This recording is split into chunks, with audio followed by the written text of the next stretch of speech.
Welcome. Welcome, everybody, to the Spring School on the Political Economy of Production and Labor, which we host in Florence.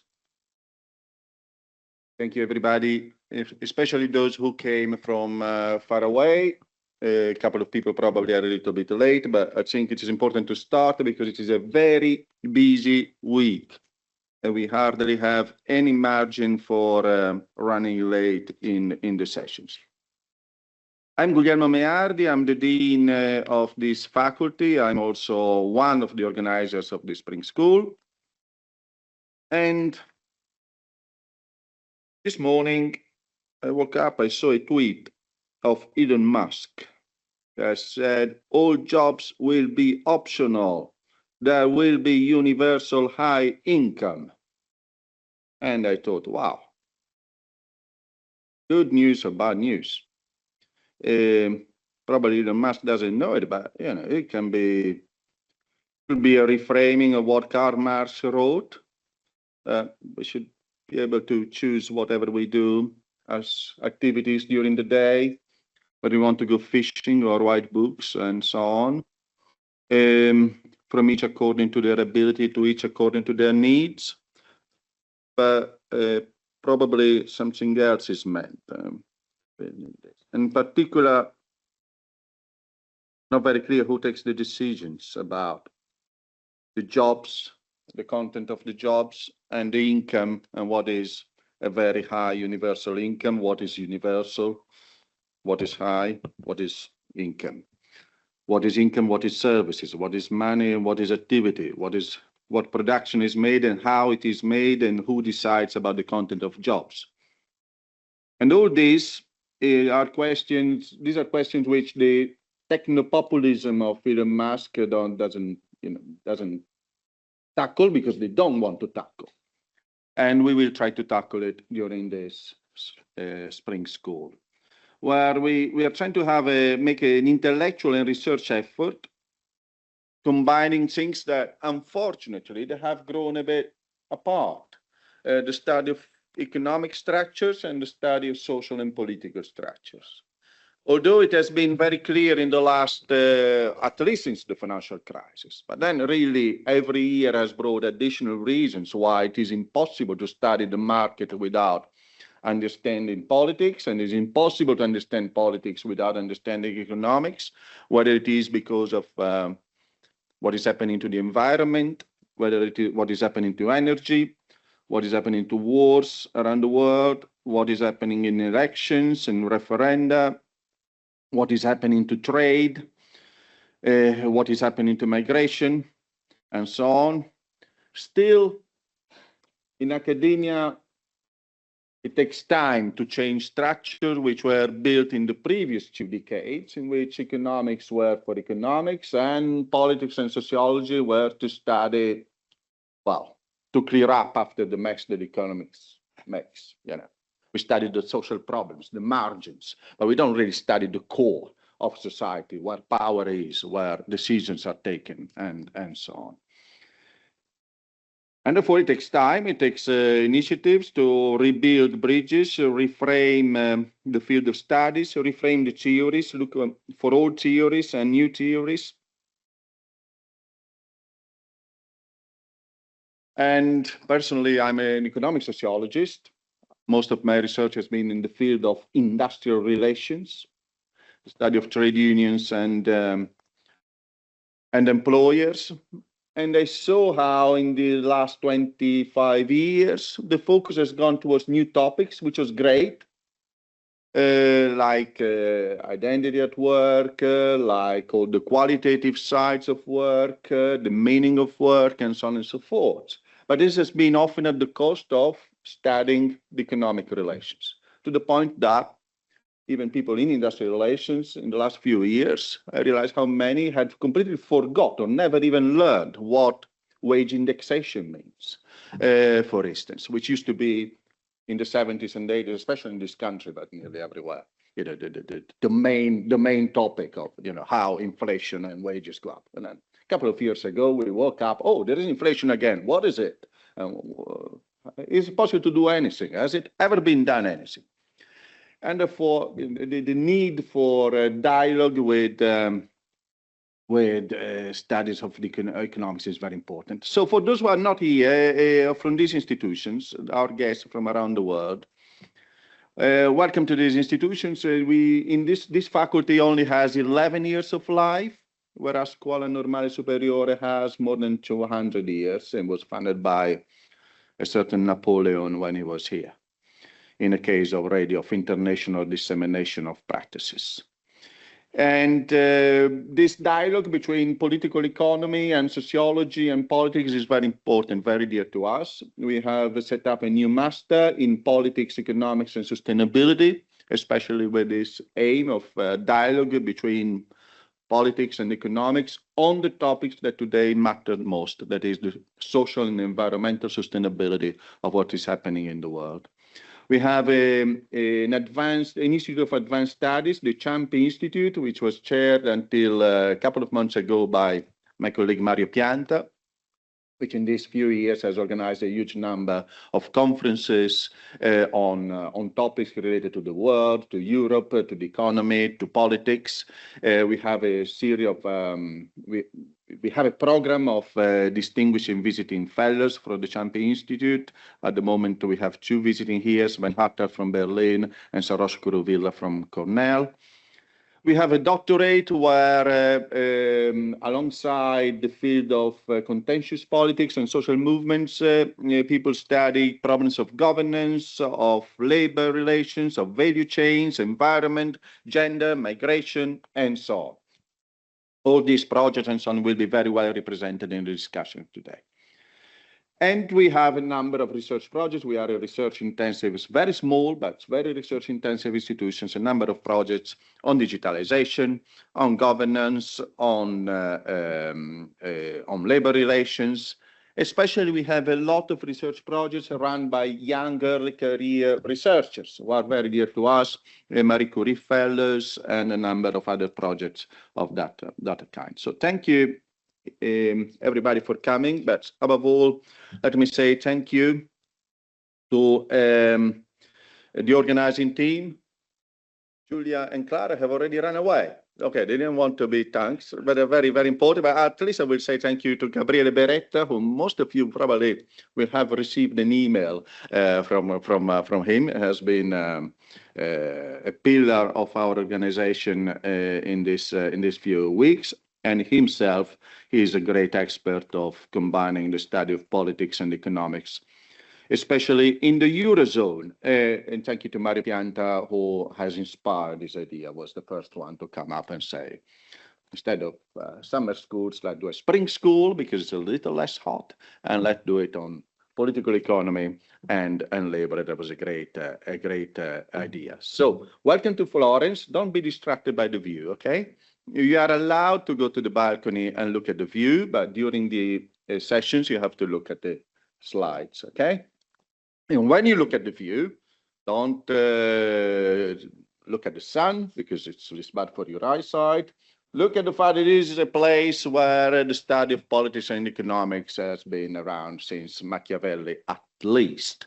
And from here you can see this building, which was built by a banker, okay, financial power. We have the San Michele, that is the guild, where that is production, okay. We have Palazzo Vecchio, which is political power, alongside the former royal palace of Italy, Palazzo Pitti. And we also have at the back the oldest church in Florence, which is religious power, okay? So that's all for you to think about. Thank you very much. And before we move to the content and the first lecture by Mario Pianta, in order to warm up, let's say, and to start putting names to faces, which will be a learning process during the week, I already introduced myself, Guglielmo Meardi, already introduced Mario Pianta and Gabriele Beretta, but maybe we can do a little tour where everybody can say, we don't have the time for a long presentation, sorry, otherwise we'll run late. But you can say the name, the institutions you come from, not the email address, no. And the main research topic, okay? Not your research project and all the research production, your intellectual production during the year. We have time to discuss all this, but especially in 2-3 keywords, I'm interested in X, Y, Z. Okay, let's start. Should we start from the far right or from the far left? Any political preference? We'll start from the far left. Sorry, please. Well.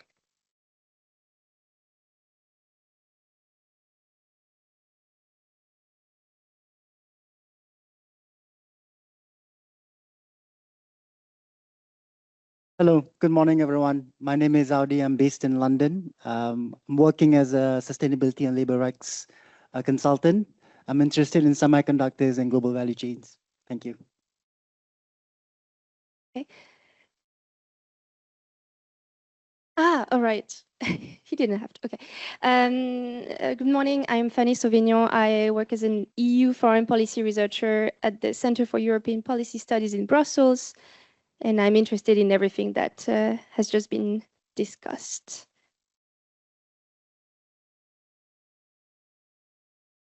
Morning, my name is Anahita Yazdi. I'm from Sweden, and I am from SULF, the Swedish Union for University Teachers and Researchers. So kind of a meta thing here. And I'm mainly interested in labor relations, but likely I will fall into the rabbit hole of everything here. Thank you. Hello, everyone. My name is Carl Winholt from the University of Lisbon in Portugal. I'm a PhD student and interested in agrarian livelihoods and agricultural commodity chains. Hi, I'm Stephen Gaffney. I'm a postdoc in ULB in Brussels, but I'm originally from Ireland, and I'm doing research into the politicization of unemployment in the 1990s. Hello, everyone. My name is Nicolas Canal. I'm a PhD candidate at Delft University of Technology in Holland, and I'm primarily interested in macroeconomic modeling and global value chains. Hello, my name is Lina Suakid. I'm from Jordan. I work at the World Bank, and I've just finished a doctorate at SAIS Johns Hopkins, and I research the political economy of foreign direct investment. Hi, everyone. My name is Kalmez Rafi. I'm an African-American, non-resident fellow at the University of Central Asia, interested in manufacturing activities or affected regions and international political economy. Hello, everyone. I'm Paul Boisseau. I'm from France, and I'm studying engineering in Paris, and I'm in an exchange at the Scuola Normale in science here for 6 months. Hi, I'm Andrei Raud, and from Turin. I study political science and labor relations.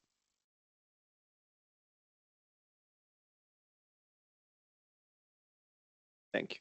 I am Michele Bavaro. I work as a researcher in political economy here in Scuola Normale. I work on economic inequality, intergenerational mobility, and low wages. So I'm Nasta Nejai, and I'm from Max Planck Society, and I'm studying comparative welfare state research, social policies, trade unions, and political consciousness. Hello, I'm Shloka. I'm from Bombay. I'm currently based at Berlin School of Economics doing my master's. I study the feminist political economy of informal labor in India.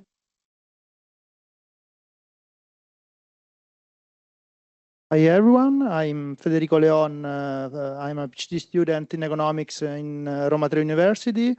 I'm focusing on market power and the emergence of market concentration, proposing an agent-based model. So, thank you. I'm Denise Padula from Rome, and I'm a PhD student in public policy analysis and evaluation, and my research is on transition policies and gender inequalities, particularly in labor market. Hello everyone, I'm Iole De Simone from the University of Ferrara, and I'm a PhD student also. And my main topic of research is the Chinese Belt and Road Initiative. Hello, my name is Sang Cho. I'm a PhD student at Brown University in the United States. My research interest is in the political economy of export-led growth and public opinion regarding growth strategies. Hello, I'm Soen Kim, also from Brown University, PhD student in science, and my research area is mainly politics of finance and developing economies. Morning, everyone. Delighted to be here. Antonio Andreoni. I'm a professor of development economics at SOAS, University of London, where I also direct a center on sustainable structural transformation. And I work on industrial and technological change, impact on labor, society, ecology, macroeconomy. Hello, I am Giovanni. I'm a PhD student here at the Scuola Normale, and I'm interested in labor economics, job flows, and globalization. Morning, I'm Valerio Tati from Sapienza University. I'm a PhD student and also I work at Fondazione di Vittorio. My research area is labor market industrial policy. Hello everyone, I'm Francesco Marconi from Sapienza University and I mainly study industrial policy, industrial relations with a focus on regional dynamics. Hello, everyone. I'm Federica Prestia from University of Bari, and I work on long-term transformations of territorial Italian productive systems. Hello, everyone. I'm Federica Cavallo. I'm a PhD student and from the University of Bari, and I'm interested in how collective bargaining promotes propositive action in gender equality. Laura, I come from the University of Milan. I'm a PhD student, and my main research area is industrial relations, especially in industrial relation practices, social dialogue, mobilization in cases of green transition. Hi, I'm Simona. I study labor relations in Bologna, and I'm interested in specializing myself in grassroots unions and in industrial relations in general. Hello, everyone. My name is Shoghl Athman. I am from SOAS, London. I'm here actually from Kuwait. And so what a great time to study labor with everything that is happening in the Middle East now. My paper is about how labor market adjusts to shocks using microdata. Hi, everyone. I'm Leonardo Bevilacqua. Just started a postdoc between the Ca' Foscari University of Venice and the sociology department at the University of California, Berkeley. And I work on the American concept of the underclass and how it impacted European social policy between the 90s and the early 2000s. Hi, hello. My name is Elena. I'm working for the Italian Trade Agency, so I work mainly on trade economics, international economics. And yeah, this is my main focus now is on geopolitical shocks and their impact on international trade. Hello everyone, I'm Fausto Barberis from Sapienza, and my main topic is income consumption elasticity and redistributive policies. Hello everyone, I'm Federico Musu. I am coming from the University of Turin and Collegio Carlo Alberto, and I'm working on structural change and the impact of technology on the labor market. Hey everyone, I'm Fabio Locci. I study here at the PhD of Scuola Normale Superiore. I am interested in the labor capital conflict and the world system theory. Morning, I'm Alina D'Ambrosio Clementelli. I'm a postdoc researcher in sociology at the University of Milan, and I'm working on intersectional inequalities in platform domestic work. Hi everyone, I'm Giulia Magnano. I'm a fellowship researcher at the University of Padua, and I'm working on green transition, or what was supposed to be a green transition in the agricultural sector and its effects on labor and value chain relations. Good morning, everyone. I'm Tatia from University of Padua. I'm a PhD student, and mainly I'm working on future of work and digitalization effect on the labor markets. Good morning, everyone. My name is João Monteiro. I'm Portuguese, currently based in Barcelona, doing my PhD in sociology at the Autonomous University of Barcelona.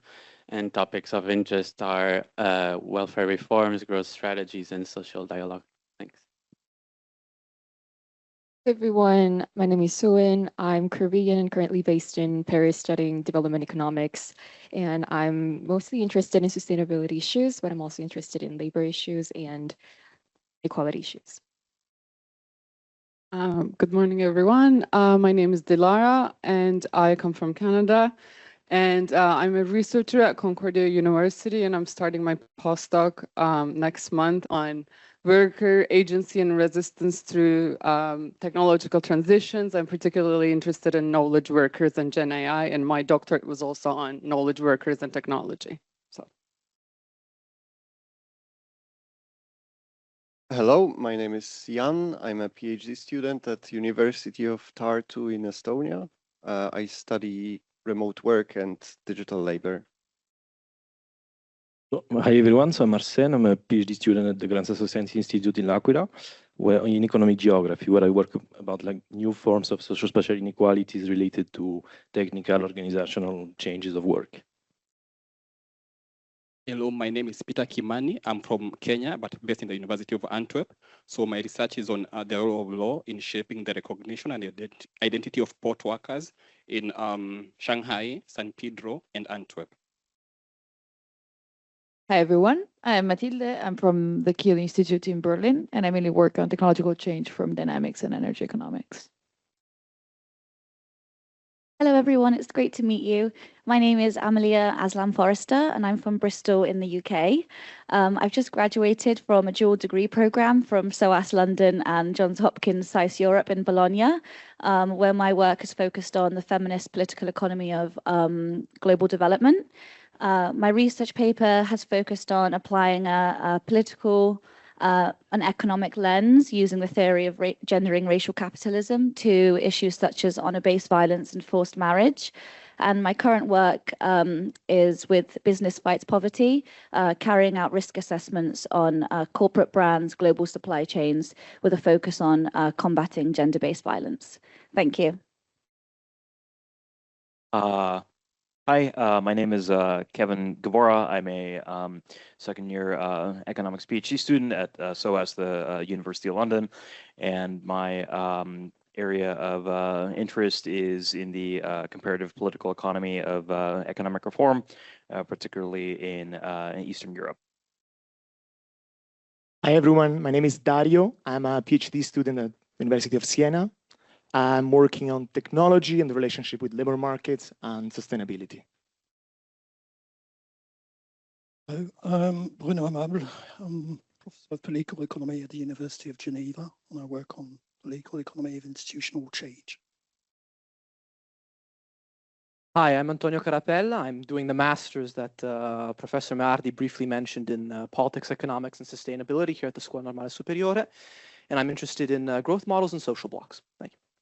I would start really with the content, and I would ask Mario to start his talk on political economy beyond economics. Thank you very much, Guglielmo. I am Mario Pianta. I'm a professor of economic policy here, and I am very glad to have been working with Guglielmo and our colleagues in setting up this initiative, which seems to be matching exactly the type of demand that we anticipated, with a variety of approaches, perspective, and questions, which however are very closely connected. And therefore, a really warm welcome to Florence, and I hope you will enjoy the city as well as our university. Gabriele has been very important in organizing this event. He tells us that you have to sign every day the form over there for the procedural organizational things. Welcome. And a warm welcome to Bruno Amable, Salvatore Morelli, Antonio Andreoni, and Michele Bavero, and others who will be speakers and discussants in these days. We are going to learn a lot from each other and from your own presentation on next Thursday. So we really welcome this type of perspective. Let me just start with a couple of preliminary things. Why political economy? As Guglielmo has already pointed out, economic and social research has become more fragmented, especially PhD students' agenda have been pushed to focus on narrow themes, missing often a broader understanding and important background elements. And there is a big pressure from mainstream approaches, especially in economic research, standard research question, traditional method, and a lot of data-driven work in quantitative economic research. So we want to provide some counter alternatives to these approaches. But at the same time, a lot of alternative and critical perspectives have been fragmenting themselves with very little narrow trajectories who don't speak to one another. And so this is why we try to bring here a big tent with different perspective and a dialogue. So this is what is the aim of the school. And as you see in the program, and as you have heard from your own type of agenda, we try to combine a great variety of topics and perspectives. On why production on labor, of course, we have to focus. We focus on the transformation in the real economy, but we emphasize the world scale of these processes because we can hardly understand many things that Guglielmo has already listed without this perspective. So we will look in the program, every day will be devoted to a variety of topics, economic and social models, both from a north and a south perspective. Tomorrow we will have Jayati Ghosh online, unfortunately.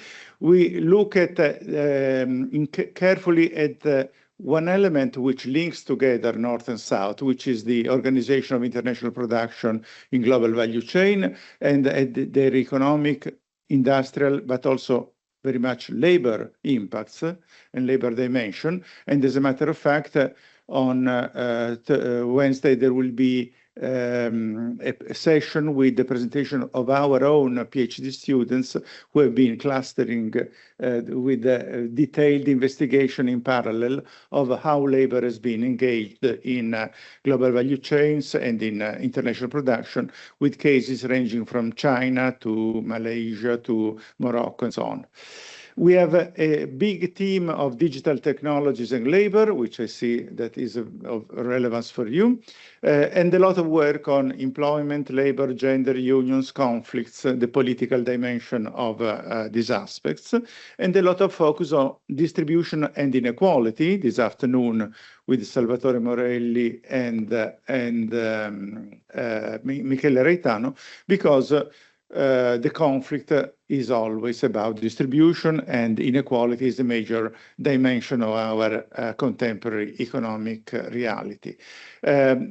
Politics and policies are also part of the story, with a macroeconomic perspective on Friday. Tomorrow, Antonio Andreoni talking about industrial politics and politics, and we will conclude on Friday afternoon with an Italian language discussion on the local economic policy challenges with the local economic policymaker. So we have been doing these things, this type of events for a while. We are organizing, we are part of the organizer of the Summer School on Innovation, Growth and International Production, which is now in its 21st edition. It is run in Sapienza in May. So those of you who are interested in technology and international production may take a look at this opportunity. By the way, you will have access to the PowerPoint presentation in your folder. Please go and use the folder where you have all the readings and the materials and the PowerPoints of the speakers. With the same format as this one, we have organized here another summer school last September on war, peace, and the world order, which had one day devoted to the political economy of war and peace. And unfortunately, this is becoming a very relevant theme. So if you have other interests, we have a number of other activities related to this. Today, my presentation focuses on two dimensions. How do we understand the relationship between capitalism and economic processes and the state systems and politics at the global scale? So this is meant to be a sort of framework where we can put a lot of these specific themes. And of course, we'll have plenty of time for the discussion after each presentation so that you can bring up your comments. And in general, these are some general consideration. We have to go back to greater historical depth in our understanding and in our research, and linking political and social context to the economic dimension, and for sociologists, linking economic and political context to the social dynamics.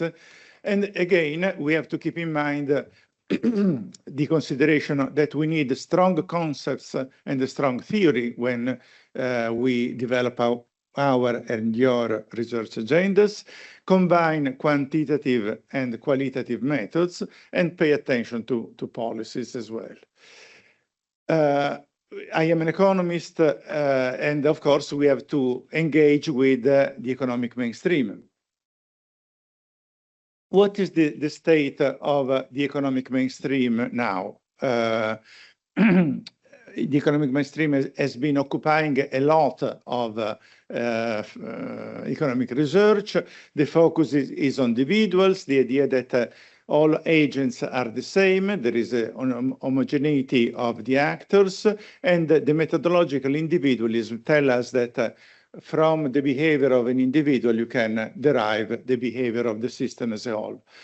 The assumption of mainstream economics is that agents have full information, there is no uncertainty, and they act on the basis of their preferences, maximizing their utility, profits, or whatever other preferences they have. The logic is that of market competition, and there is a natural drive towards equilibrium, and equilibrium, competition, and optimization lead to efficiency. These are very big assumptions, and we are stuck with them in a lot of economic research, even when economic research tries to be less mainstream on that. The rest of the world is seen as exogenous shocks. What happens in the world, what happens in technology, what happens in society is seen mainly as an exogenous factor. And the interpretation looks at linear relations, no cyclical processes, no feedbacks, very little path dependency, and emphasis on simple relation with technical tricks for estimating causality. Interestingly enough, in the last couple of decades, especially after the financial crisis and so on, mainstream economics and some big names in mainstream economics that we know well have been sort of opening up a little bit to some concepts that have been had been developed by heterodox perspectives. For instance, for a long time, technology was completely out of mainstream economics.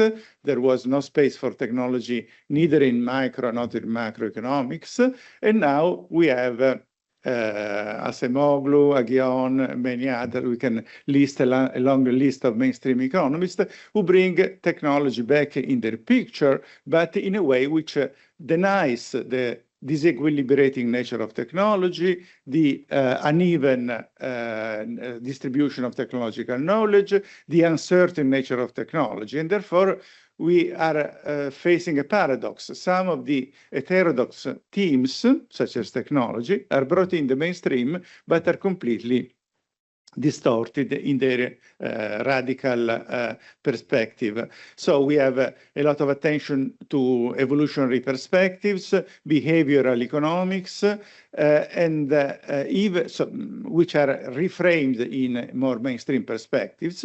And we have also a mainstream perspective on political behavior, public choice theory, that's an old story, but a lot of other perspectives where the individual choice model on the basis of preference is shifted into the political realm and is expected to explain political behavior. We are experiencing, as a matter of fact, an economic imperialism of the discipline of economics and the assumption of mainstream economics continue to permeate and invade other domains, even though they completely miss the historical, political, and social context. And of course, Acemoglu and his book on nations, development, and so on is a clear example.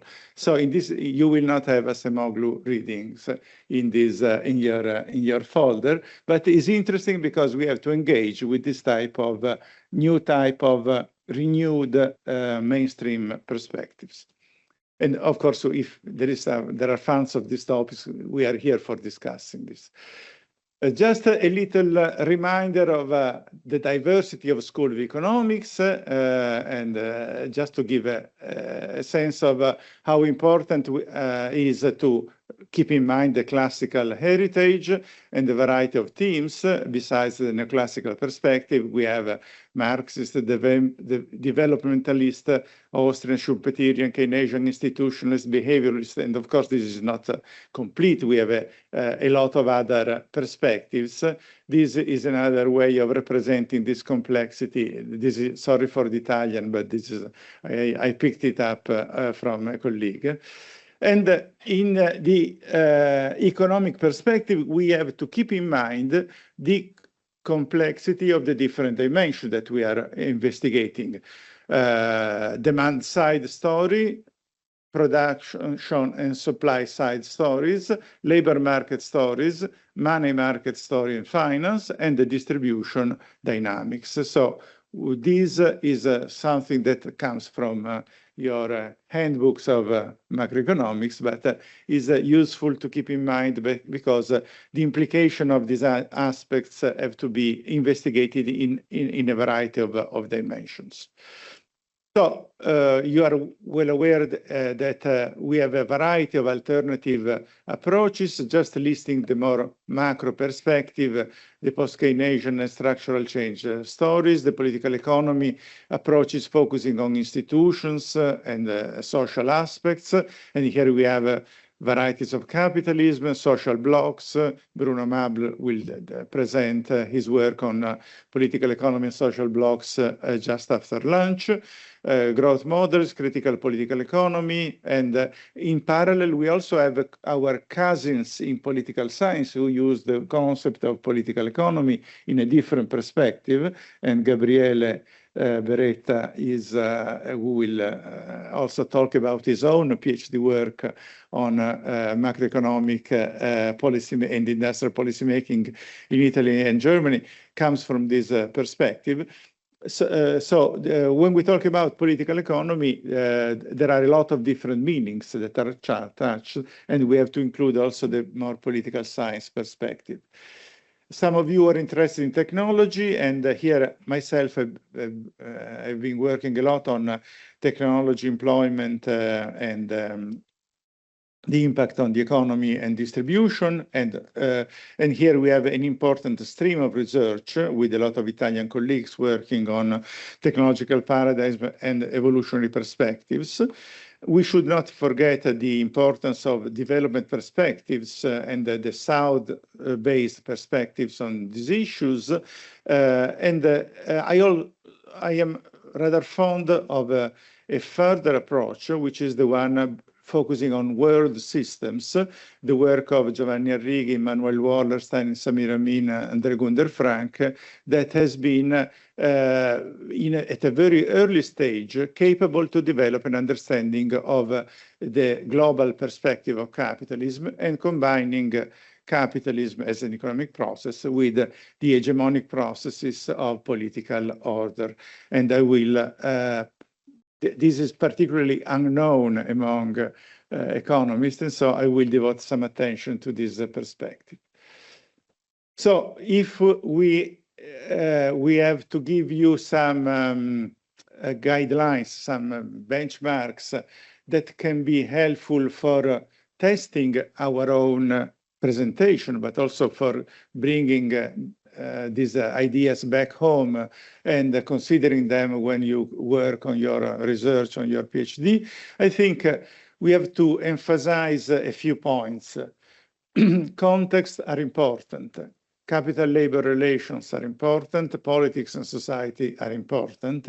And of course, this is something that most economic mainstream perspectives completely disregard. Second very important aspect is heterogeneity. Heterogeneity is at the root of all the alternative economic perspectives that we have been listing.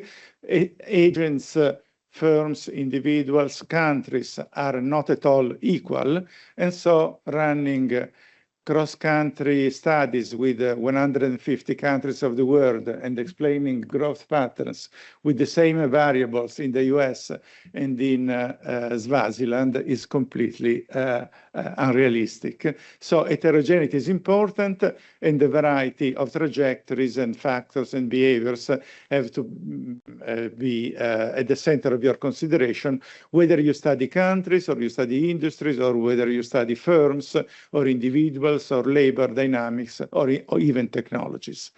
And rather than equilibrium, we should focus on disequilibrium. That's where the interesting things happen in the world. Change, what drives change, in which direction change goes, and also the cyclical nature of processes, business cycles and long cycles, and of course the uncertainty that is characterized by this aspect. In our understanding of processes, we have to be careful of deterministic perspective. This applies a lot also to heterodox. A lot of heterodox approaches tend to be rather deterministic in picking one drivers and assume that everything is explained by that. Let's be cautious on causality and pay attention maybe to multiple factors, circular and cumulative causation, Gunnar Myrdal and the others, virtuous or vicious circles, because a lot of our processes are iterative and path dependence. And keep in mind that we are exploring dynamics which have a macro dimension, an industrial and a firm level and individual level dimension. So ask questions whether what you are investigating is going to appear in the same shape if you change the level of analysis. And of course, levels are important also because power is important and is difficult to measure. This is something which both political scholars and economists share the same difficulty. We have hierarchies which shape relationships, and among countries we have the center and the periphery of the world systems. We have large rich countries and poor countries, but we have firms which have a different nature. How do we understand platform firms? They are a different animal from a normal firm because they are not producing a good, selling to a customer. They are organizing the production of other firms. So the dynamics, the structure of the economic activity is shaped by a new hierarchy with an intermediary layer of large, powerful, big tech firms, which reshape the activity of other firms, rechange the industry divisions, and create new hierarchies. The same applies to global value chains and of course hierarchies and applies to firms and individuals as well.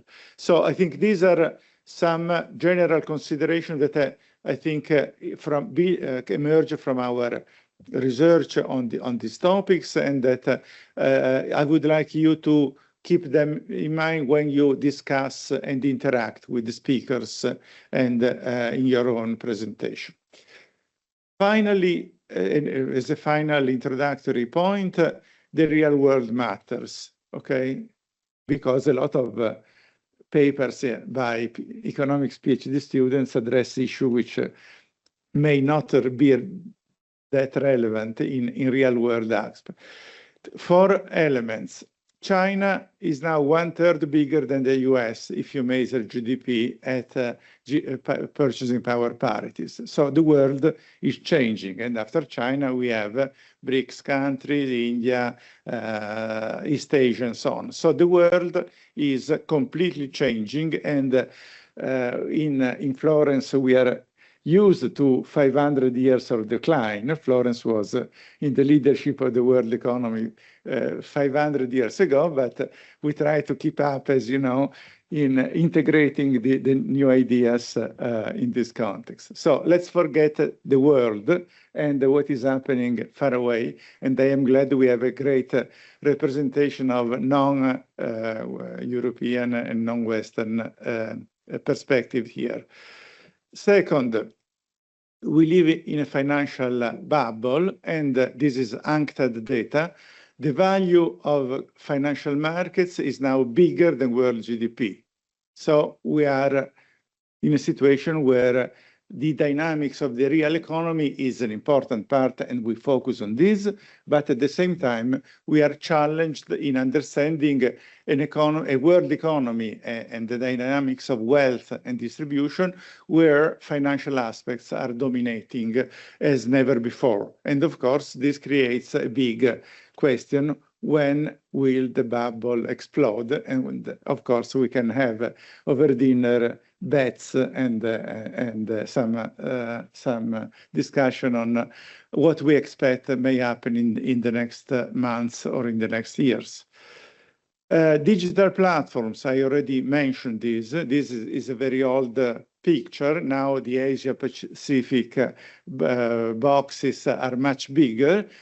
We are talking about a world where 5 American digital platforms are dominating a lot of our everyday lives, and the Chinese parallel to the American big tech companies are growing very important, and therefore, of course, Europe is disappearing in this context as the rest of the world. So we have this is another map of the world that we have to keep in mind. And finally, unfortunately, we have been experiencing 10 years of increasing military expenditure and increasing military conflicts, and the tragedies of war are being experienced by millions of people, and the escalation of wars, the extension of areas of conflict with the conflict that the US and Israel brought to Iran in the last weeks is a tragedy. And we have to keep in mind that this is going to be part of the world. This is going to be part of how economic systems operate. And we need to study and address also these issues. These are 4 cardinal points of what is happening in the world. And of course, there will be a similar number of very relevant aspects that will be raised by those who focus on labor and gender and migration and other aspects. So this is a preliminary context setting some of the benchmarks and guidelines of our discussion. What I try to focus now is on the relationship. How do we conceptualize the relationship between capitalism and the state system? Because we have been, on the one hand, pushed to forget about the state, in the sense that the economic dynamics have the ability to find an equilibrium, to find outcomes that are satisfactory, and the political process has been left out. But at the same time, we are in a world context where the political dimensions are increasingly relevant, and the possibilities of national dynamics are constrained by the position of countries and firms in the global hierarchy. So this is a possible framework for understanding how the two aspects interact.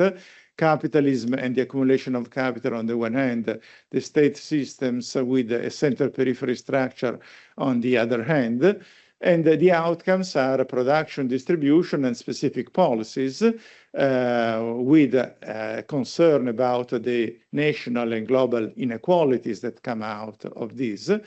And we can understand the dynamics of capitalism as driven by cycles of accumulation, and the dynamics of politics at the state, at the world level, driven by cycles of hegemony. What mainstream or economists tend to have been saying about this? One of the little attention to this combination, one of the most known contribution has been Danny Roderick trilemma: democracy, national sovereignty, and global economic integration are mutually incompatible, because we have for decades after the war, we had a national focus on economic processes, and we had the possibility to make policy decisions which were reflecting democratic politics, with the creation of the welfare state, the Keynesian compromise, the rise of wages, and so on. But with globalization, what happened?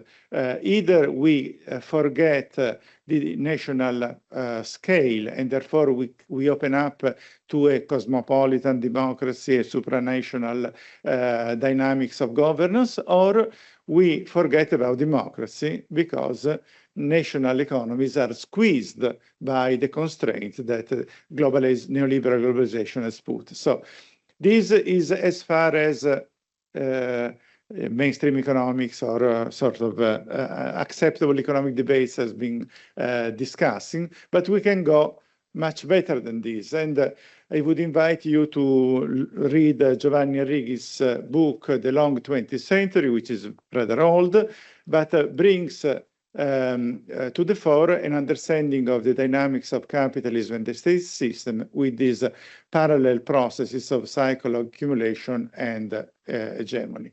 Let me, I don't go too much in detail, but the interesting idea is that we can understand these dynamics as a sequence of phases of material expansion and then financial expansion, characterized by crisis and the parallel trajectory of political hegemony on the world systems.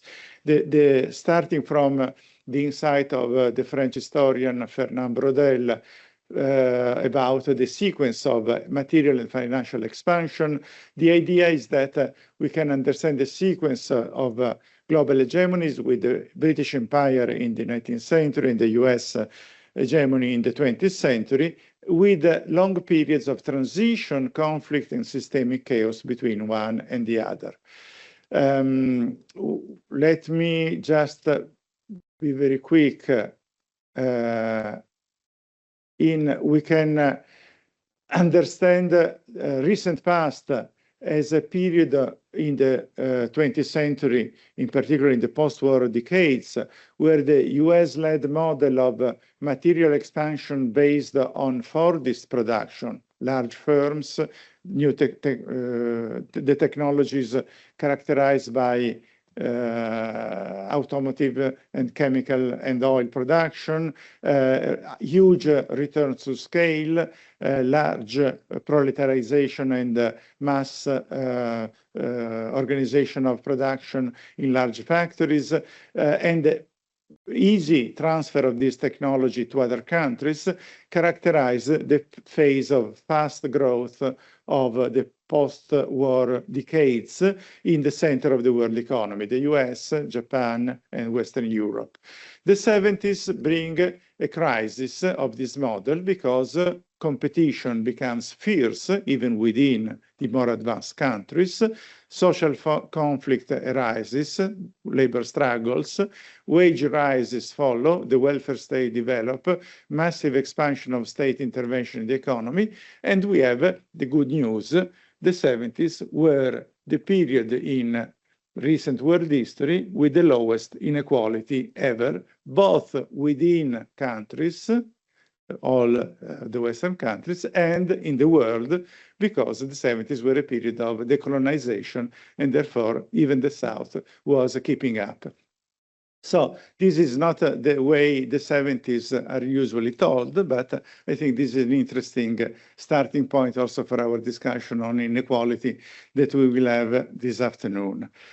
What happens as a reaction to the crisis of capitalism of the 70s? The capital shift to finance, and there is a new phase of financial accumulation with mobile capital in the center, and Wall Street and the City of London become the areas where there is a big concentration of capital flows, and accumulation is not carried out through profits made out of production and market sales, but accumulation is mainly made through the appreciation of capital values. So the rich people are getting rich not because they get more profits, but increasingly because the asset value that they own, financial assets, but also real estate.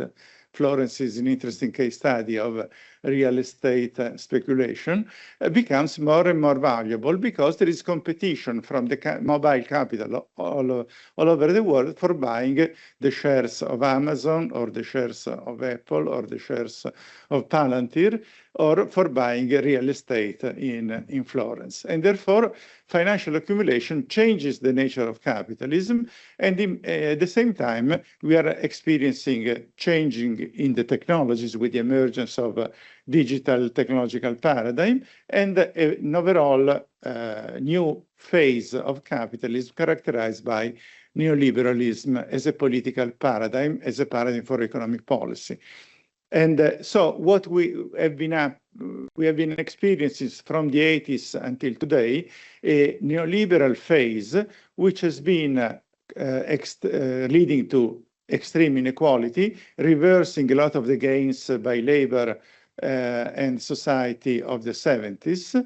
And of course, this model is unstable, is characterized by crisis, and the 2008 crisis was a quasi-terminal crisis of this model, and policies that were introduced were able to mend the contradiction for a short time, but then we had other crises, the pandemic crisis, the inflation crisis, now we have a war crisis. And so what we are experiencing now is a period that we can define as systemic chaos, because we don't have a stable model, and the previous tradition of such as the neoliberal financial type of expansion is full of cracks and fragilities and uncertainty. So just to give you some data, this is world average GDP growth. What you see that after the 80s, the financial expansion has slowed the average of world growth in spite of the massive growth of China. China is there, but the overall world growth in the phase of financial expansion has been losing ground compared to the phase of material expansion. Of course, financial accumulation takes off after the 80s and has not been stopped, not even by the 2008 crisis or not even by wars. And the US has been able to concentrate the gains and continue its growth in economic terms. But the impact on distribution and inequality is very visible. There is this excellent graph in the last book by Branko Milanovic, which just came out. And this is an extremely excellent summary of the two different phases. The phase of material expansion from the mid-60s to the end of the 70s, the top line, gave an improvement in growth rate of incomes to the American people. On the horizontal axis, we have all the American people from the poorer to the richer, okay? So the poorer American had a rate of growth of their income which was twice the rate of growth of the income of the richer American. So there was, the outcome was a massive improvement in equality, okay? And this was the result, of course, of all the processes that we discussed above. And with the neoliberalism after 79, what we see is that at the bottom, the poorer 50% of Americans had almost no income growth in real terms, and income growth has been concentrated in the top 5% and even more in the top 1%. So this is a very effective way of summarizing the model of growth and the model of distribution and of course, the political processes that have been accompanying these dynamics. So we are now in a situation where it's hard to imagine that we can go on in this trajectory, and therefore linking inequality outcomes with the model of organization of capitalism and political system is an important part of our challenge. Don't forget that politics matter. This is the difference between the inequality resulting from economic processes, which is the blue line, and the inequality after taxation, redistribution, welfare, and intervention of the state. So what you see is that the blue lines more or less show that the income inequality measured by the Gini coefficient is not very different across countries, if we leave aside South Africa or Brazil. So in a way, market processes give more money to the rich people and to capital and less money to workers and poor people. But politics can make a difference. And when we have taxation, progressive taxation, redistribution, and welfare states, the disposable income inequality is reduced in most European countries on the left-hand side of the picture to by at least 1/3. So politics matters, and working on political dimension of this issue is an important challenge. On inequality, I've been working on a book called Explaining Inequality, and we propose this idea of 4 engines of inequality: power of capital over labor, oligarchs, capitalism, individualization of economic condition, and retreat of politics. You have in the folder the book if you're interested in these topics. Let me just remind you that countries are not equal and hierarchies are important. And when we talk about the political order at the global level, we find very useful the concept of hegemonic power, the hegemonic order. The important of the concept of hegemony is that is not a deterministic concept of control, of assertion of power, of force.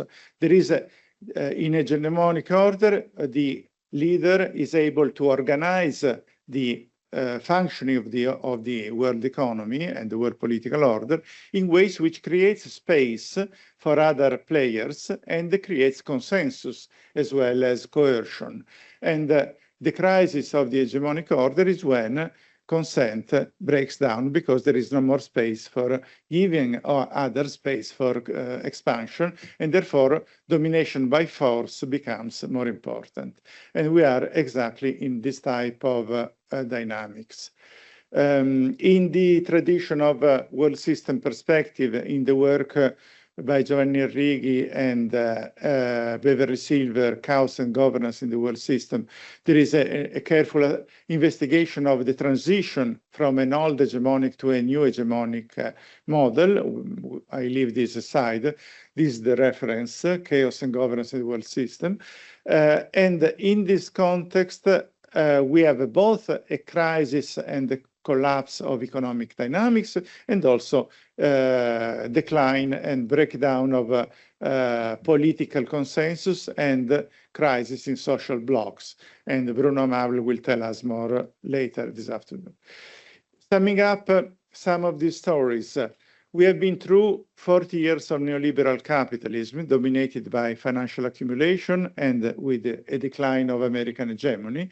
We have been seeing, compared to the previous model with state power and economic processes having a parallel dynamics, we have had an expansion of the sphere of capitalism with commodification of new activities, nature, the environment, knowledge, personal data, with privatization of economic activities, liberalization and deregulation.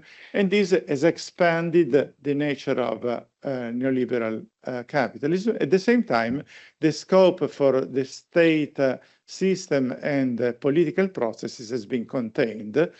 And here we have, at the same time, a variety of activities. For instance, with facing the crisis, we have had in the 2008, in the pandemics and inflation, a return of state intervention in the economy, but mainly in the form of supporting the decision of capital and the decision of firms, rather than expanding redistribution. So warfare has become a new area of large state expansion, rather than welfare, which has been continued to be privatized and constrained. So there are evidence of this aspect. Three questions that you can keep in your mind. Is the return of the state in the context where we have a return of state expenditure in some areas, and we have a return of military activities and wars. But what is the scope and the autonomy of the state vis-à-vis the dynamics of economic processes? Is there a fall of globalization? A lot of books now are published with, including the book by Milano, which ask these questions. Globalization may be, of course, broken down by Trump's tariff on world trade, but we still have globalization of finance, continuing capital flows, continuing global finance dimension, and the same aspects in the. So we have to be careful in avoiding a too general consideration of these processes. And is there a fall of neoliberalism in this context?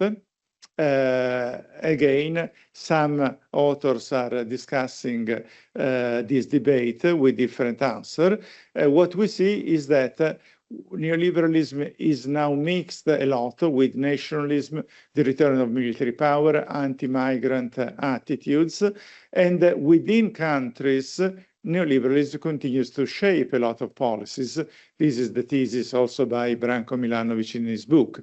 So we can guess that the return of the state, where is evident, is within the framework of a supporting role to capital rather than in terms of control of a different economic trajectory. And of course, we have China being a key player in the world, where the balance of power between politics and economics is different from the West, but the big question on China is the extent to which there is a political control of over the economic trajectory and to what end. So this is the conclusion.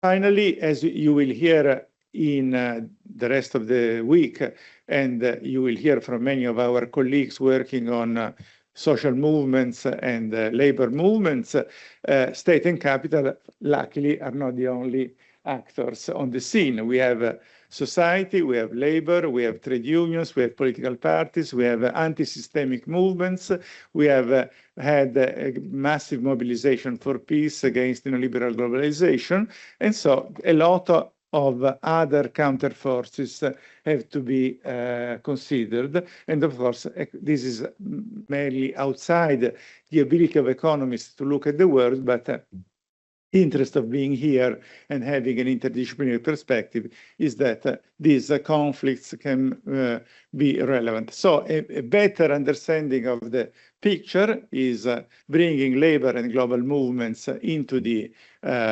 scene, and not forgetting that we are facing a dangerous turn, because there is also a war system which is appearing, which is shaping the way the world system operates, with arms races and the preparation of war and cold and hot wars today, and also the way in which capitalism adjusts to a war-making activities. So the dynamics of crisis is increasingly made more serious by these processes, and as the lesson of the past systemic chaos, the period of between the First and the Second World War, when the British hegemony was replaced by the American hegemony, are a period of tragic wars, and so we have to keep this in mind. But don't be depressed, because we need to act and to be able to change and reshape in a better direction these dynamics. Thank you very much.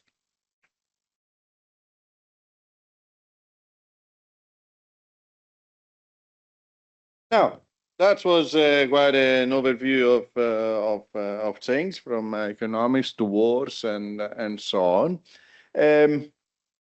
Questions or different experiences of what the study of economics with or without political economy looks like in the world. Sorry. Yeah, Gabriele and Gemma are the discussants, and I welcome them here, and we'll have them. You'll kick it off. Can you hear me? Gabriele Beretta, already mentioned, is completing his PhD here at Scuola Normale Superiore, whereas Gemma has already completed her PhD here, and she's a researcher at the moment at the Scuola Normale Superiore. Please, Gabriele. Yeah. Thank you, Mario. So I will not pick so much on the technical aspects and topics that you raised, because I think that's at least one person more expert than me in this room on each of them. But I have some sort of meta issues that your presentation raised to my mind, and probably starting from a sort of biographical note. So as somebody who did his PhD and most of his studies in political science and then studying political economy topics, I think it's extremely interesting also in the process of selection of the spring school to see how many different, I mean, you mentioned at the beginning that there's like so there's a fragmentation of disciplines and research, and that is like a weakness at the end, but it's also strength, like also the way in which so many people addressed these topics, from communicating, sometimes not so much communicating disciplines. And it has been funny sometimes in this journey of mine, the PhD, like to try to find a niche. So in the political science community, at least in Italy, there's not so much space for political economy. In economics, there's like niches and bubbles in Siena, in Rome, of Keynesian structures, in which I found very much often space. But for example, a couple of weeks ago, I was in Siena presenting in a workshop of post-Keynesian economists, and to some of the speakers there, my work looked like history, like economic history. So I think at the end, it's something that doesn't need to be eventually reconciliated. That diversification still has a lot of pros and not just cons. But the thing is, for sure, like there's a need for more synthesis, like for more bigger synthesis that keep everything together. So then it's good that people specialize on each of these disciplines and topics, but we definitely need more macro synthesis. And another thing that I mean, I'm extremely interested in. You show it at the beginning in one of your slides, like the mapping of the schools of economic thought. I think it's very interesting to see how schools of economic thought and schools in political science and political economy sort of co-evolve. No? So in the afternoon, we have Bruno Amable speaking. In a way, you can see like how varieties of capitalism and new corporatism started to co-evolve with new Keynesian economics, DSG models, and then that sort of hegemony kind of broke and fragmented, and then you have much more variety. But sometimes this co-evolution don't speak to each other. No? So for example, you have what is now like the evolution of comparative political economy approaches, growth models, and so on, has a very strong connection with post-Keynesian economics, not so much with structuralist economics. Then you have the evolution of regulation theory and neo-realist approaches, which communicate, of course, with more institutional-based economics. Professor Amable would also speak about the attempted but not successful attempt to put together regulation theory and structuralist evolutionary economics. Then you have like critical political economists who have a stronger debate and dialogue with Marxist economics. No? And I think like these are sort of islands that very seldom meet. And maybe we need more archipelagos, like with more connections. Then another point that you raise, which I think is very interesting, is the mainstreamization, the sort of cooptation of heterodox concepts, which we've seen in the last decade or so. No? And there are many, like you mentioned, technology and industrial policy. Now there's all this literature of the rebirth, rediscover of industrial policy. It also happened in a way to secular stagnation, like a lot of very mainstream economists. We don't need to name all of them. You can check also on the Epstein file, some of them are there. But they rediscover macroeconomics. They rediscover counter-cyclical policies. No?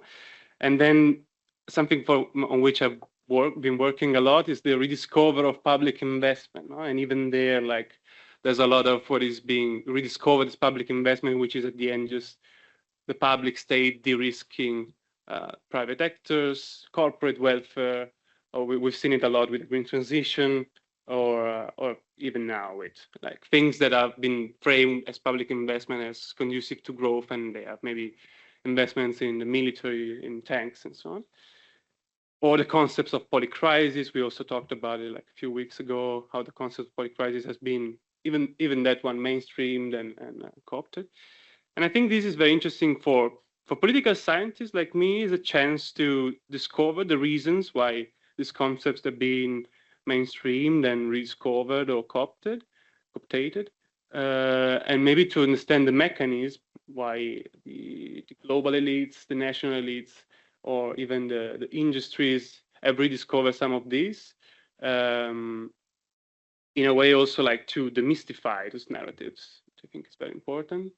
But it's also in a way to discover like it's a matter of recalculation of interests of capitalists. My Gramscian colleagues would say that it's like a passive revolution, or like other concepts like this. For economists, I think it's both a risk and a possibility. The possibility is given by the fact that these concepts come back on the agenda. No, they gain more legitimation to be talked again, like industrial policy, state intervention. But it's a risk because, of course, there's an enormous risk of depoliticization and sterilization of the radical potential. And I think in general, for economists, for political scientists, for sociologists, economic sociologists, this mainstreamization probably put us all together to the task of studying the real impact and the unfolding of these dynamics on labor relations, on economic structures, and on political dynamics and representation. And I think this spring school, it's a very good start in this direction. So that would be all from my side. I just need to add a boring thing. for all of you to remember to sign when you get into and when you get out. And for the auditors in the room, I know that some of the people in the room are also like not participants, but they're coming for just a few days or a few sessions. I will invite you to, when you can, to just sign. We have a waiver since we're going to take recordings, video and audio recordings. Just waive your consensus for that. And thanks again. Thank you, Gabriele. And Gemma, you want to add something on this? Yes, so you can hear me? Yes. Thank you so much for this presentation and also for creating this space for political economy beyond economics. I'm happy to see there is a full room of people interested in going beyond economics, and thanks also for the organization of this really interesting summer school. So I will make two comments just to start the discussion, then I will leave the floor to the large audience. First of all, what I appreciated about the presentation is that you insist on the persistence of neoliberalism, right? And this is refreshing in a context in which we periodically hear about the end of neoliberalism and the return of the state in the years that I've studied political economy. Periodically, after every crisis, there is this debate. So it's refreshing to see another perspective. And especially, this is also what I've been interested in my work, is to see how it changes neoliberalism, right? Because it did change, and the processes of neoliberalization. And in this context, I would ask you if you can elaborate a bit, taking European industrial policy as a case. And you have also mentioned in your presentation that it is dominated by private capital. And I mean, this is related to Gabriele's question on the risking and the role of the state.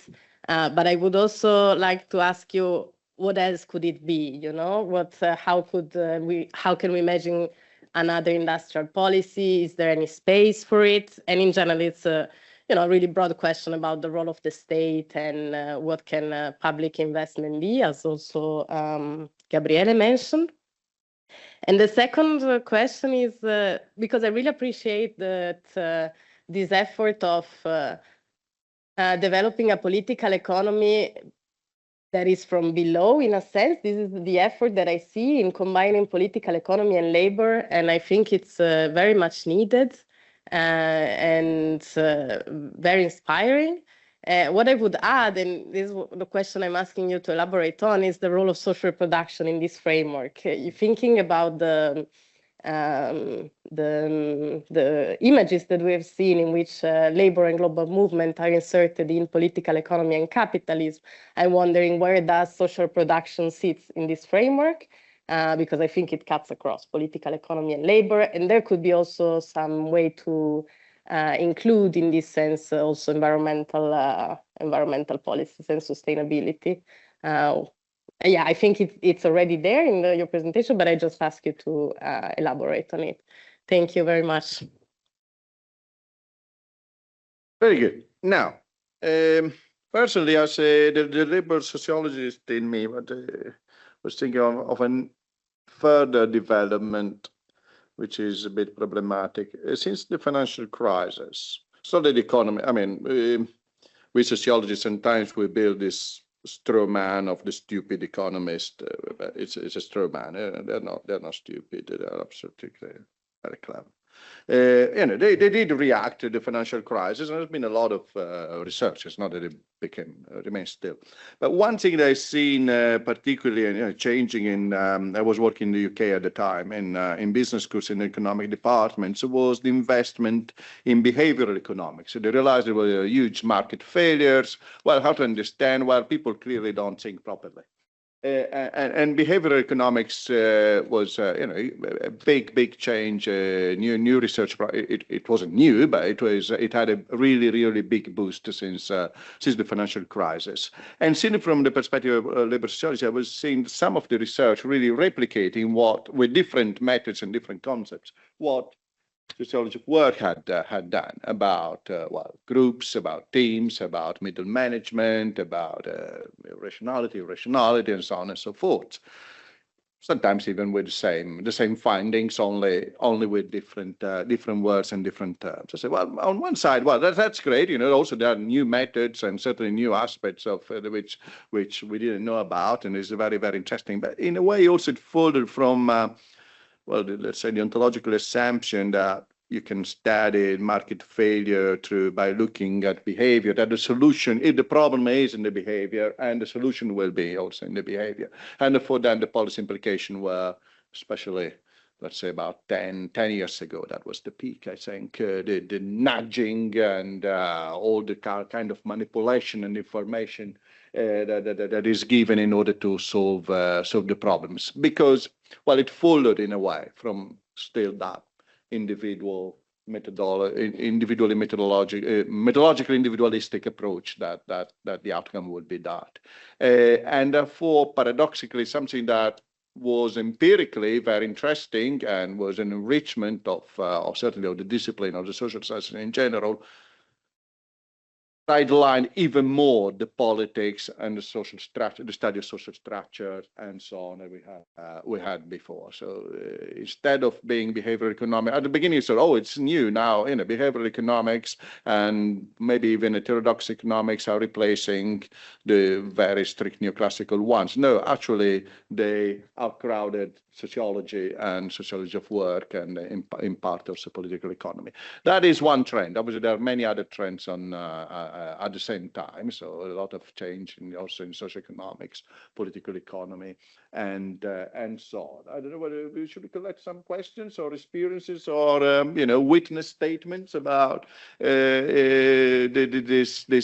possible marriage between the study of economics and the study of politics, seen from obviously different perspective, whether you are an early career researcher or a professor, you know, seen as an old person, you notice something, you notice rather than people repeat old stuff, but probably early career researchers, they notice that something new is still not being tackled, which we haven't noticed yet. Or in different countries and different institutional settings, of course, this can look very, very, very differently. Please raise your hand if you feel. I see already one hand at the back. Please introduce yourself, because I'm not sure everybody learned by heart all names at the first round. Sure. So my name is Kevin Gavora. I'm a second-year PhD student at SOAS. I'm studying economics and, of course, very interested in political economy. I guess my question to you is, one could argue from kind of like a Kaleckian or post-Keynesian perspective that the post-war economic consensus was really only possible because you had both a disciplining of capital and a disciplining of labor simultaneously, and there was kind of social consensus.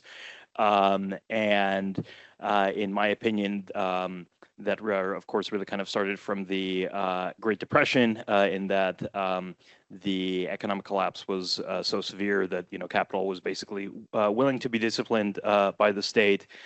So my question to the panel is it possible to discipline capital again on similar terms without some kind of massive economic crisis, or is that more just kind of like a willingness of the population to support such regulatory mechanisms? I would be very interested in hearing your thoughts. A fascinating question, because this is a question which is often framed very differently by sociologists and political economists. The sociologists of work, when they think about the class compromise and Fordism and so on, their problem is, why did workers accept it, especially the labor process theory-oriented one, which they start from the assumption workers should make the revolution. If they don't, there is a problem. And political economists tend to see the other way around. They say, why did capital accept it? Why did capital make concession to trade unions instead of just imposing the market discipline? And it's very important to think about sides and think about what we can learn from the past for understanding today. Please, well, another question here. So, hi everyone again. I'm Niccolò Canal. I'm a PhD candidate at Delft University of Technology. I have an engineering background, so I approach the entire thing a bit differently maybe. But what I've been doing, and this is the kind of question that I want to pose to you now, is recently I've been interviewing people at the ECB, at the Bank of England, because I also treat political economy of macroeconomic modeling. And I kind of saw a shift in perspective, especially when it comes to fundamental uncertainty, recognition of different schools of thought. Like we also interviewed people at the European Commission who are using models that are both based on, say, neo-Keynesian, new Keynesian approaches and post-Keynesian approaches. So do you think that this, let's say, inflation crisis and war crisis at the moment has opened a new window of opportunity for approaches that are considered different or heterodox to bring in insights, even though those must be data-driven? Because at the European Commission, at least, everything must be data-driven. Logical issue as well. We get another. No, you. And then we have a first round of answers, and then we can. Thank you very much. Fanny Sauvignon from the Center for European Policy Studies in Brussels, which is a think tank, so it's great to engage with academic material. The EU, with it for a few years in its international partnerships, pretends that it has moved on from, a sort of condescending perspective towards its international partners by saying, no, look, now we look at both the EU's interests and the international partners' interests, as in, what are our shared priorities. But both when they talk about the EU and when they talk about the international partners, it's not clear whose interests they're talking about. They're pretending that this is I don't know, a worker in Indonesia or a citizen in the EU, that these are the interests represented. But in fact, it's probably the corporate interests, big corporations' interests in the EU and with the international partners. So I'd like to see how we could focus on this bottom-up approach. Who are they talking about on both sides? Thank you.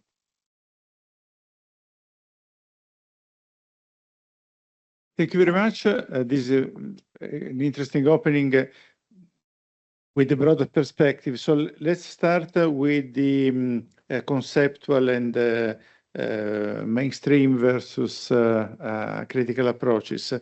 Clearly, a crisis, you should remember that before the 2008 crisis, Lucas, the head of the American Economic Association, said, macroeconomics, we don't need that anymore. There are no more business cycles. We are on a plateau of continuing growth.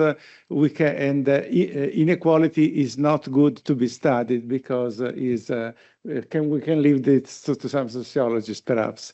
And of course, and the Queen of Britain wrote the letter to the Economist how you could not see the crisis coming. So there was a collapse of the legitimacy of the mainstream, but they survived it too well, in the sense that they can complicate a little bit their models, but fundamentally the assumptions are still the same. And if we look at the way in which the inflation was dealt with, we have a return of monetarist type of restrictive monetary policy. We have so in this sense, the adjustments that were made were mainly cosmetical, but no fundamental change has been introduced. For instance, inequality has never been introduced in any criteria of policy making. And if you look at the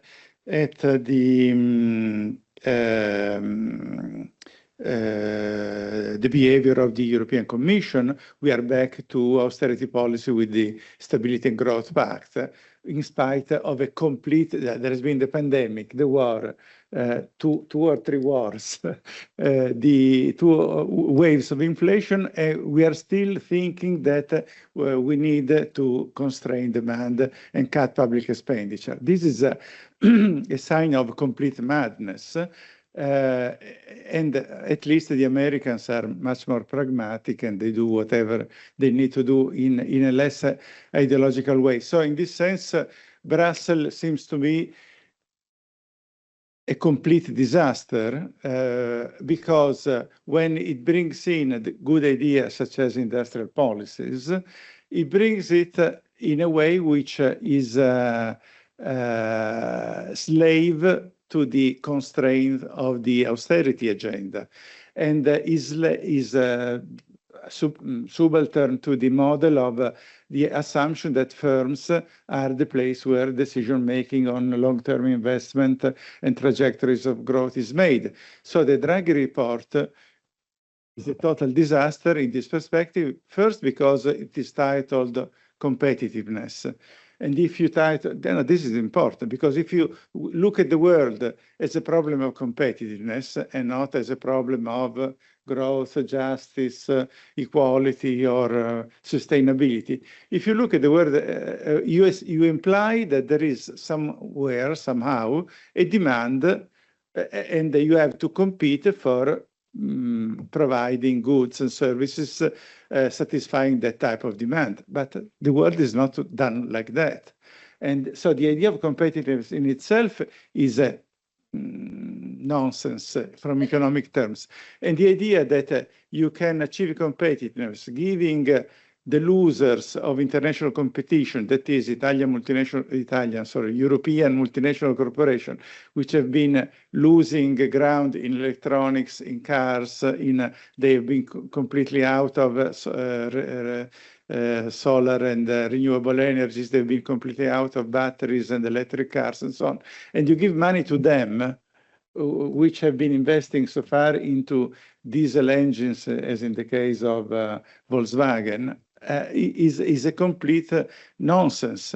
But so in this sense, the idea that the idea of industrial policy, your point, is a welcome return, because until 10 years ago, you could not publish an article in a European journal with the title Industrial Policy, almost, in a mainstream journal. Now you can publish it, but the idea of industrial policy is not an alternative trajectory, which is the result of a policy debate with taking into account social priorities, environmental needs, gender issues, or whatever other social concerns are there. And a strategy where you have public actors, such as public expenditure, government ministries, or state-owned firms shaping this agenda, which was the European model of the post-war decades. Industrialization in Europe in the post-war decades, and even in the pre-war decades, was the result of public policy, not the result of spontaneous capitalist drives. So in this sense, we really need a complete paradigm change in policymaking in Europe and in, of course, European capitals, because the way in which industrial policy and also the emergency crisis have been addressed leaves the dynamics of decision-making to firms, and the use of public money has been mainly, differently from the past, has been mainly directed to subsidizing firms of household. The large 90% of the money spent to deal with the pandemic was subsidies to firms or household, not the creation of a different decentralized, territorialized public health system, which could prevent these things, or expanding public welfare activities. So the idea is that the state intervenes in a very supportive, best supporting role, not the leading role of the movies. So in this sense, but this is not really perceived by a lot of debate, because a lot of people say we have a return of the state because the state now has a big program for spending. But the way it does this spending is completely subaltern to that. And of course, this is contradictory to the macroeconomic framework over there. And of course, in the case of the military spending, we have a combination of the industrial policy and technology policy side of this story, the projection of power, but again, in the Draghi report, you give the money to the firms, and in this case, European military firms are completely integrated in the American military-industrial complex because they don't have the technology, and the American private equity funds have an increasingly large ownership share, and they are operating very much as a part of the financial capital story because they've been booming in asset evaluation as a result of wars. So what we see is that Europe is unexplained. We cannot understand why Europe is so completely unavailable to learning about the changes of the last 20 years now. So in this sense, this is a policy failure, but also a policy of ideas, of models, of representation of reality. And so we have very few voices which are breaking from this. All the big mainstream economist names continue to give this type of argument. So in this sense, of course, the question of interest is not relevant in this framework because the assumption is that the interest of the multinational corporation is, in the long term, the interest of the workers and the citizens because you have trickle-down economics and you have anti-inflation protecting savings and financial activities, and we have, in the long term, the economy that will be supported by stability. But of course, this is not this type of. Roosevelt did not think in these terms after the Great Depression in the US.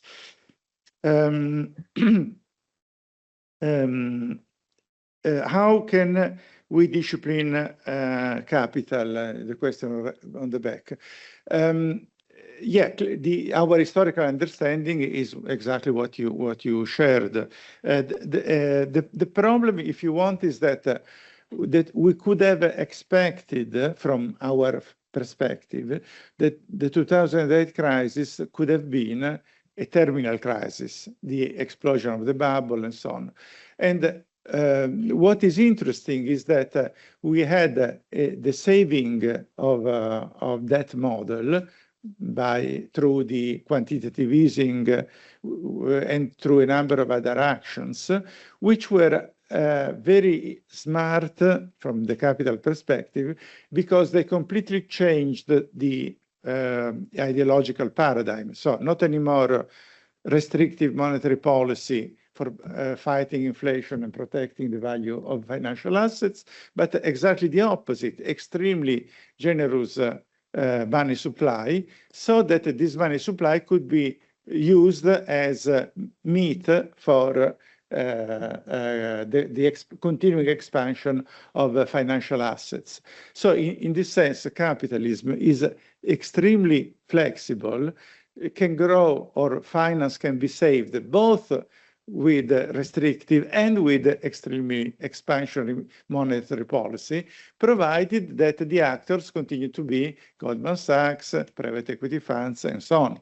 So in this sense, and of course, provided that there is continuing capital liberalization, continuing capital flows to the US, and the continuing demand over there. So in this sense, we have to understand that there are some fundamental rules for this model of financial accumulation, and then there are policy tricks that can be one or the opposite, and depending on the context, they've been successful. The question is that these policy tricks take you only little to some extent, and of course the contradiction become increasingly steep. And of course, let's learn from China now. China has been expanding its material production capability, is now the largest economy of the world, is dominating basically all important technologies, including the good ones, environmental ones, and so on, including digital technologies. And what did China do? when there was a push by the digital platforms to turn to finance, with Jack Ma trying to turn the digital platform into a financial powerhouse, there was a political repression, which was exactly what Roosevelt did with the breakup of banks and of American monopolies in the pre-war periods. So we need political rules for creating rules and constraints to the dynamics of capitals. And if you don't do that, you end up with instability. If you are lucky and if you are the center of the economy, you end up with a bubble which gives you wealth for a little while. But in the long term, you end up with a major instability. So in this sense, China is doing not only the material production things right, or the technology things right, but is also doing the financial things right with setting constraints on this. And so we need some more studies for understanding these the aspects of Chinese policy. Of course, on our side, we are going to face increasing crisis. The problem is whether the crisis will continue to be addressed in a pro-finance way or reversing the balance of power. On Guglielmo's point, I completely agree. The experimental and behavioral turn of economic attention is completely methodologically individualist and failed to introduce the context, and was a big disappointment in this sense. So context is becoming important. On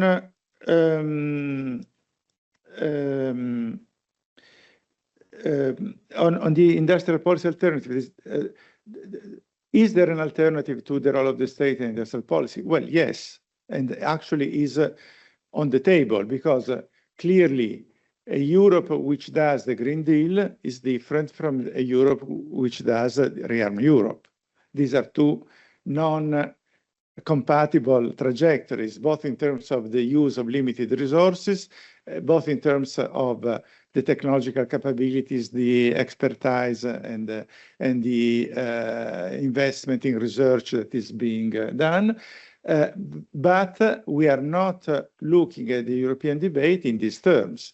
So we don't have a Green Europe party as opposed to a military party, or and also because the Green Europe trajectory is much weaker in economic structural terms.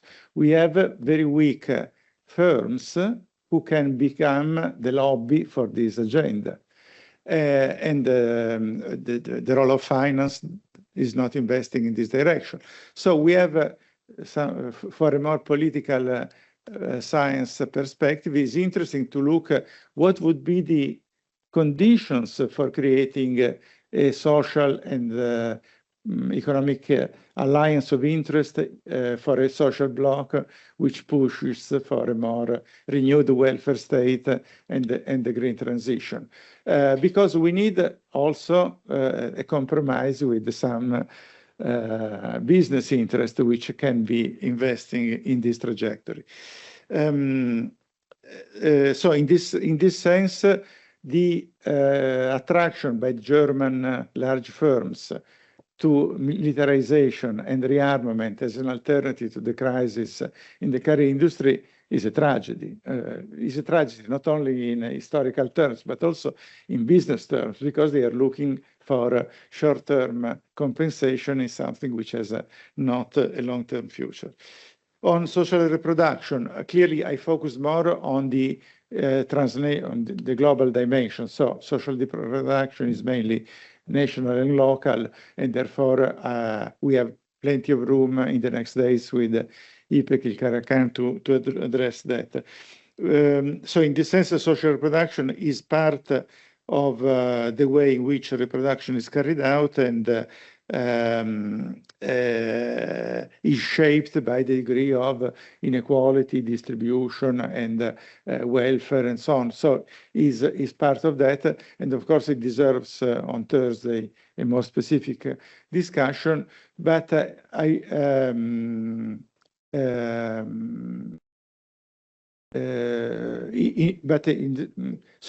logically is not shaping the world relationship between politics and economics, is reshaping the way in which national politics and the democratic processes consider demands from society, from women, from young people, and so on, in a different way. And of course, this has a projection also at a global scale, but this goes through a reshaping of national priorities in this sense. Thank you for the question. I don't know if some of you has arrived here with the interesting question about your own research agenda. So share with us also not just questions about what we have been saying, but also what would you like to hear here? I see 1, 2, and 3. Let's start. We started from the left, and now we start from the right, please.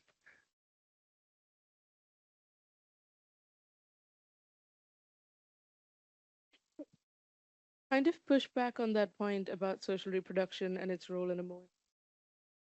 I agree that it needs to be studied on a more local level, but if we view social reproduction as like a subsidy to capital, it's going to have that international effect as well, right? Like, for example, in the Indian case where social reproduction really allows for like that extractive global value chain to be created, that's going to affect, I mean, if it's affecting capital, it's going to be cross-country capital, I would say.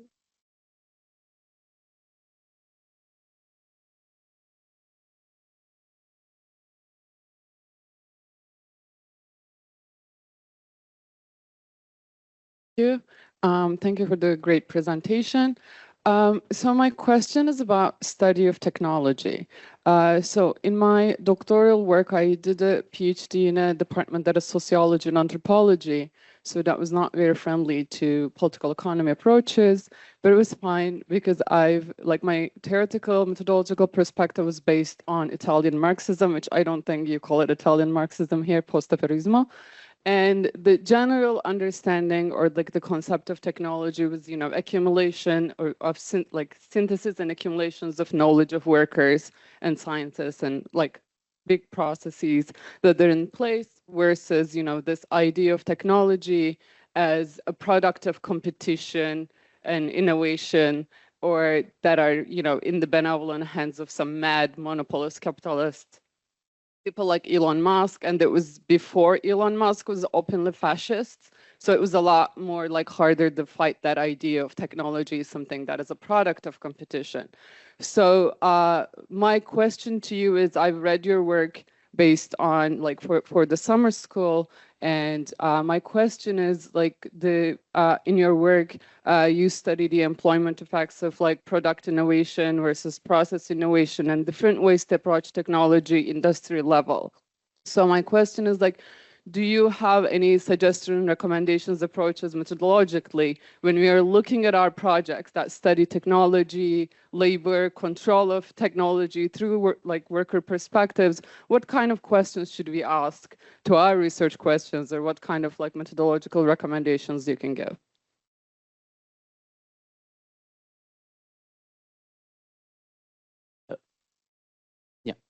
Just quickly reintroducing myself as well, because I think that informs my question. I'm João, I'm a PhD student in Barcelona in sociology. I landed there because of my thesis supervisor. I haven't done sociology before. I'm a political science undergraduate and master's in social policy. And so I hope not to derail the discussion too much, because it's being very interesting from a theoretical and empirical point of view. And I think that we all agree on the added value of complexifying reality through a political economy lens.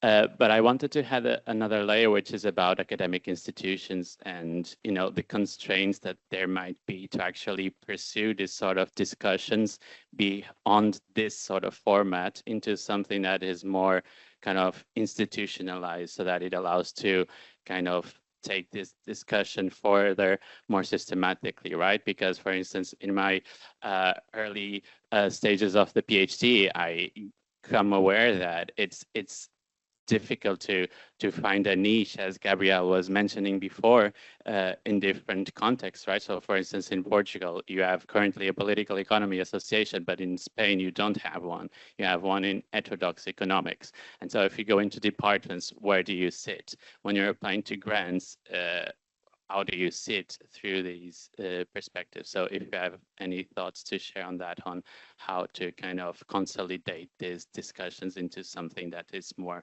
medium, long-term and institutionalized. Political economy of academia, yeah. No. Oh, yes, please. Milica Uvalic. For many years. I would like to make a general comment about neoliberalism, this whole debate. You gave us a brilliant presentation of so many issues which really make us reflect on the importance of political choices and decisions for economic developments. But I would say that perhaps discussing neoliberalism, we have to perhaps make a distinction between sectors, because whereas I'm fully agree with your comments about monetary and fiscal policies remaining in the framework of what it used to be 30 years ago. Although even there, if we consider that half of the EU member states have a public debt which is double the allowed, I mean, even there's more tolerance with respect to before. There are certain other areas where I think we have moved away from neoliberalism. And concretely, industrial policy has become the new normal. If you just look at the literature, how many papers have been published on industrial policies, including by the main international financial institutions, by the IMF, by the World Bank, by so many institutions that until yesterday were the carriers and main promoters of the mainstream neoliberal economics. And so, and also at the level of the EU, if you look at what is happening as a reaction to Trump's policies of economic nationalism, there's this Industrial Acceleration Act, which I don't know whether it's already been adopted, but in fact there we see that also the European Union returns to its own basis. It needs some own policies to reinforce its so there's a lot going on, and I think that especially in the area of, the Green Deal, of course you need industrial policies in that area, but you also need industrial policies in some countries that are perhaps not so developed, like Italy or France or Germany, where you need to steer structural changes of the economy, because you cannot leave it to multinational enterprises.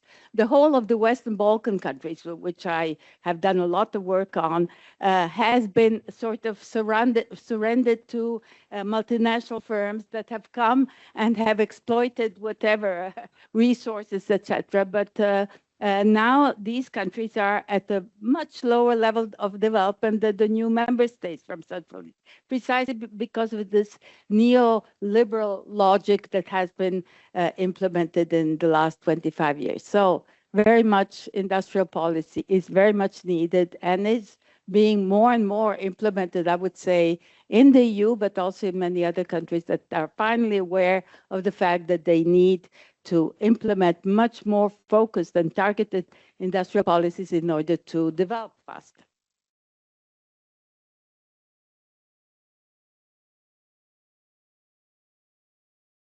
Guglielmo asked us to bring some testimony. I can do it later. Tomorrow I will talk about industrial policy, so I will be happy also to share personal experience. I'll start. Okay, great. So I had the opportunity to, when I had your stage of your career, to start working with industrial policy issue in Cambridge, and lots of economists at the time told me, what are you working on? This is suicidal. You're not going to have a job in your life. So that's an aside piece. And over the last 15 years, I worked with government. I spent 1.5 years in the commission in the DG GRO, when they ask strange economists like me to go and say something different. And the story, it's actually much less positive what you are actually suggesting. What happened fundamentally is we go back to the concept of hegemony, right? Economists have been very powerful in giving the impression that actually they are absorbing all these ideas, as Mario was putting out, right? So you have people using concepts like industrial policy in a way that reduce any political economy implication of industrial policy. It's become a purely technical exercise. I'll give you a very concrete example. My friends in Roosevelt Institute in the US were very excited with Biden, the IRA, and doing all this, the Inflation Reduction Act, billions. And you have to ask the question, why is Biden never put on the table the issue that the companies that were receiving all this money were extremely high financialized companies. IBM didn't need $5 billion to invest in a fab to produce semiconductors and things like that. That was not the issue. So most of the people, even in the progressive camp, who have rediscovered industrial policy, either they've done it in a very shallow way, because we lost the capacity to think about what is the political economy of that, where labor fits into that story, how state relate to capital, how discipline works, does the state has the capacity to do so? And as a result of that, when the commission started redoing this, it was not because they really had the moment of eureka, and they realized that the system was not sustainable. We engaged people like Draghi and Letta during the report. They didn't want to discuss really what was the what is the single market if not delivering for especially the peripheries of Europe. That was the point. The convergence idea was about a political economy, even before then integration, trading, and all these issues. So you end up in a situation now where fundamentally it's a very dangerous moment, because the instruments we would like to reclaim to have a different state business relationship, industrial policy, capital disciplining, fighting financialization and so on, has been sort of captured, and we need to regain space and re-give meaning to this kind of issues. And this is happening in the Global South as well. I've been working in the Presidential Economic Advisory Council of Ramaphosa, of the president there. Of course, they want to talk about industrial policy. I mean, Ramaphosa is a former trade unionist, someone, who is in bed with capitalism in South Africa and beyond, because in the Global South, most of the large corporations, I use South Africa tomorrow as an example. You saw in Mario's chart, South Africa is an outlier of desperation in terms of inequality and so on. Now, this, you would talk with these policymakers and would say, yes, we want to do industrial policy. Yes, this is what, is our new social contract. But when it comes to really challenge multinational corporation, I'll talk about ArcelorMittal tomorrow. I mean, it's the same problem we have in Italy with the ILVA of ArcelorMittal. When you talk about discipline platform, introducing new regulation for controlling, governing the power of this platform, they fundamentally are unable to, first of all, understand the depth of the power that this corporation and these players have, and also to translate instruments into disciplining mechanisms, right? Because we have lost lots of state capacity. So my general comment is that this is a great, and congratulations for bringing together this conversation, because in a way we need to rebuild capacity in academia to do relevant research in these areas so that we can be relevant in the policymaking process. And we need to rebuild state capacity to discipline capital. Otherwise, state becomes captured in the form of, you can call it de-risking, as my colleague Daniela Gabor used the expression, or you can use whatever other, I worked many years on corruption issues. Corruption was another form of capturing the state that in the post-colonial period across many countries in the Global South was trying to build industries, social welfare, and so on and so forth. So I think we need to be very careful in not falling into the trap of believing that there is a fundamental shift in the way in which people think about the role of the state. And this is happening in the Commission as much as happening across the Global South. People are interested about talking about it, but either they don't have the power to really discipline capital, or they still are very much affected. I mean, the knowledge bank, the World Bank, has been brainwashing people across government departments all around the world. You go to talk with some of them about doing things, and they would say, but this is not the role of the state. But this is not, this is a market issue. This should not, or we solve the problem by creating another market. So I really would say, let's think about carefully what is happening in specific context and go beyond what is the narrative, because narratives are very powerful. And so if we manage to debunk narrative, we can actually restart a different type of conversation. But I'm very concerned, as someone who's been working on industrial policy for some time, to see this mainstreaming and resurgence of industrial policy without the political economy dimension of that. I could keep going forever, but I'll stop there.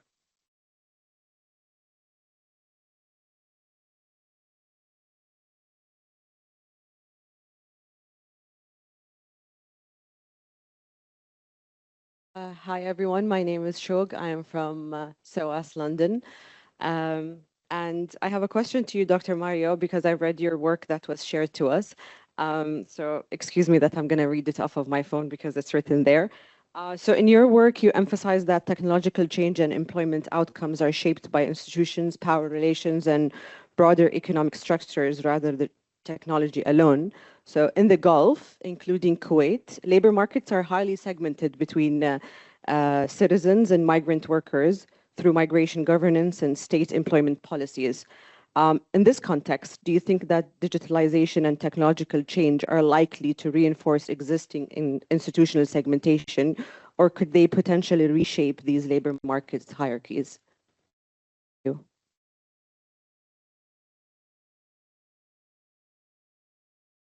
Hello, thank you for the presentation and for the great discussion. My name is Audi. I'm originally from Malaysia.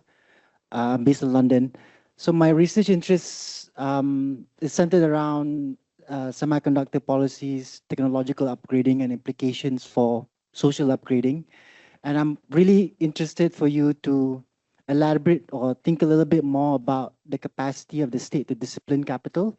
And particularly, I'm interested about the question of, because we've been talking about disciplining capital, but the state itself is not a one thing, an instrument or a tool. It's like it's a representation of various social forces within a society. So I'm wondering, because you touch on China, for instance, when there was an attempt by the business class to assert political power, political oppression by the party stopped that from happening. So I'm wondering whether you can elaborate a little bit more, and this touches on the Roderick's trilemma, about the relationship between coordination, planning, and political repression. What does the future hold in terms of pursuing state-led development and democratization, civil rights? And this includes, of course, the attempt by actors from below, trade unionists, labor unions, and their attempts to retain some of that value from being completely captured by the state. So hoping for you to elaborate a little bit more on that. Thank you. Okay, thank you.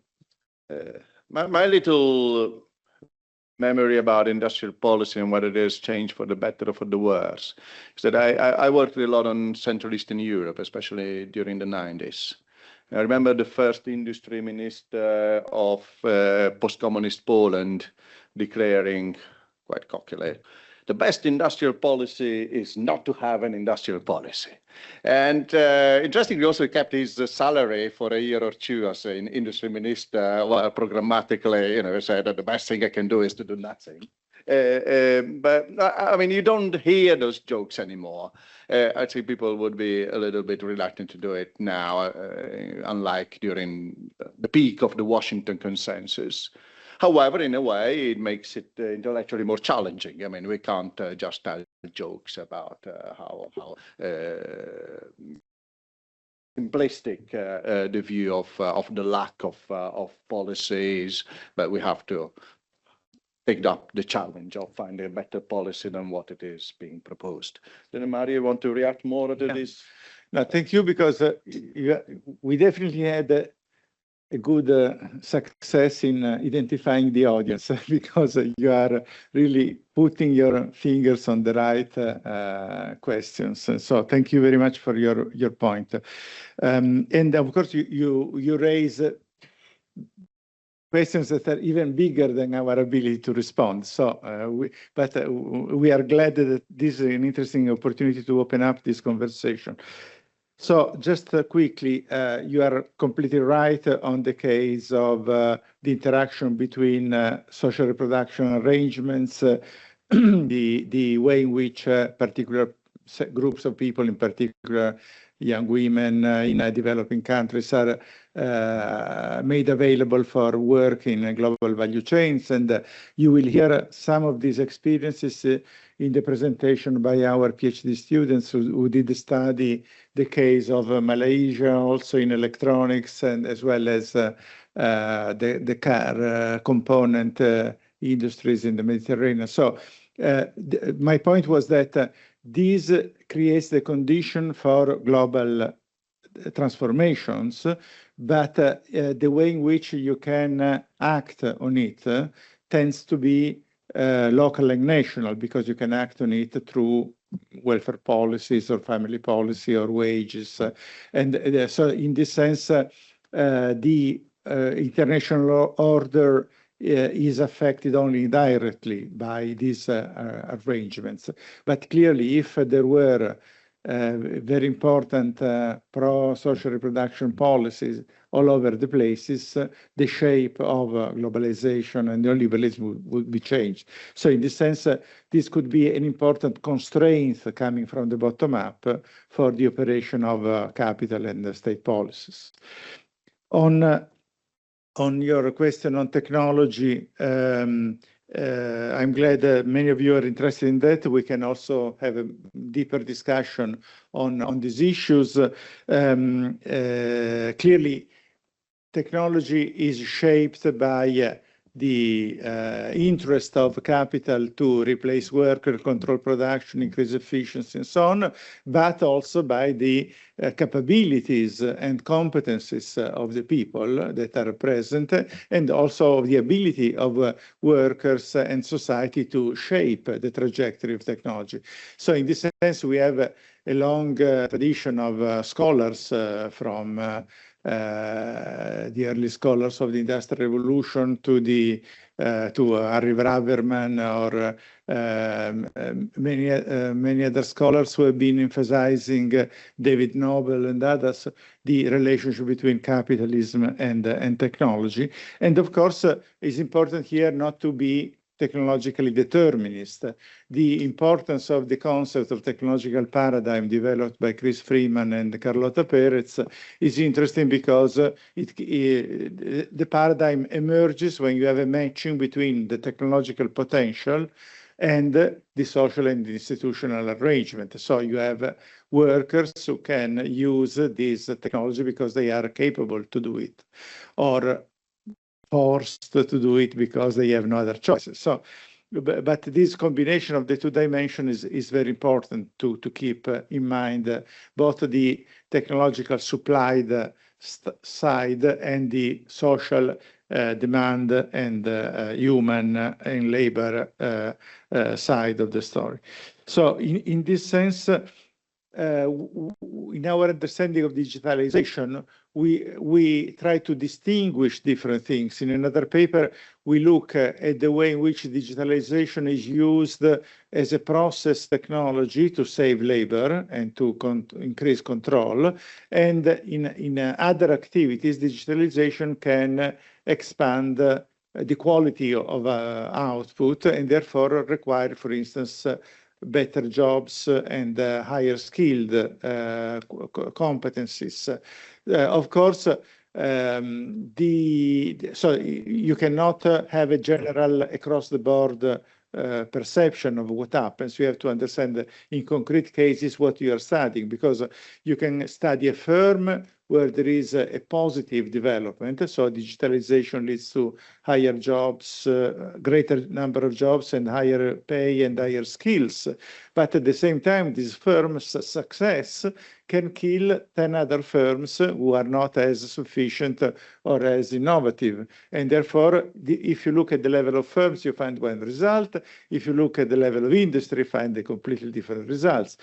In the case of a more complex situation where you have migrant workers, segmentation of workforce, it is difficult to imagine digitalization as an opportunity for significant upgrading across the board. Probably my expectation would be that fragmentation increases with digitalization because you can have a few highly qualified tasks that are closely linked to digital technologies, which are isolated from other functions, and therefore you can divide labor. The labor process can be reshaped in ways which make use both of the top skills, but also of the availability of cheap migrant labor. So in this sense, I don't see digitalization as a process compacting or reducing heterogeneity. It seems to me that there is increasing heterogeneity also because of the fact that digitalization can be remote, can be used and introduced and connected to other spaces. So the strength of the concentration, of the physical concentration of people in the Fordist factory is not there at all. So my ignorant expectation would be increasing fragmentation.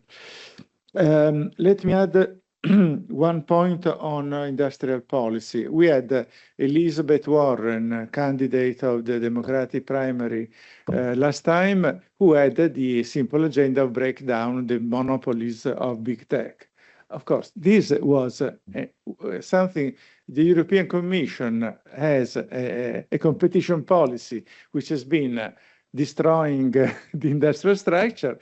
Take seriously this and make anti-monopolistic position in big tech and in digital platforms your banner, for instance. If you do this and if you prevent tax evasion, we have a PhD student of us who works a lot on tax elusion and tax evasion by multinational. And if you kill the tax havens within the European Union, you are not doing not even a reformist platform. You're doing some rationalization of capitalist markets. And this was done in previous technological waves when there was a Standard Oil in the US or AT&T breakdown. So you had a number of experiences within reasonable capitalist context where anti-monopolistic power was an important guideline for policy, and the parallel emergence of state agencies or state-owned firms, maybe at the European level, was a counterbalance to the logic of finance-driven accumulation in these areas. So we have a number of very simple, non-revolutionary agenda which Brussels could take up, but as you said, thank you, Antonio, and we will learn from Antonio tomorrow about the complexity of industrial policy more. Your point on the case of Mali, we have a PhD student who will present on Thursday his work on the electronics industry in Malaysia and Vietnam, looking at the possibilities for social upgrading and economic upgrading. So you will have an interesting debate with him. So I'm glad that this can be part of our discussion. Clearly, what I am not competent enough on this type of topics, but my expectation would be that for economic upgrading, you do need a a development policy and an industrial policy which creates important domestic actors, be they domestic private firms or state-owned firms, or a combination of joint ventures with foreign firms where the domestic power is important. So unless you have a strong domestic economic actor, it's difficult that you are anything more than an open space where multinationals arrive, and also the experience of the Western Balkan that Milica was telling us is problematic in this regard. Secondly, for social upgrading, you need a lot of things: democracy, unions, class conflict, a development of domestic relationship, civil society, and a development of domestic economic dynamics, so that if you increase wages, these wages don't go right into imports and weaken the domestic base. So a domestic capability across a diversified set of economic activities is important because it can go hand in hand with a more wage-led growth rather than a profit-led growth. So in this sense, we need to have both a broader growth trajectory for macroeconomics and industrial policy, and also a social bloc model that can contribute to a consensus. And of course, this requires an advancement of the political awareness and of the political debate, which is difficult in contexts where there is less democratic dynamism and less responsiveness of policymakers to the broader social forces. So, but these, of course, can complicate a lot the question that we ask. I think we can continue also the debate in the breaks on more specific issues. If you want, we can also break earlier. I want first to say thank you to Mario. Oh, sorry. No, you want to say? On Antonio's points on industrial policy, on which I agree completely. Like, I wasn't meaning that these concepts have become like part of the mainstream. They've been kidnapped by the mainstream in a way, as you described. But I would add a little bit of a nuance, like the political economy critical part of myself would say, like, you cannot discipline capital without like strong regulation and like industrial regulations and so on, and you cannot do the decarbonization, for example, without the consent of a big chunk of the producers and the capitalist class. But at the same time, the structural power and the interest of many of these actors, it's in part like politically constructed and socially constructed, let's say. And it makes me think of a conversation that I had with a person from BDI, the German industry. We were talking about the fact that basically at some point the German industry wants to change the debt brake, the constitutional rules, and they're basically beyond. They're more progressive than the political spectrum, which doesn't want to do it. And they say, like, I mean, we know that it's not possible to cut pensions to the level that is needed to finance the decarbonization and industrial policy. We would like to do that, we cannot. So we know that we have to change that brake, but it's not our duty to be on the barricade to do that. So it's like, it brings back the role that politicians should do. And to the last point that you mentioned, like the lack of capacity, because states and the European Commission's lost their capacity. I would say that it's not just the administrative, bureaucratic capacity, like that these people are understaffed and so on. I think there's also an important sort of political capacity, which is like the capacity to create coalitions, the capacity to impose regulation and to create trade-offs, like to convince these actors. Like we cannot expect. So I'm trying to strike a balance between. Yeah, that's it.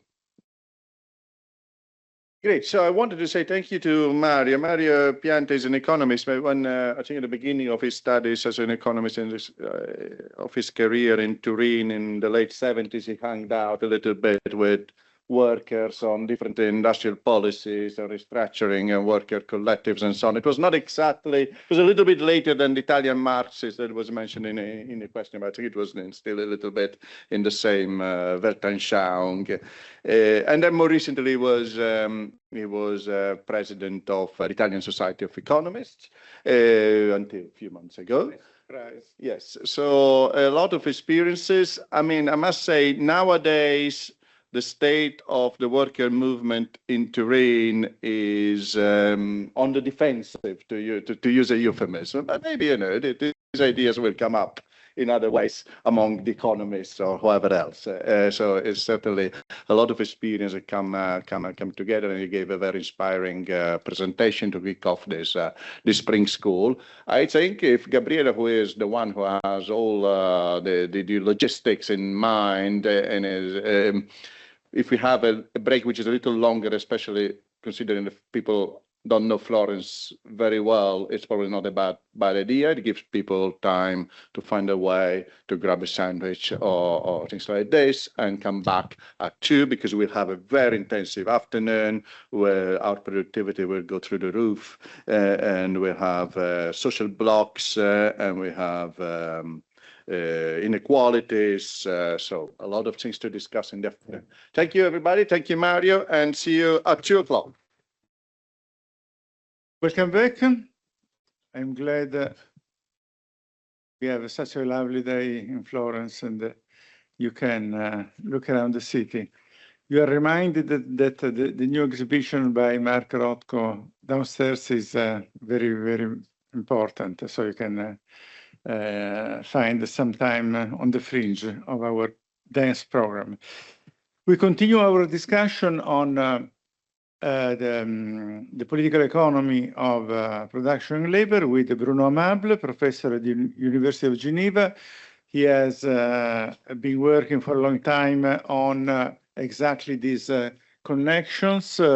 He has cooperated with the regulation approach, has worked on the diversity of capitalism, the role of technology, and his recent work has been on social blocks and the case of France and the bloc bourgeois around Macron.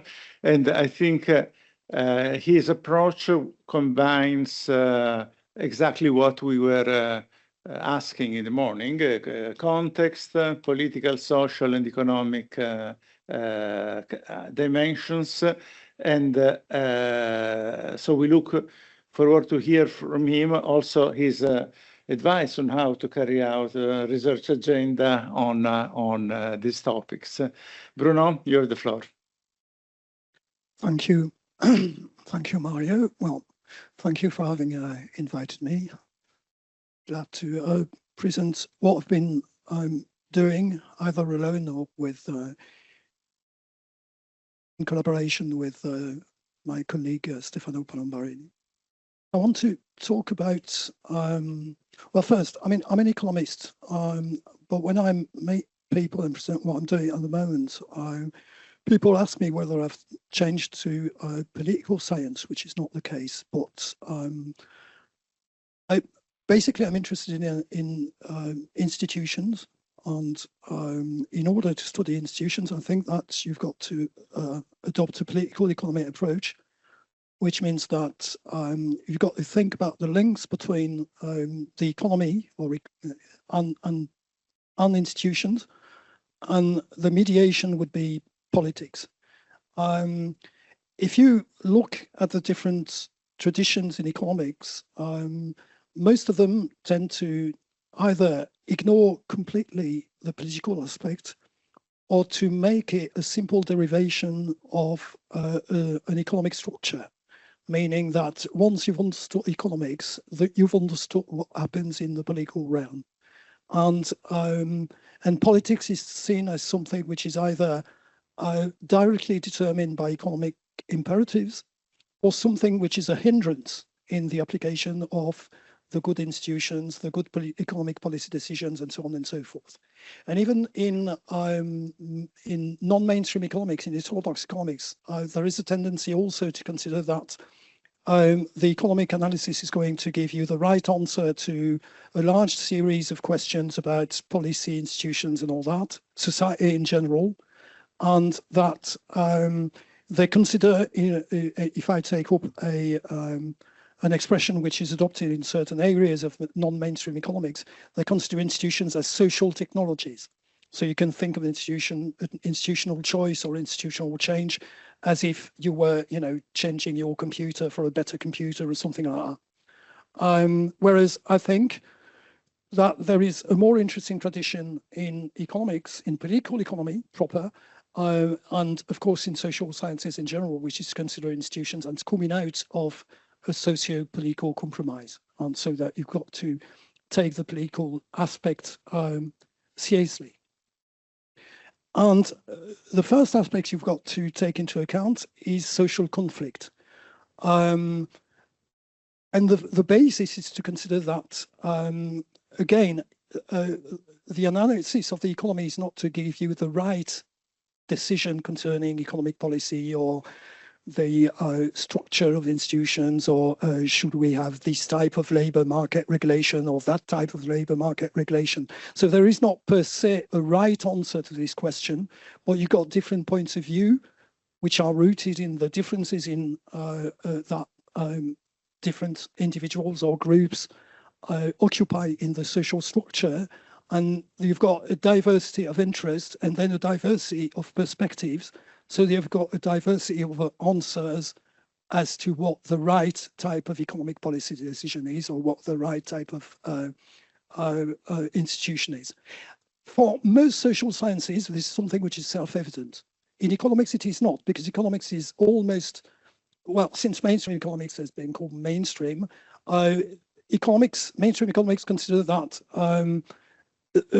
it's a normative science. So it's in a position to actually give orders to political decision makers regarding what type of economic policy decisions they could make. Yeah, that's the things I want to talk to you about. So, okay. So as I was saying, social conflict, the conflict is rooted in the diversity of positions. So as long as you've got a diversity of positions, you've got a diversity of perspectives and interests. And then you've got to also, something which is very present in economics, even heterodox economics, is the fact that you can derive directly this diversity from the diversity of positions in the social structure or in the economy. You can directly derive the diversity of perspectives and the diversity of opinions on what the correct economic policy decision is, etc. Whereas, again, this is self-evident for other social sciences. We consider, when I say we, I mean my colleague Stefano Palombarini and I, we consider that you've got the level of institutions, an ideology, which actually are mediation in this perspective that people have got on their own situation, on their own interests, etc. So to put it in a simpler way, to say that the interests are always interests which are mediated by a certain vision, and this vision is influenced by ideology. So for use of a simple term, okay. Right. Also, I'm going to talk about social bloc, and the notion I'm going to mobilize is one of political support. One of the most common misinterpretation of what we've been doing and what I've been doing is to say that, okay, you talk about social bloc, but really you talk about electoral blocks. You talk about elections and you talk about voting coalitions and stuff like that. Whereas the term we use is political support. And you've got a very wide variety of political support depending on the type of a social group that you're actually considering. So the most obvious, in democracies at least, the most obvious expression of political support is voting, but this is definitely not the only type of political support that you can imagine. So here in this table, you've got different expressions, from voting to physical violence, actual physical violence, you know, murder, assassinations, and so on, with lobbying influence, intellectual influence, media power, etc., etc. So I won't comment in detail this table, but it's just to give an idea that actually political support can be very diverse. Actually, this is something which you find, albeit in a simpler configuration.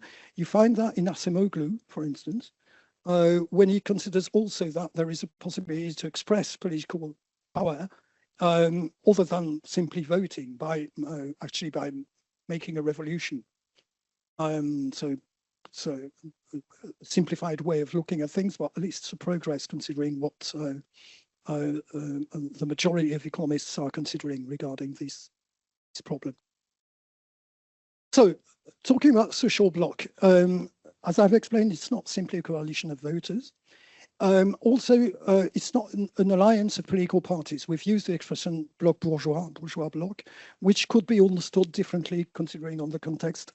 For instance, in reference to the Weimar Republic or to Switzerland, for instance, when you talk about bloc bourgeois or bourgeois bloc, it means an alliance of conservative political parties, which is not the case. Also, and this is something which is obvious, is the fact that it's different from Gramsci's historical bloc. As you know, Gramsci has made many uses of the term bloc. He used it in expressions, you know, social bloc, national bloc, etc., etc., all the expressions which are said there. I'd be more precise in a minute regarding that, but it's something which is different. So what we call a social bloc is, as it says here, a set of social or socio-political groups that identify to varying degrees and possibly for different reasons with the same political project because it sufficiently meets their diverse expectations. Again, I'll be more precise in a minute. And we use also the expression dominant social bloc when, well, the social bloc is dominant when it is dominant politically, as it says here, when the political strategy that corresponds to it is able to establish itself in the long term, meaning to be stable and to express precisely its power, thanks to the support that it gets from the social bloc in question. Social blocs are constituted of different groups, different social groups, and as it says here, it's not necessary that all the expectations of the social groups belonging to the bloc to be met. As I was mentioning before, the social groups are going to belong to the bloc for different reasons. And because some of their expectations are met, satisfied, to a degree which they consider satisfying enough in order for them to actually consider that they belong to the bloc and bring the type of political support that they're able to bring. It doesn't mean that bloc, the term bloc itself is probably deceiving in a way, because it looks as if it was something which is homogeneous, like, you know, concrete bloc, for instance, something. It's not the case. The case here is that you've got different groups. They're different, they're diverse, and even within the group, you've got diverse individuals with have got different expectations, etc. But they belong to a group or they belong to a bloc because what is actually uniting them is stronger than what is dividing them. So again, the demands and expectations that these groups may have, they may be to some extent contradictory with others, but they're considered, what brings them together is actually considered to be more important than the possible disagreement that they may have. Also, the idea of a social bloc means that some groups are in and some groups are out. So you've got a difference between the groups in and the groups out, and within the blocs, you've got a difference between the groups which are central, which belong to the core of the bloc, and the groups which are more in the periphery. So it's a hierarchical set in a way. So dominant social bloc is because the strategy which the bloc is supporting is actually a winning strategy from the political point of view. A stable dominant social bloc exists when a certain political mediation wins. in the political competition. And the existence of a dominant social bloc is a necessary condition for the regulation of social conflict, which means that social conflict is not abolished, but it is regulated, it is under control. And of course, the type of control differs according to the type of political institutions that we are considering. Type of control in dictatorships is obviously different from the type of control that political power in a democracy is able to exercise. So this corresponds, as I say here, the viability of a political strategy capable of reproducing itself and reproducing the support it needs. And it corresponds to a relative stability of the frontier between the dominant groups, so the groups that belong to the dominant social bloc, and the groups which are dominated, meaning outside of the dominant social bloc. And here I want to make a comparison with an earlier literature which you may be familiar with or not familiar with because it's quite old. It's with a contribution by Alain Lippietz from the late 1980s. He was also interested in this idea of blocks and etc. And he's got a definition of the social blocks and the dominant bloc, which is different from the one we use. So I want to emphasize the fact that what we are considering is different from what he considered. So in an article which is a bit difficult to find because it was not in a journal, it was a working paper and it was a chapter in a book, but it's possible to find it on the internet. So he defined a social bloc as, and it's a quote, a stable system of relations of domination, alliances and concessions between different social groups, dominant and subordinate. This is very close to what I've been talking about for a minute. For Lippietz, a bloc becomes hegemonic, and that's where the Gramscian influence kicks in, when it has its arrangements recognized as being in the interests of the nation as a whole. And this is something which is different from what we will be, we have been considering with Stefano, and I'll be more precise in a minute.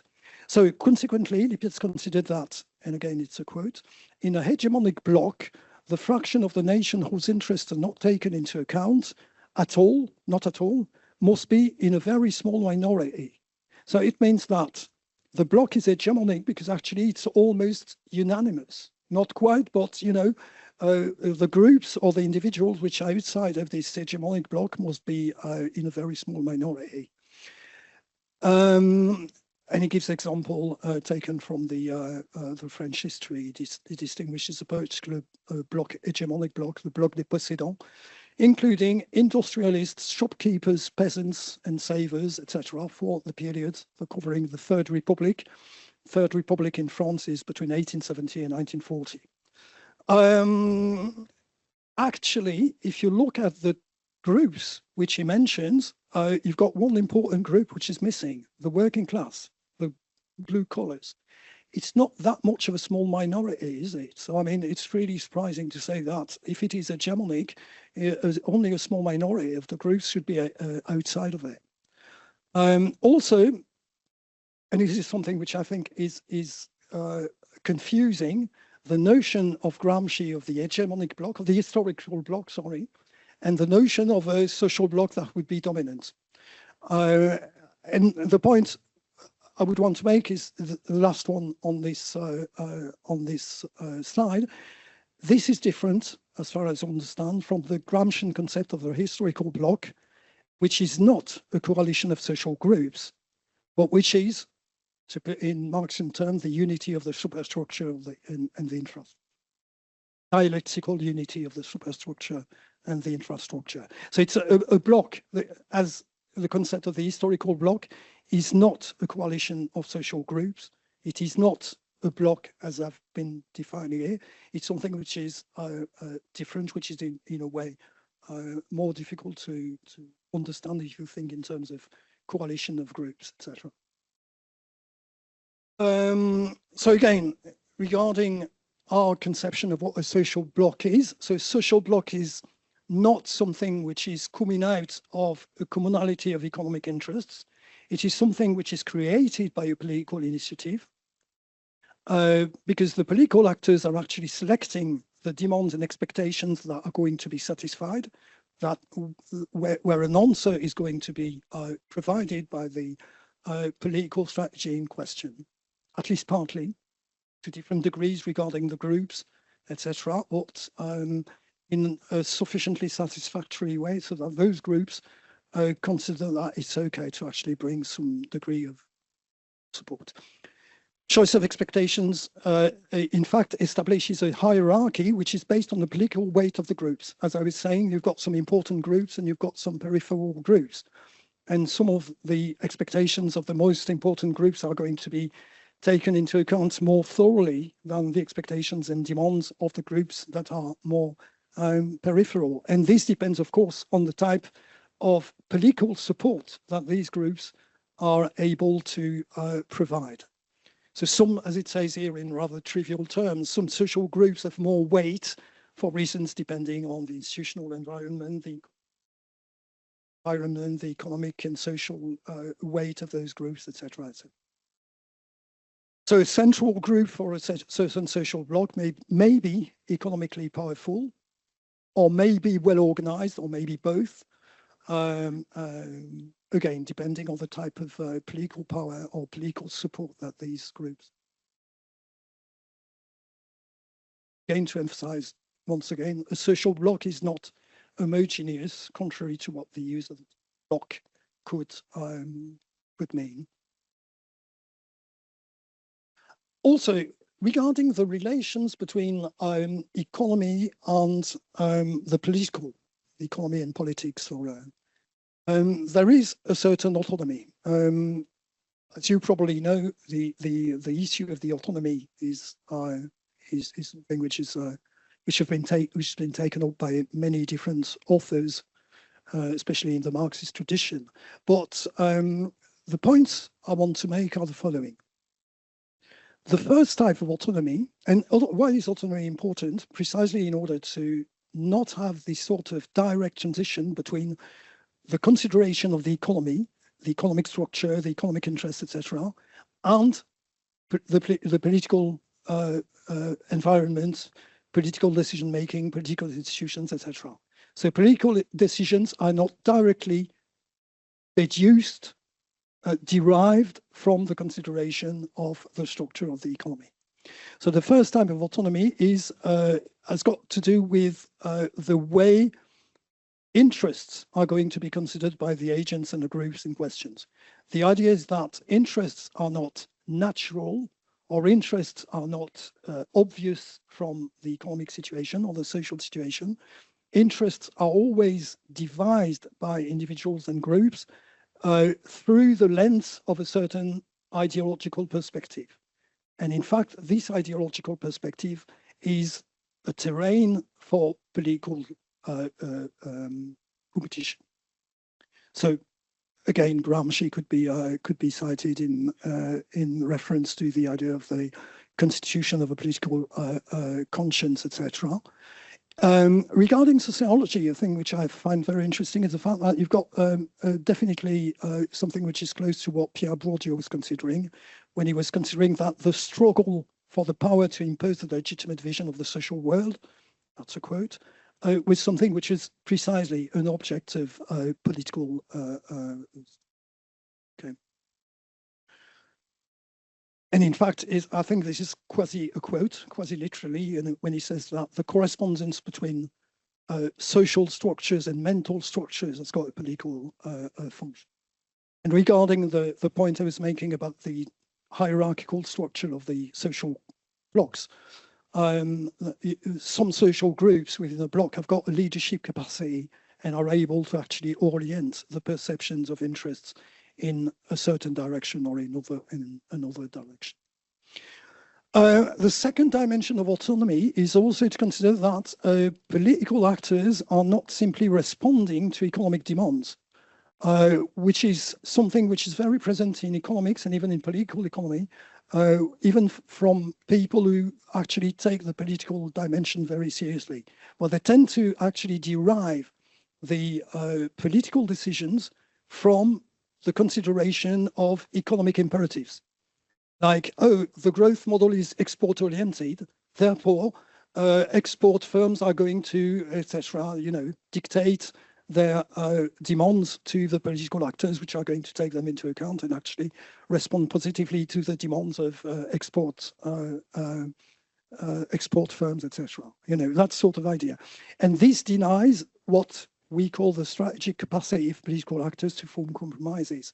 It's definitely the action of political actors to actually form compromises between the different interests expressed by the different groups, and not simply taking orders from those groups regarding the type of compromise that they are going to have to establish.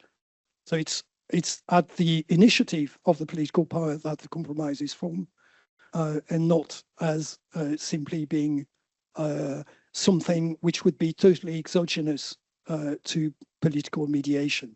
So again, a social bloc is a construction because it demands a political strategy, and this political strategy is devised at the initiative of political actors and not simply as the outcome of simple economic interests expressed by dominant economic actors.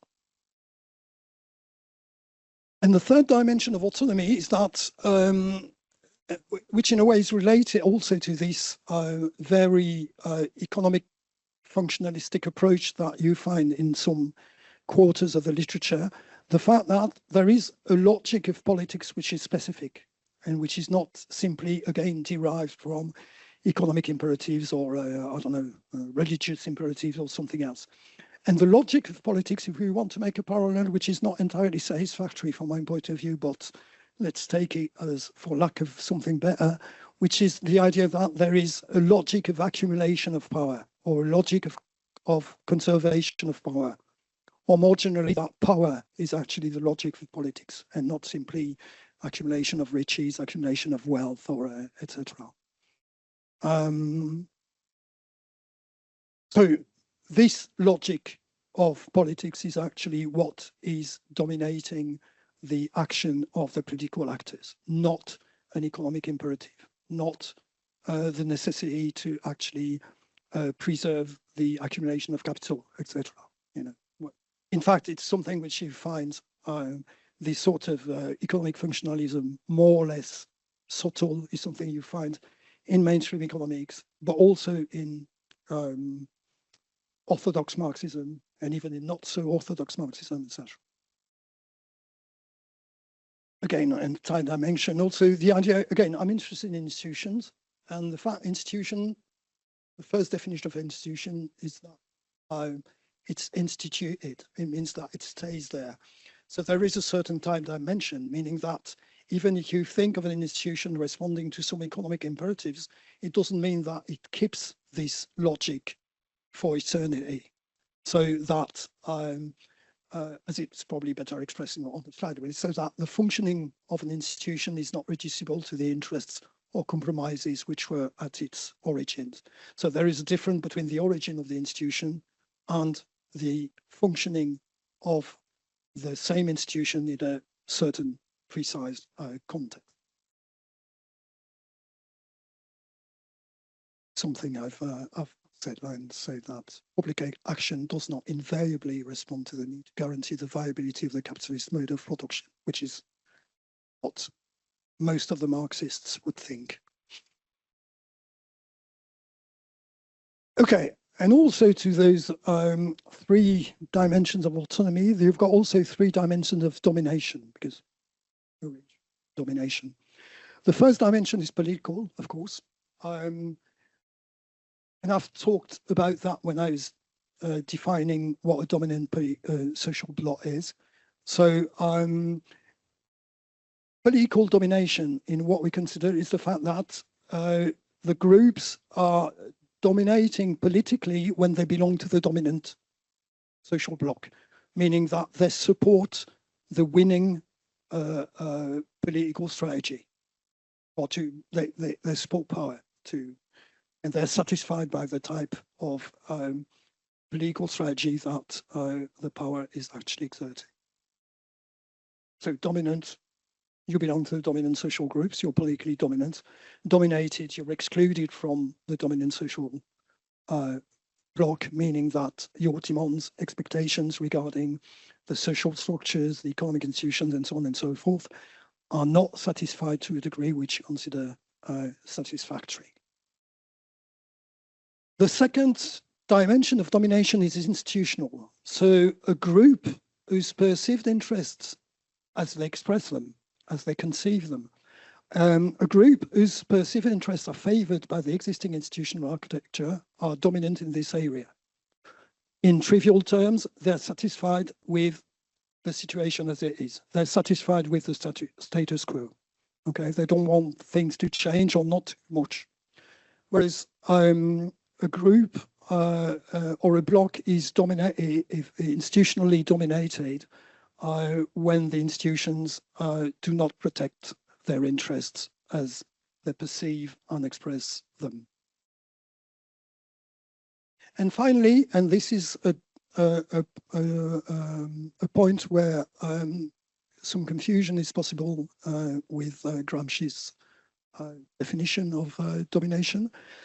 The ideological domination, let's say that a group is dominant ideologically when its demands and expectations are compatible with the dominant ideological paradigm, which is to say, for instance, that the demands and expectations of a group are considered as legitimate, possible, reasonable, etc. Whereas it is dominated when the dominant ideological paradigm is considering the expectations or demands of the group are as not possible economically, illegitimate, not moral, unacceptable, etc. Okay, so if a group is able to express its interests in terms of the dominant ideology, it is ideologically dominant. Whereas when a group expresses demands which are considered as, you know, not something acceptable, it is ideologically dominated. And this is different from Gramsci's or the use of this idea by of this ideological domination by Gramscians or by Gramsci itself. That's a nice figure, but I think it is in maybe it is not in the article regarding the articulation of the three domains I've just talked about: the institutions, the ideology, and the political mediation. But I'm not going to comment it.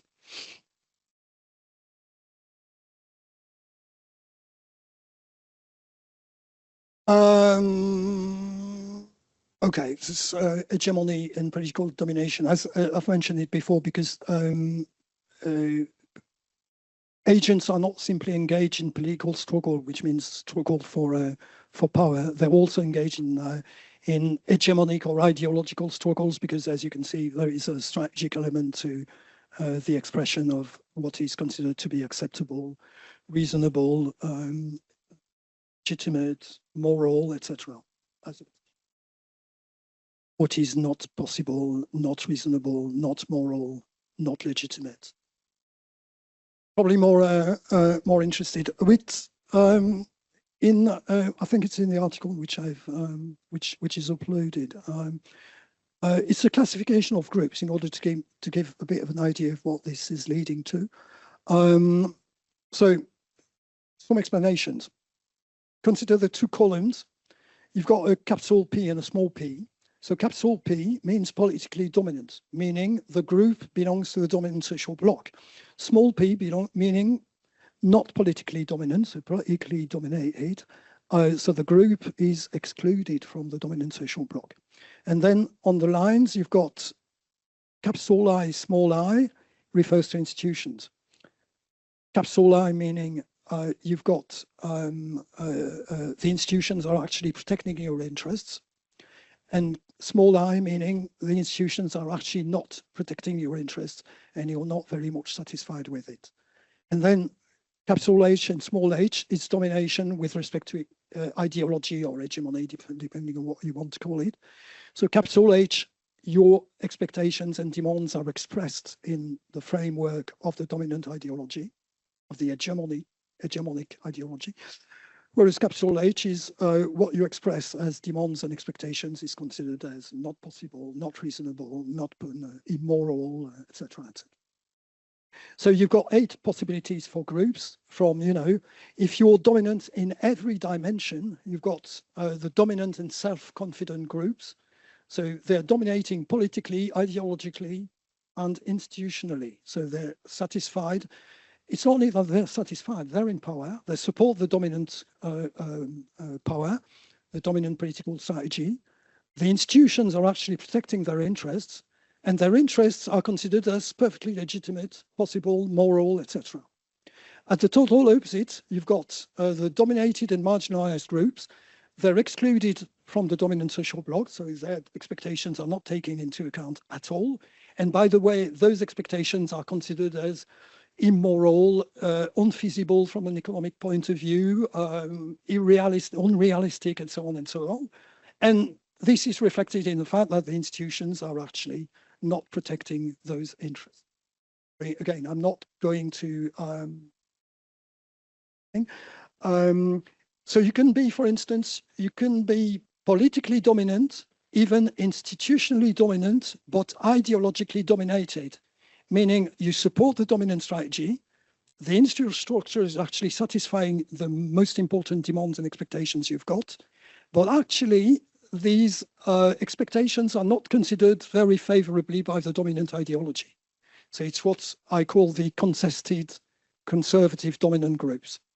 They're dominant, they're conservative because they want to keep the institution structure as it is, but they're contested because the expression of their interests, and meaning that some of the institutions that they support are considered as not so realistic, moral, feasible, etc., etc. That's an attempt to actually give a bit more flesh to this classification with example taken from the French situation and the French history. So I was referring to the dominant, confident, dominant group, etc.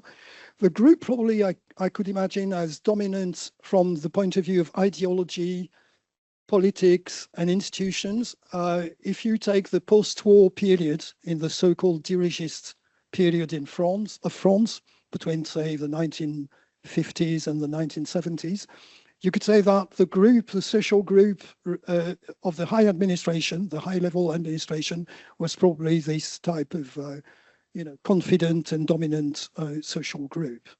Whereas if you take the polar opposite of that, groups which are ideologically, institutionally, and politically dominated, I think the best example in the recent history is the Gilets jaunes, the type of contestation which appeared in the early period of the Macron presidency.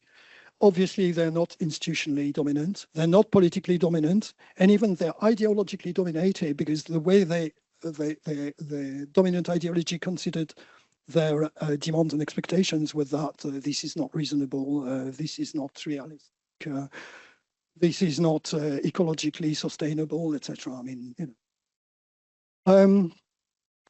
an interesting part of, for instance, a group which went from being politically and institutionally dominant, but ideologically dominated, and then the consequence of that, they ended up being politically dominated, is the so-called pied noir before the independence of Algeria, meaning pied noir is a familiar term for designing the European, inhabitants of European origins in Algeria. So obviously there was a period where they were institutionally dominant because obviously there was colonization. There was a time where they were politically dominant until, say, the late 1950s, but they were ideologically dominated, I would say, from the 1940s on, from the post-war period on, and being ideologically dominated, they then became institutionally and politically dominated. So you could say that they went from being politically and institutionally dominant, but ideologically dominated, to being politically dominated, ideologically dominated, but still institutionally dominant because colonization was still in order until the early 1960s. And then from the early 1960s on, they became politically, ideologically, and institutionally dominated, and they ended up in a situation where the Gilets jaunes be in this table. So it's very sketchy way of putting some flesh in the classification I was presenting, but what time is it? Am I too long? 5 minutes? Oh. Okay, so I'm not going to talk about this. No, it's an idea of conflict. Again, it's in the article which is uploaded. It's going to have a look if you want to see. It's again using this classification, trying to find. As I've said, you've got those groups are different, so you can imagine that they've got conflicts between them. So that's a possibility of conflict crossing the different groups, whether they belong to the dominant social bloc or they belong to the dominated blocs. The political crisis, I go very fast here. The definition of the political crisis is the fracture of the loss of political power of the previous dominant bloc. So meaning that the dominant bloc is fractured, ruptured, and not dominant any longer. Again, it could be a consequence of changes taking place in the economic sphere, but not necessarily. Again, no need for an economic determinism here. Possible outcomes of a political crisis. A way to respond to political crisis could be a way to simply adapt the political institutions. Again, I take the example of France at the end of the 1950s. You would say it's a political crisis. Even traditional political scientists would consider that, yes, 1958, it's a political crisis, probably the very definition of political crisis. From my point of view, from our point of view, it's interesting because there was a social bloc that only waited to be dominant. And the way this social bloc became dominant was not by a reaggregation of the groups between themselves, but simply by changing the institutions.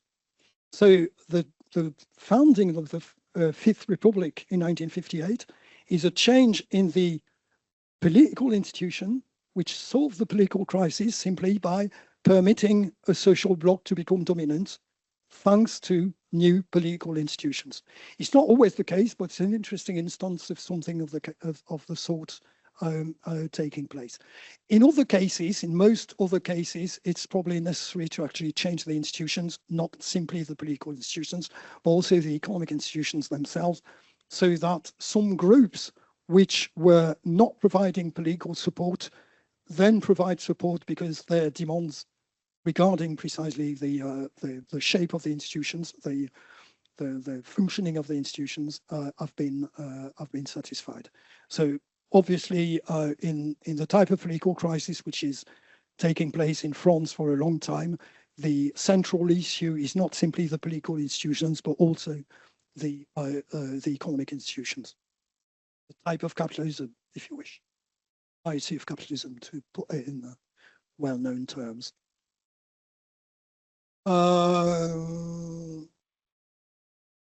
Okay, crisis of the hegemony. Maybe I want to. Also, something which is taking place nowadays. I was talking about the dominant ideology. I would say that neoliberalism is the dominant ideology, but it's a declining dominant ideology. And the decline is the fact that there is an increasing discrepancy between what neoliberalism is promising and what policies and institutional change inspired by neoliberalism is actually delivering. And that's, again, it's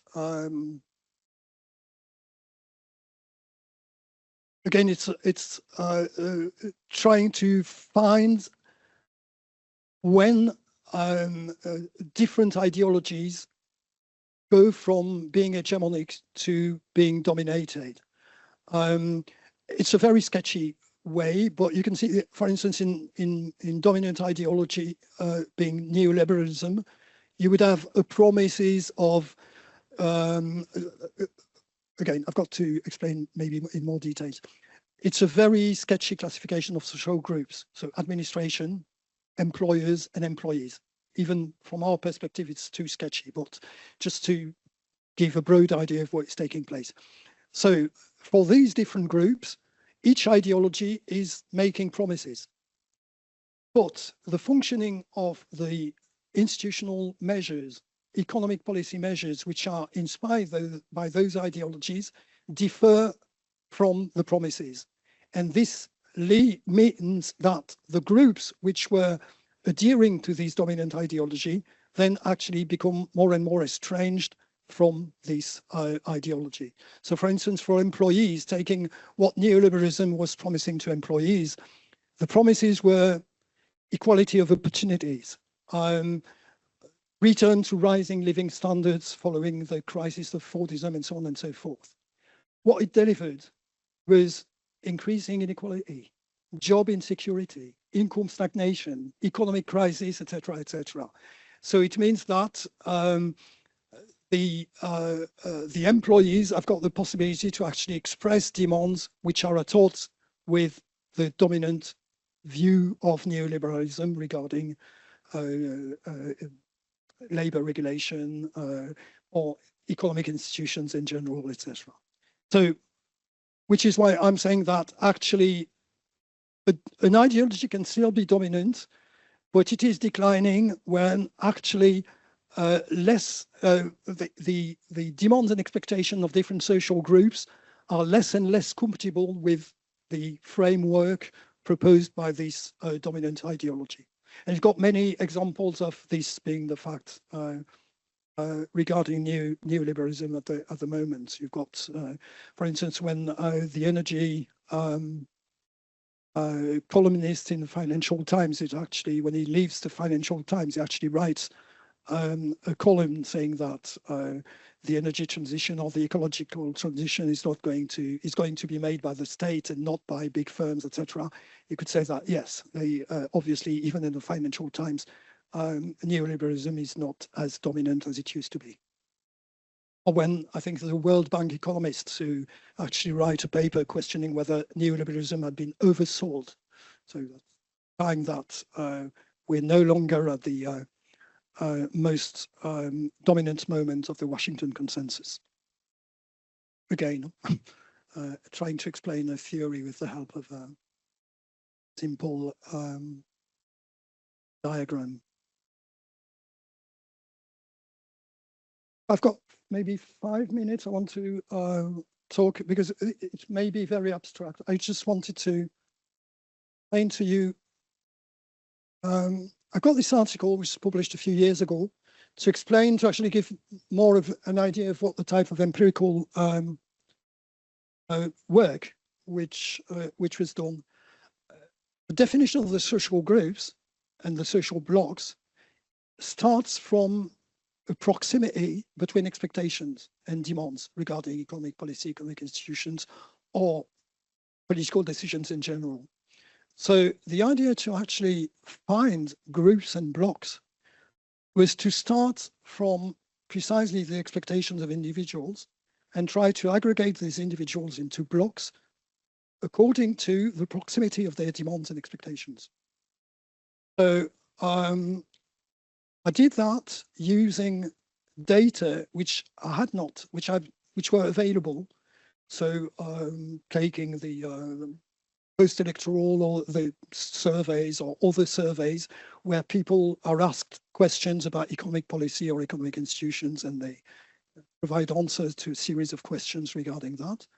Try to identify groups starting from the individual answers to those questions. And I used a technique which is not favored at all by economists, which is used in sociology as far as I understand, latent class analysis. I did that to aggregate that in groups. I did that a few times. In this particular example, it's using data from the French post-electoral study after the 2012 election. So again, to The idea was to identify groups and then to identify social blocs, in particular the bloc bourgeois, a particular social bloc that is relevant at the time. So those are the policy demands. The answer, I've got no time to. What it came to is the analysis was to, the result of the analysis was to give 18 groups, 18 clusters. And those clusters were characterized by a different type of policy preferences or institutional preferences. And they had a certain number of characteristics which are actually not active in the definition of the group, but which actually also define the different groups. And from these groups, I could identify a particular type of social bloc that was interesting for the French situation, the bloc bourgeois. Trying to find the bloc bourgeois, the core groups of the bloc bourgeois and the peripheral groups of the bloc bourgeois, and also illustrate an idea, which is that the bloc bourgeois, the bloc that Macron was actually leaning on, was actually too narrow to provide a long-lasting political support, and that the only possibility to extend the bloc bourgeois was to go in the direction of social groups which were supporting right-wing parties. So it was obvious from this analysis that the evolution of Macron's policy was going to the right and not to the left, as some people were expecting.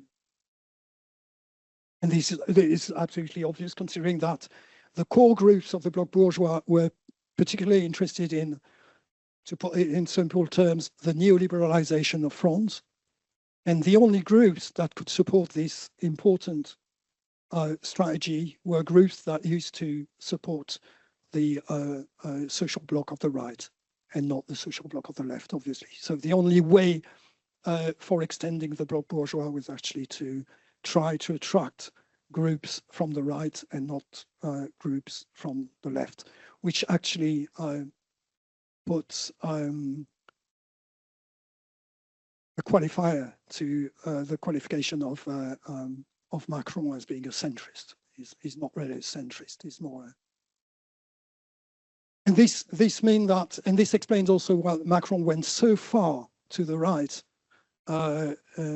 which was something which was not expected at all when he was first elected, not expected from his supporters, which was some expected by Stefano and I from the beginning. This idea that he would go very far to the right, even to the far right, which he proved later on, much to the dismay of some of his early supporters coming from the Socialist Party.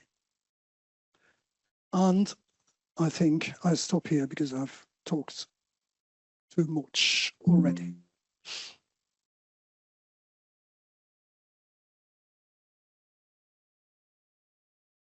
Merci beaucoup, Bruno. I think it's very topical with the French elections in the municipalities going on to ask Bruno to make some implications of this analysis, which is very powerful and very intriguing. And I invite Gemma and Gabriele. Who is first? Gemma first, Gabriele second, to open up the discussion. And this, of course, links very nicely with a lot of the previous discussion and on the question on who writes policy agendas and what relevance political dynamics have. Gemma. Yeah, no, thanks. Thank you so much. This was a really interesting presentation, really comprehensive.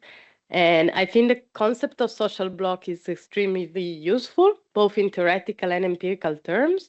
In theoretical terms, because it shows how you can see the economy as historical, which I guess it's a recurring or will be a recurring theme these days, and also really taking institutions seriously and you show how institutions are traversed by social conflicts and how political compromises are built. And also in empirical terms, your work on France and Italy, also with your co-author, I think it's extremely useful, and it's really one of the few critical takes on Italian political economic history.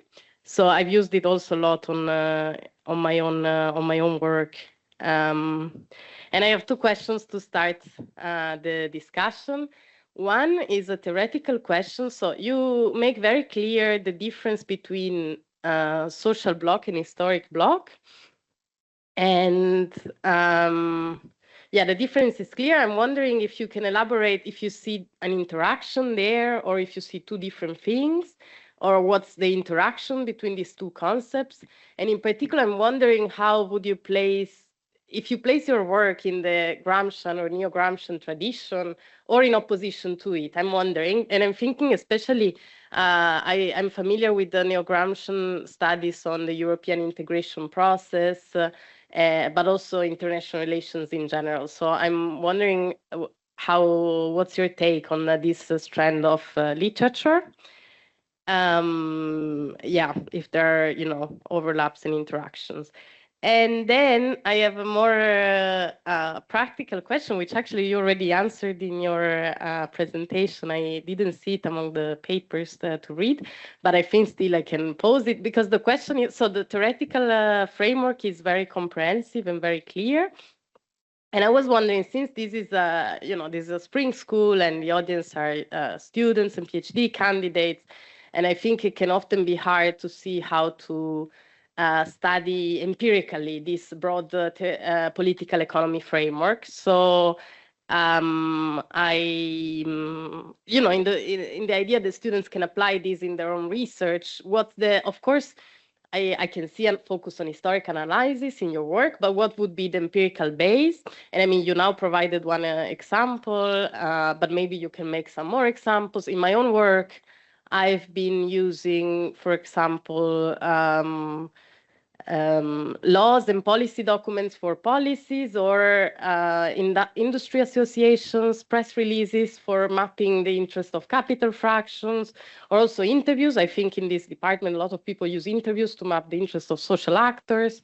So yeah, I'm just wondering if you can elaborate a bit on different methodological strategies, how they can be integrated into each other, and how to build an empirical base for discussing a social bloc. So I'm really thinking where to start. I think this can be a quite challenging questions in the beginning of a research project or a PhD project, where to start. If one students want to map a social bloc, where to start? This would be the, the practical questions. Yeah, thank you. Thank you. I joined Gemma in her comments, and I also used and got a lot of inspiration for my work from your work and the one with Stefano Palombarini. I think like the social bloc is a great spot to study this intersection between economics and politics. And when you were mentioning like this sort of anatomy, of the autonomy of politics, it made me think about Fred Bloch's essays on the ruling class that doesn't rule, which has been like a recurring theme for my research, and I also saw it in your presentation, although it was not directly mentioned. I think what this approach does very well, especially towards contemporary political science, especially, and also even the ones that wants to target capitalist societies and so on, it's that it goes beyond the idea that political support is basically electoral support, but it does it without saying that electoral support or elections are completely useless. And I think it finds an interesting point to argue from there. And it shares the idea, probably if I'm assuming correct, with Bloch, that capitalists have a sort of infrastructural power, by their investment decisions, the localization threats, which is, I mean, it's a huge blind spot in political science, even this recent and more political economy tuned approaches I was mentioning. I have a couple of questions, or like inputs for the debate. The first block, I would say, from your presentation, it seems that these approaches are kind of agnostic on what are the economic effects of these political strategies beyond the maintaining or the construction of consensus, no? Especially in terms of the effects it might have on the macroeconomy or like bigger political economy changes that goes beyond institutional change. I wonder how could you integrate consideration, expectation about macroeconomic changes and accumulation effects, and also it's a bit agnostic on the orientation of the social political actors is more derived from the position political, institutional, and ideological rather than the position in the economy, which I got it because you made a strong point about the position in the economy not being enough to derive the expectation and the interest, which I agree, but I wonder whether it's not too much, like that the productive specialization, the position they have in global value chains, production networks, the size and international profile of the French or the Italian capitalist class does play a role, probably. Another couple of things and comments, I think the social bloc and similar approaches that take into consideration social and economic coalitions are placed very well in the middle of a continuum, and it might be a blind spot above and below. And above, I'm thinking about those approaches like Pepper Culpepper, Hacker and Pearson, no? Those space of politics in which there's no conflict, or there's a quiet politics, there's a direct influence of billionaires or technocrats, no?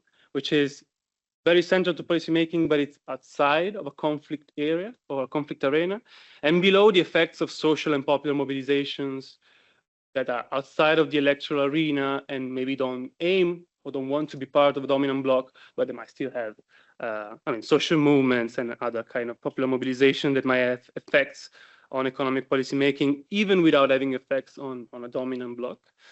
And my final point is, it's not really a question, but since hegemony and ideology plays a very important role, it's like one of the angles of your triangle, and you explain it very well how it plays a role in in terms of legitimation, coalition building, no? Legitimation of hegemony and so on, the construction of the social bloc. I wonder whether it has a sort of autonomous role in the sense, on one side of connecting to the social construction of interest literature, which at the end also connects very well to your idea that the position in the economy is not enough to determine expectations, but maybe then there's much more to explore in that direction. No? And on the policy making, state managers, party actors side, I wonder if there's a bigger role for economic ideas and policy paradigms, not so much in the sense of those are the ideas which are useful to construct a bloc that stays together, that becomes dominant and united, but that's because politicians and policymakers really think that the economy works like this. They really think that taking the strategy will create these macroeconomic effects, growth, innovation, and so on. And yeah, so and to close the circle, and reconnect it to blocks theory, I fully share with you the idea that the imperatives and the requirements are not clear to anybody, not even to the capitalists themselves. But maybe there's more space, more creative space for ideas than just a legitimation, hegemony maintaining. I don't know if it was clear, but thanks again. It was super interesting. Thank you, Gemma and Gabriele. I think I can integrate a couple of issues and then we open up to a variety of things.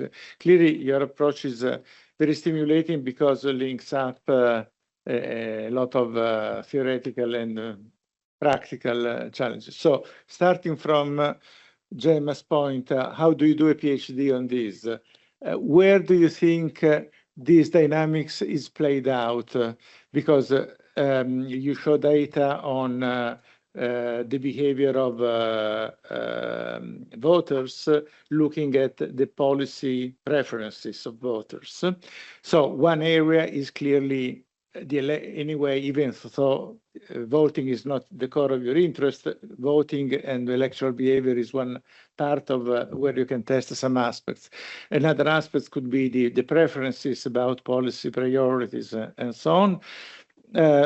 Is there room for values, more fundamental aspects, or and here we open up a missing, you never use the word identity, but social identities, and in the context of individualization and the collapse of collective identities. Have you ever thought about the identity question in the context of social blocks? Then two more specific aspects. Expectations are shaped in the ideological realms, or so is a very superstructural dynamics that shapes expectation, and then expectation drive interest, or the story is a bit more complicated. On the case of interest,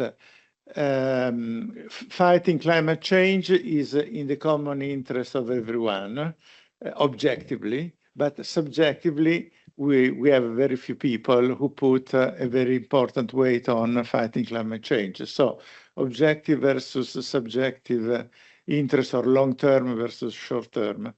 And finally, the constraints. More or less, you never mention austerity policies as a constraint for this process. You can have weak countries, Greece during the crisis, or Italy, where this interaction, blocks, hegemony, institutions, and content of policy is very much constrained by little room for maneuvering. And of course, what happens when the room for maneuver is small? So your first round of answer. Okay, thank you for these comments. I'll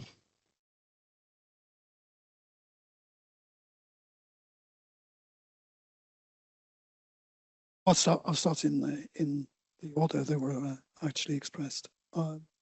But the difference between social blocks and ideal and historical blocks a la Gramsci is, so we've got, Stefano and I, we've written a small text precisely trying to address this question, because it is motivated by an article published about a year or two ago.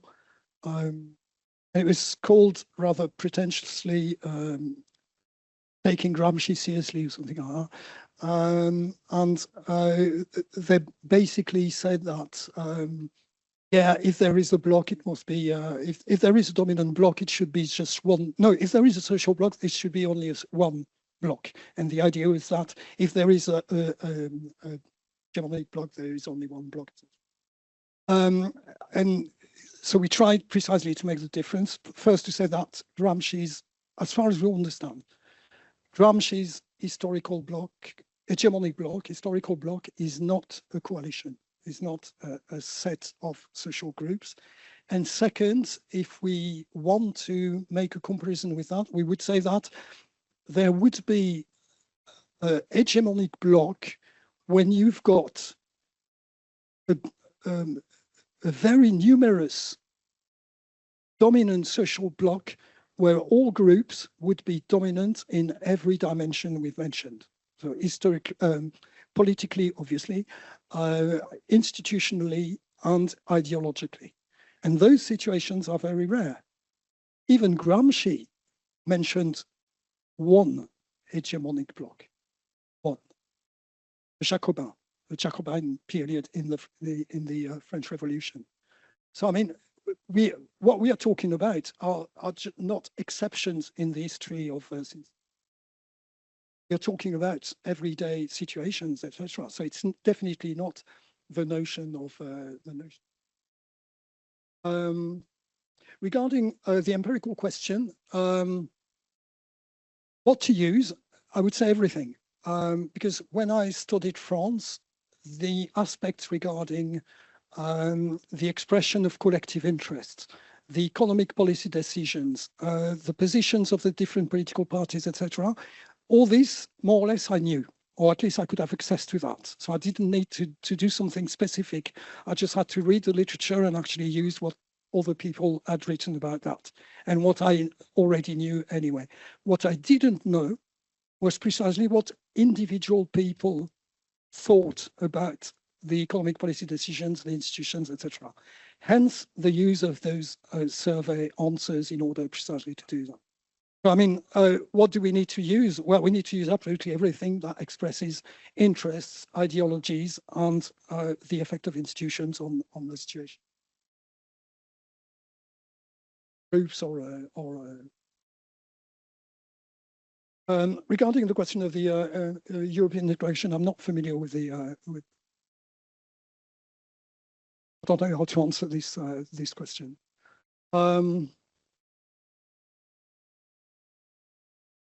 Yeah, regarding it's what Gabriele said about there's not enough economy, and there's it's the usual answer that we get when we present our stuff.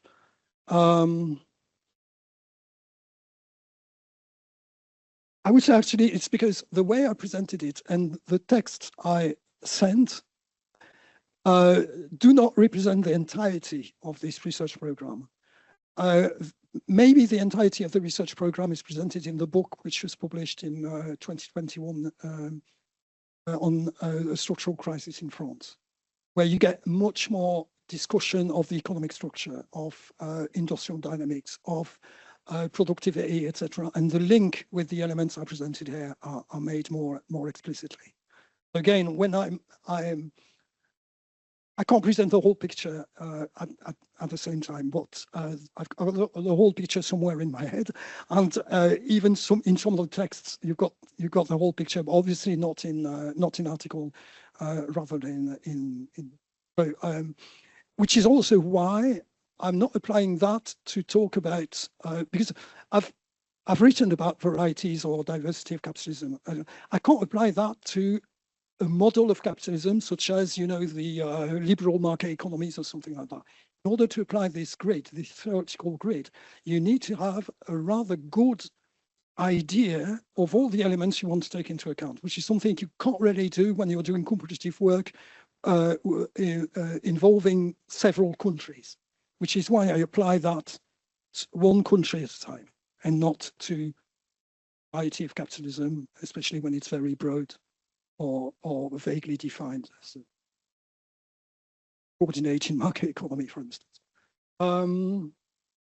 Yeah, quiet politics, etc. I think, again, there's probably a mistake of mine. I should, if you go to one of the tables I presented, some groups have got different possibilities for expressing their political support and their political power.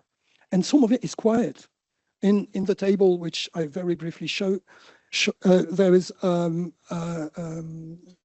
of these groups have got precisely particular expression of political support, which is to do things quietly, to write laws or law propositions, etc., and to present that to political actors, who are going to actually take them up as they are, etc. So it's very quiet. It doesn't need to be the noisy politics that you were mentioning. And again, I was mentioning the Gilets jaunes, so obviously it's a possibility for some social groups to actually express their political demands and exert their political power by things which are very noisy. And again, in the book on France, which I was mentioning, there is also a small part which is dedicated precisely to social movements and strikes and oh yeah, the role of economic ideas, etc.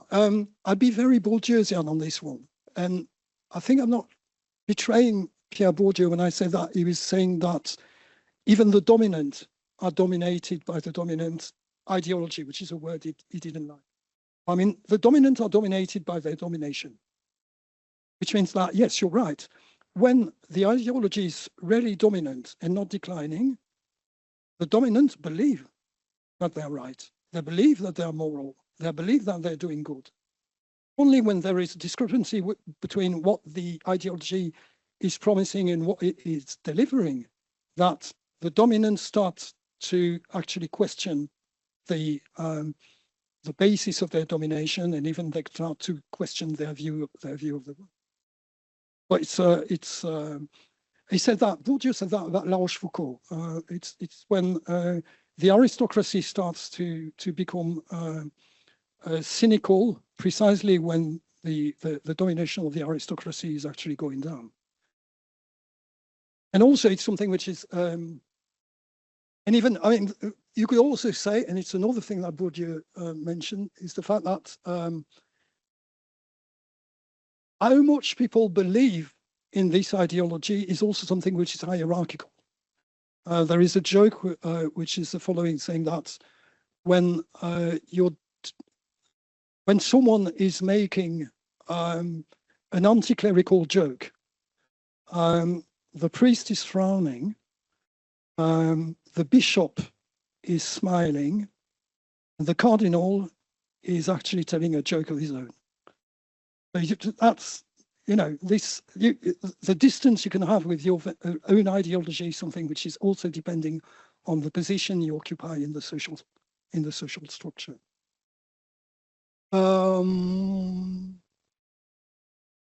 A PhD on this. Well, actually, some people did a PhD on that.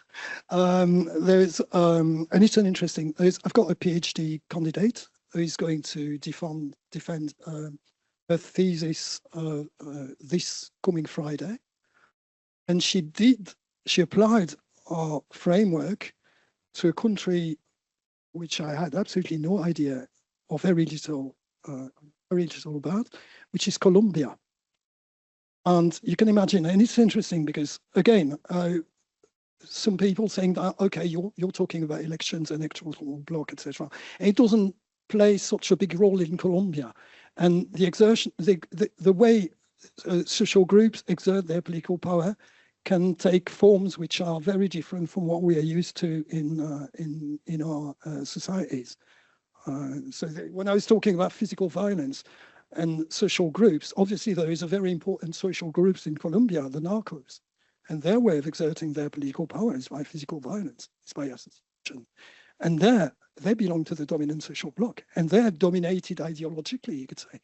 They're politically dominant, and to some extent they're institutionally dominant as well. So I mean, you could apply this framework, I think, is much more flexible than you think. So I mean, you could apply it to, I'm honestly, apart from OECD countries, I don't know very much about the world in terms of the economy, politics and all that. I've studied OECD countries during career, but I'm satisfied that the type of theoretical exercise that Stefano and I devised for the study of Italy and France can also be applied to countries such as Colombia and probably other countries.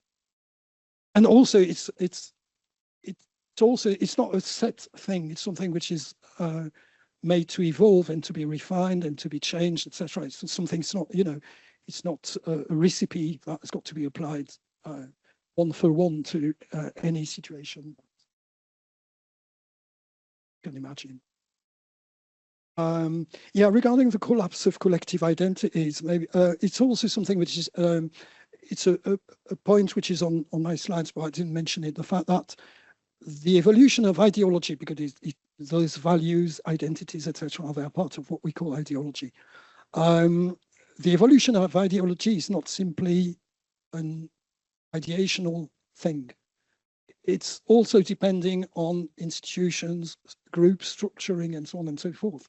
So obviously, some neoliberal measures taken up in the recent decades have effective collective identities. And you could argue that actually that it was the point of some of these reforms to actually affect collective identities, to dissolve political solidarities in order to reshape groups and try to have a certain political strategy, get the support of a new type of social group.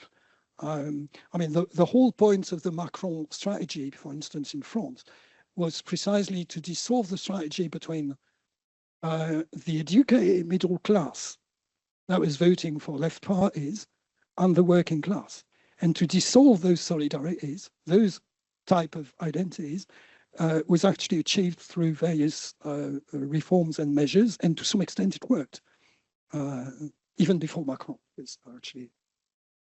I would say that, yes, there is, again, if you go back to one of those figures, which I didn't comment, you've got interaction between the three elements: institutions, political realm, and ideology, and the evolution of one domain is actually affecting the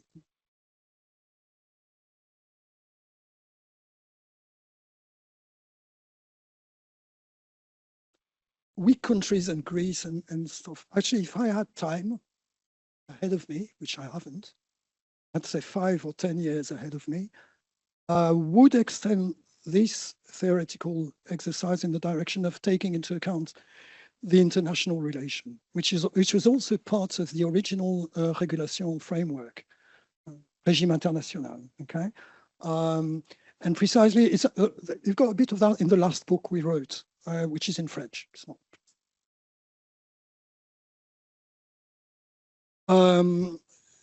Precisely to not simply take into account, but to actually to analyze and include in the analytical framework the relation between the conditions under which a certain socio-political compromise is made at the national level and the way some groups are influencing the international relations and the way the international relations are influencing the compromise. And obviously the question of some countries are actually more dominant than others is obviously something which has got to be taken into account. There is a very brief discussion in the last book of that we make, but it's more a preliminary exercise. The full analysis of those questions is not made. Up to somebody else to actually make that. Thank you so much. We can open the discussion.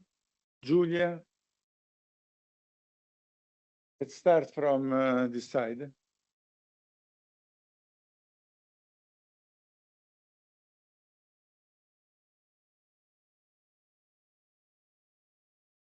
Thank you, Professor. It was really, really interesting. I have a couple of questions that actually you touched upon replying to the first round, but maybe we can expand a little bit more. I'm Giulia Russo, PhD student here. And my first question regards the geographic framework we can apply this way of thinking and this mechanism. My impression is that sometimes, and this is speaking as a PhD student, interrogating myself about this stuff, how to avoid the risk to fall into methodological nationalism. And I had the impression that this kind of approach may be easier to apply within the framework of the nation state. At the same time, what we are studying, at least in our department, but I guess so many people around here, is more and more global and transnational phenomena. So how would you apply these? And you partially mentioned the IR framework, but of course, we know that many phenomena at the global level do not follow the rules of international relations. The second question is regards the translation of economic and political and social interest into expectations from the theory to the practice, to the empirics, because I was wondering, expectation created me a lot of doubts, actually, because they always presume, first of all, a rational agent and symmetry of information, or at least in most cases, expectation presume the existence of both rationality and symmetry of information. So what I was wondering is how much is the space of cooptation from certain parts of the social bloc towards other parts of the social bloc. I'm thinking, for example, at the idea of the self-made man. It's clear that there's more interest in supporting the idea of the self-made man among certain specific social groups and certain economic classes, while the self-made man idea was spread so well around, not only ideologically, but also in terms of how our expectations are made, that if I imagine asking to civil society interviews or surveys, would you be in favor of taxing the rich? Many people would reply, no, because one day I may be the rich and I don't want to be taxed. So I was wondering, in the translation between the theory to the empirics, given that you mentioned that you worked with expectations, how you dealt with the assumptions of rationality in deciding and identifying our expectation and symmetry of information, which also can change a lot. The way in which our expectations are built, are constructed, and potentially co-opted.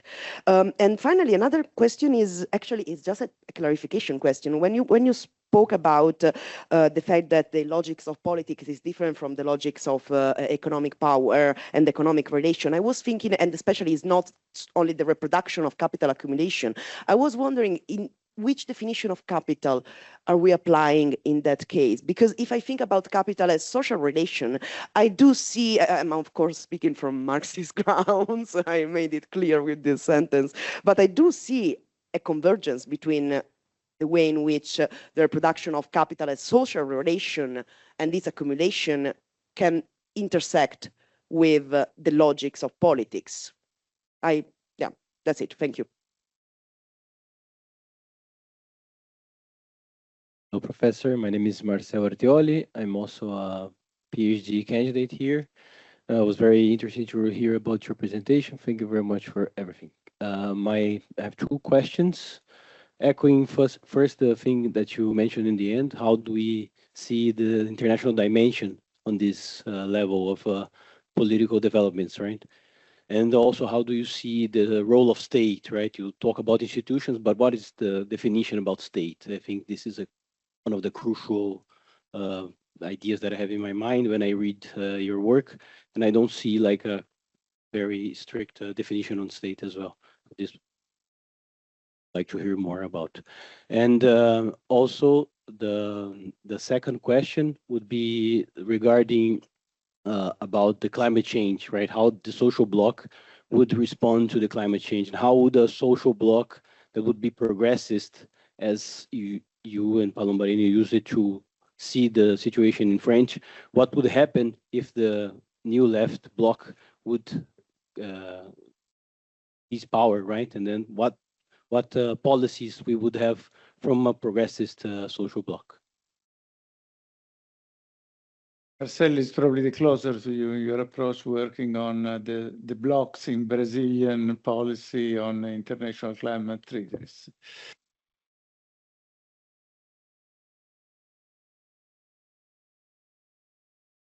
Professor Amable, I'm Lina Sawakit from the World Bank, and I graduated from SAIS Johns Hopkins.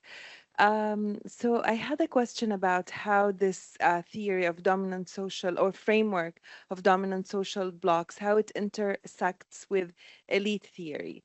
And I was wondering where the elite would fall in the framework. So I kind of recognized that they might fall in the contested conservative dominant groups, because they are politically and institutionally dominant, but maybe ideologically contested. So I was wondering about your thoughts about that. And my second question was regarding the size of those dominant groups. So elite theory says that the elite do not have to be large in numbers, contrary perhaps to intuition, because they would like to keep the rents distributed among a smaller number of people, so they close the ranks. It's mostly a closed system. So how does this inform us about the sizes of the different groups in the social blocks? Thank you. Thank you for the presentation. Sang-Yan Cho from Brown University, PhD student in political science. I also have two questions. The first one is about the semantics. So I do find it interesting how much time you had to spend explaining what your theory is not. And the concept of social bloc has been misunderstood by a lot of people. So I'm just curious, and I think what you are like actually talking is like interest group coalitions, interest coalitions. So I wondered, so I'm just curious about how you came up with this like social blocs, which can naturally invoke notions of Gramscian theory, which can scare people off, and this rigidity, at least in the English translation, bloc, like implies something very rigid and very homogeneous. And my second question is about the challenger bloc. So I think this theory applies very well to the dominant social bloc. You can very well apply these 3 dimensions of domination to the dominant social bloc, like where it's positioned and so on. But I think it could be less clear for the challenger bloc. Mostly they don't even know what they want, even the core group. So they want what they do not want, but their real interests are formed after they have come into the power. And also and in part this vagueness invites other peripheral groups to the coalition, which helps them go to power, but it's not really clear what they want. It's also not clear who's in the bloc when they are ascending. So I would appreciate it if you could elaborate more on the dynamics that's happening within the challenger bloc. Thank you.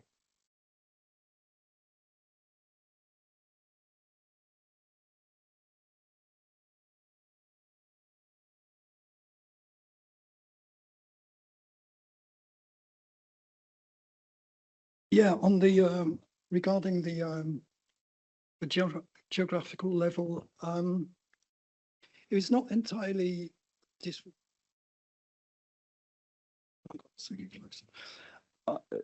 for instance, when we studied the bloc bourgeois in France and Italy, one important element uniting these bloc bourgeois were expectations, demands regarding European integration.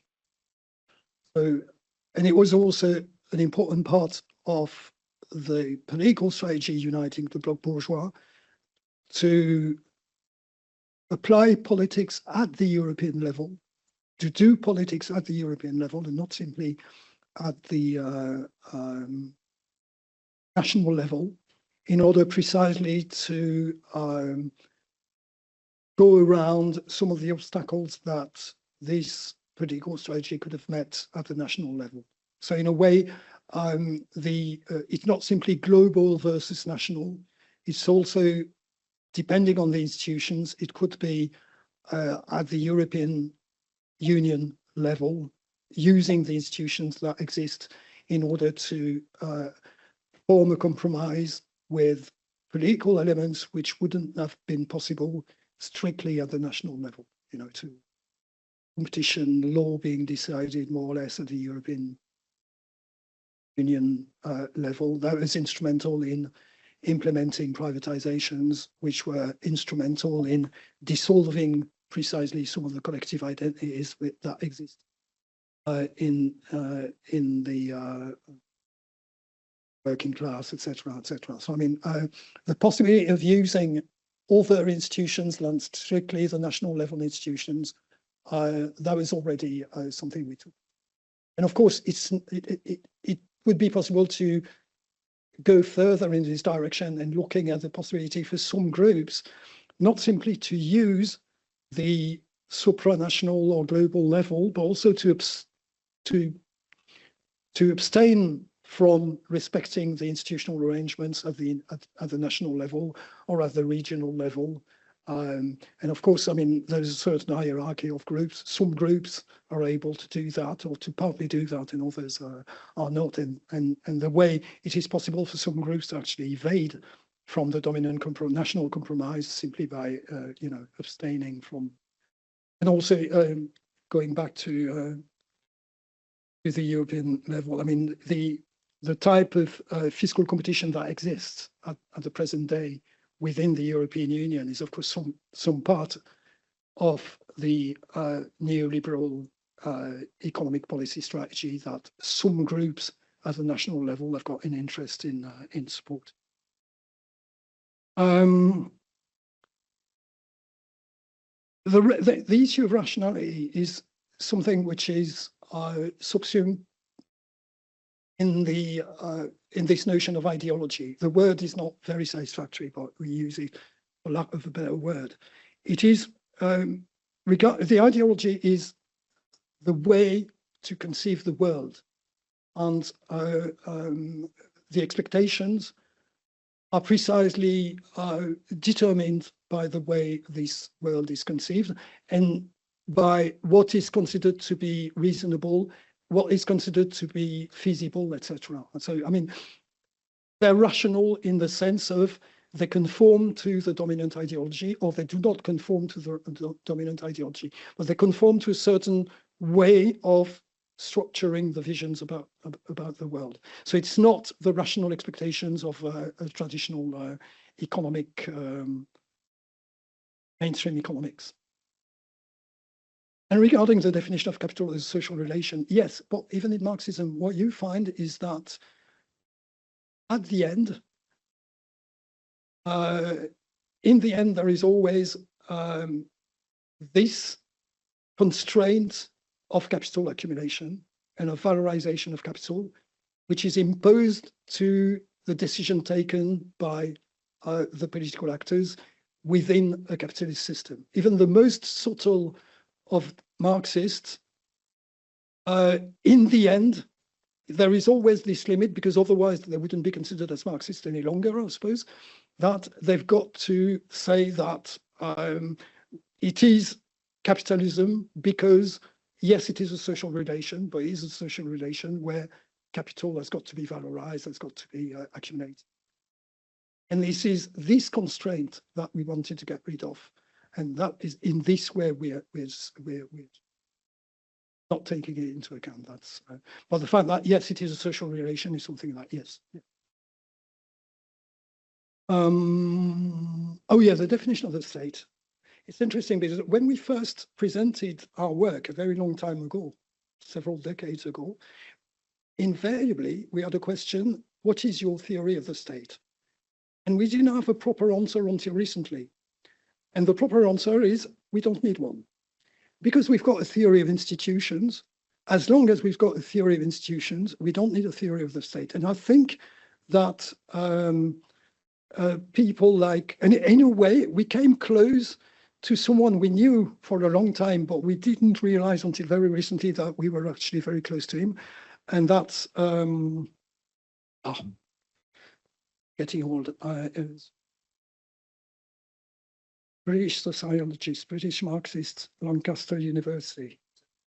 Bob Jessop, yeah, that's Bob Jessop. And so we don't want to have a theory of the state because usually people who've got a theory of the state think of the state as almost as an agent, you know, as if the state had an existence of itself. Whereas, if I understand well Bob Jessop's definition of the state, it is not an agent, it is not a locus of power, it is a set of procedures, institutions, organizations, etc. And this fits perfectly with actually what we are considering. Climate change progressive social bloc. It's funny because I'm trying to finish a paper, which I may or may not finish, but the empirics is there. I did a latent class analysis on a survey, on a particular survey, which is an environmental survey on four. I was trying precisely to look at the different social groups which would have an interest in one direction or another regarding etc. And actually it fits rather well with the other studies which I had made about social blocs, social groups, etc., etc. But basically, you've got very strong political oppositions, and you've got very strong oppositions regarding first the perception of the environmental problem. Is there one? Is it serious? Is it something we should do, etc.? Not everybody agrees, obviously, and actually it maps rather well onto the structure of political groups. Which we identified. So yes, indeed, it seems that one of the strong elements of the radical left is actually the environmental dimension. And this is something that, I don't know, 20 or 30 years ago would not have been absolutely obvious. And the Green, like for instance, the Green parties, whose specialty used to be the environmental dimension, actually the groups identified the most in favor of some direct radical environmental action are not the supporters of the Green Party. They're actually much more moderate. They believe in negotiation, in deliberation, etc. Some sort of, if I may say,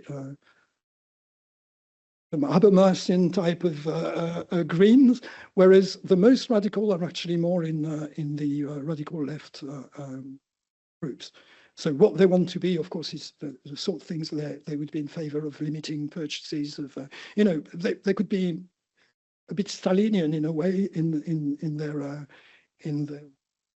actions.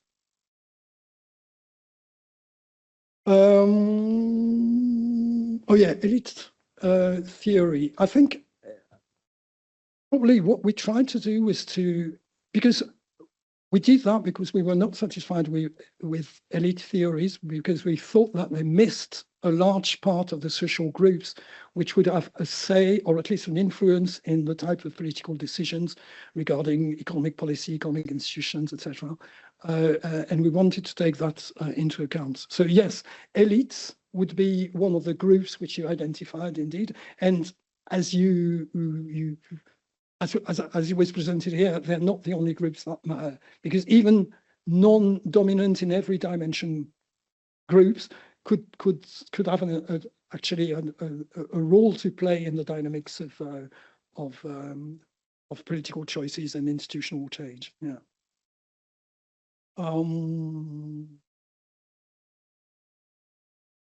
Social blocs.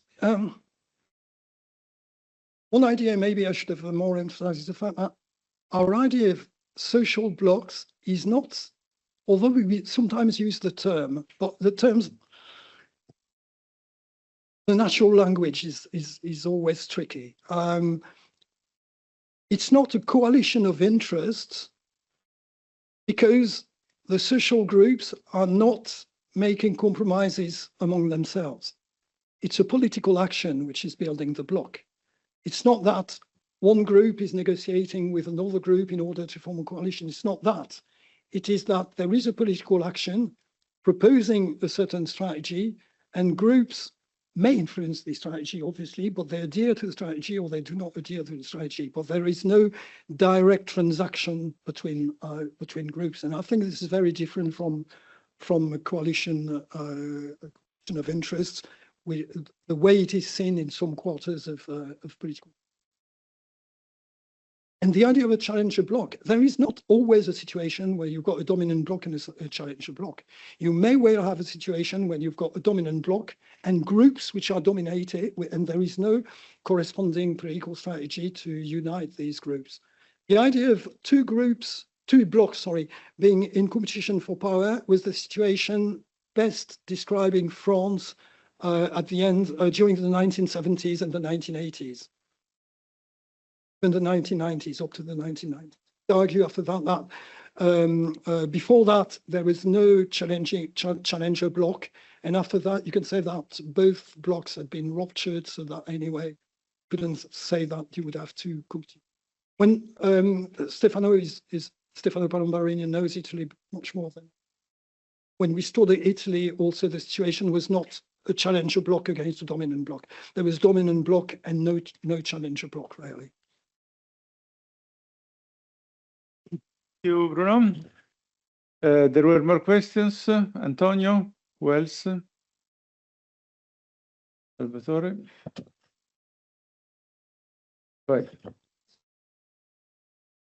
Thanks so much for the lecture. I just wonder if you can say more about not just the boundary of the block, but also the hierarchical structure within it, or the degree of coherence among the different parts of that. I'm asking this question because, in political economy analysis, for example, in trying to understand how different states have gone, especially post-colonial state have gone through stages of crisis over crisis, and you would expect that the crisis change the blocks. Actually, I worked for many years in Tanzania. There is the long-lasting Communist Party, the CCM, and you could claim that actually, how is it possible, right? That they have the three dimensions of ideological, very strong ideological, political, and institutional, very capillary control over institution and so on. Similar ANC, you take the South Africa post-apartheid government, and has been through crisis, state capture, and so on, but still, probably there the contestation has been more significant. For us, when we try to understand why the state continues to remain in power, and this kind of coalition, remain in power, I use more coalition, but in the way in which you are looking at, we are trying to understand not simply how power is contested by the outside coalitions, but also how much there is, if you want to use a political settlement type of framework, how much there is contestation within the ruling coalition, and so the degree of fragmentation. And this is a classical explanation of why certain states were successful in transforming their industrialization, for example, vis-a-vis others, right? The Korean state had a vertical power which was very concentrated, so you had a developmental state kind of configuration, while most of the African countries, you would have a clientelistic type of structure where the dominant coalition doesn't have enough capacity to control the internal power distribution, and so as a result of that, you have fragmentation. And the fragmentation leads to clientelistic patron-client relationship, and basically the state is not able, whatever inclination is, by the way, I mean, industrial policies were made by fascist government as much as, Stalinist, whatever. So that's not the issue. So if you can explain that a bit more, because I think will help in practice to extend these kind of ideas, because I think your framework is quite fluid in a way, and it's powerful in that respect. But when we try to drill down to very specific context, I think these two questions around really what is the fragmentation, and of course fragmentation means what are the sources of power, of the organizational power of these different parts of the bloc would be quite important. Going back also to what Gabriele was saying, right? The economic, political economy, the contribution the economists of production, economists of industry can make into that space is to say, well, there is fragmentation because the source of power are very fragmented, or because they're very discontinuous, or because there are no sufficient clarity around, who is supporting who. And this is a classic. I mean, if you study election across many African countries, those economic powers, world power, they bet on all sorts of parties, right? So they are transversal to any bloc, because the insurance policy is that whoever is going to win, they want to remain in control of that. So if you can elaborate more, would be great. Thanks.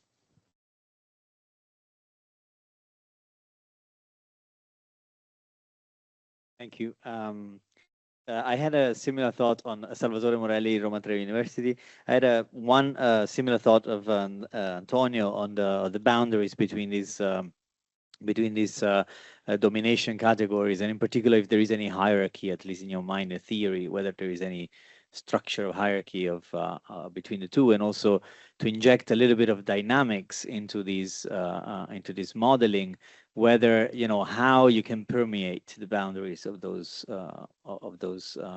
categories, and to what extent where is the transition to one to another, and in practice whether there are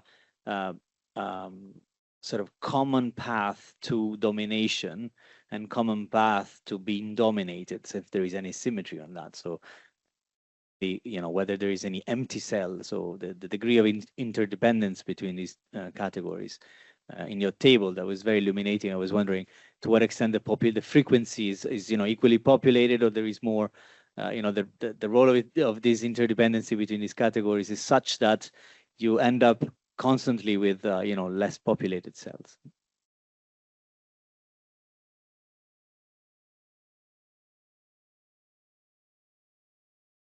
I'm really not that familiar with this literature, so my question might be a lot more basic. Any distinction being made in non-dominant versus dominated? Like, are we, as far as I caught on, you were using them quite interchangeably. Is there a tension between that idea of non-domination and domination as a political process of domination?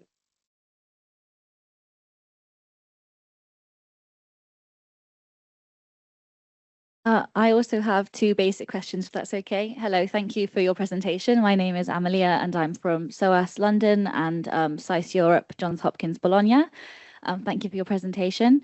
I just wondered if you could help me connect myself to this, and maybe everyone in the room, as we're all passionate about political economy of labour and production. I wondered, for me, the key to this topic has been looking at the world through a lens of gendering racial capitalism, and that seems to be my way of being like, if we all took this lens, it would really benefit this topic. I just wondered, in summary, if you could connect why you think, if we all adopted in the future of our work a social blocks theory as an element in the work we do, what would be the future or benefit to this topic, and who would it be benefiting if we were to take this theory and apply it in real life? And then secondly, acknowledging that this is all about ideas shaping institutions, and that then shapes everything else, basically. And as someone who has gone from being a right-wing Muslim to now a left-wing non-Muslim, I know very much the journey of like ideologically changing ideas and questioning what we think in the world. So I just wondered what ideas have shaped you, and acknowledging that in the most respectful way possible, how might your biases be affecting the lens you might be seeing this through? And thus, have you engaged with people that have had different lived experiences, different ideologies, different learnings from you, and thus what have been their critiques, or do they find resonance in social block theory in the same way that you've applied for us today? Thank you.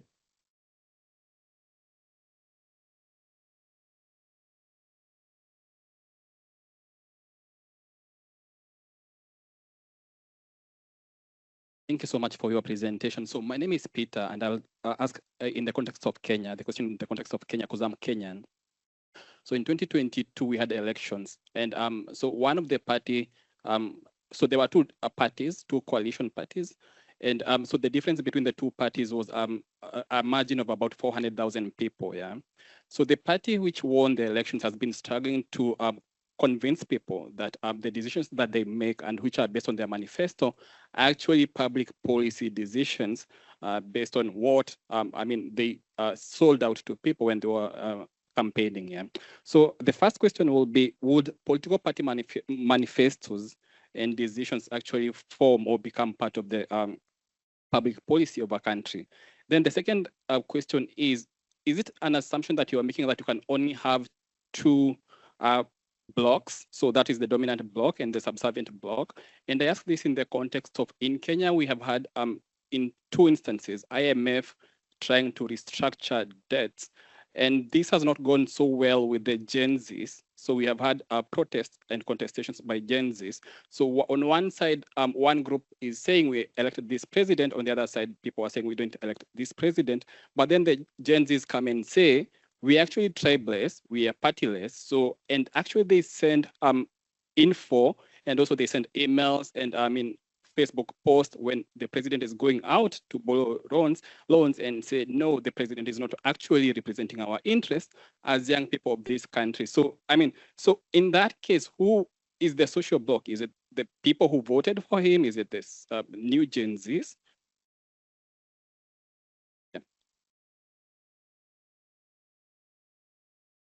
Okay, the idea of the boundaries, you draw a boundary, it's dichotomy, obviously. You're in or you're out. Could argue, oh yeah, but it's more reality, is more of a continuous type, etc. And to some extent it's true. But let's say that fixing the boundary is just a way to help understanding and analyzing a problem, fixing it, not necessarily saying that the reality you've just frozen for the analysis is actually frozen in reality. It is frozen for the analysis, doesn't mean that frozen in reality. When I presented the different boundaries between the groups, I'm not saying that it is going to be exactly the same ad vitam aeternam. It simply means that at this point in time, it used to be like that.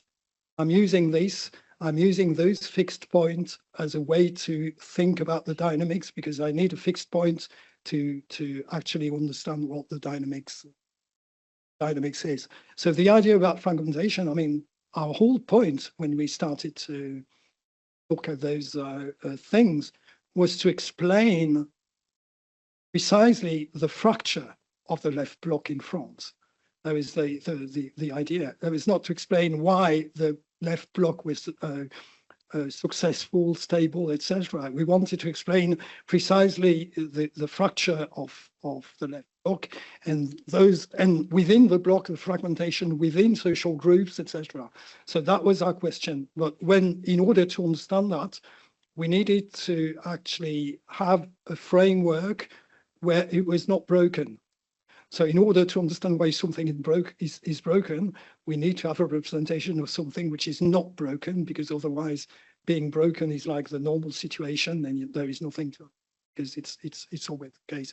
So I mean, the thing you say actually are the things we want to integrate. So maybe I was not precise enough, but this idea of fragmentation, this idea of moving boundaries between groups, it's precisely an object, a direct ambition of some political strategies to precisely move the boundaries, expel some groups out of the dominant bloc in order to attract some of the blocs and stabilize the situation.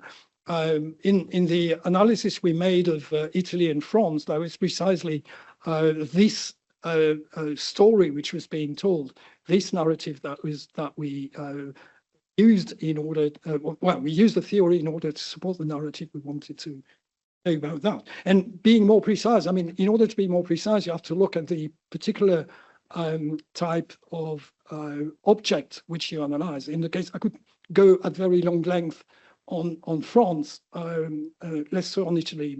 Italy is more Stefano's specialty, but explaining precisely the type of things which you mentioned regarding these fragmentation.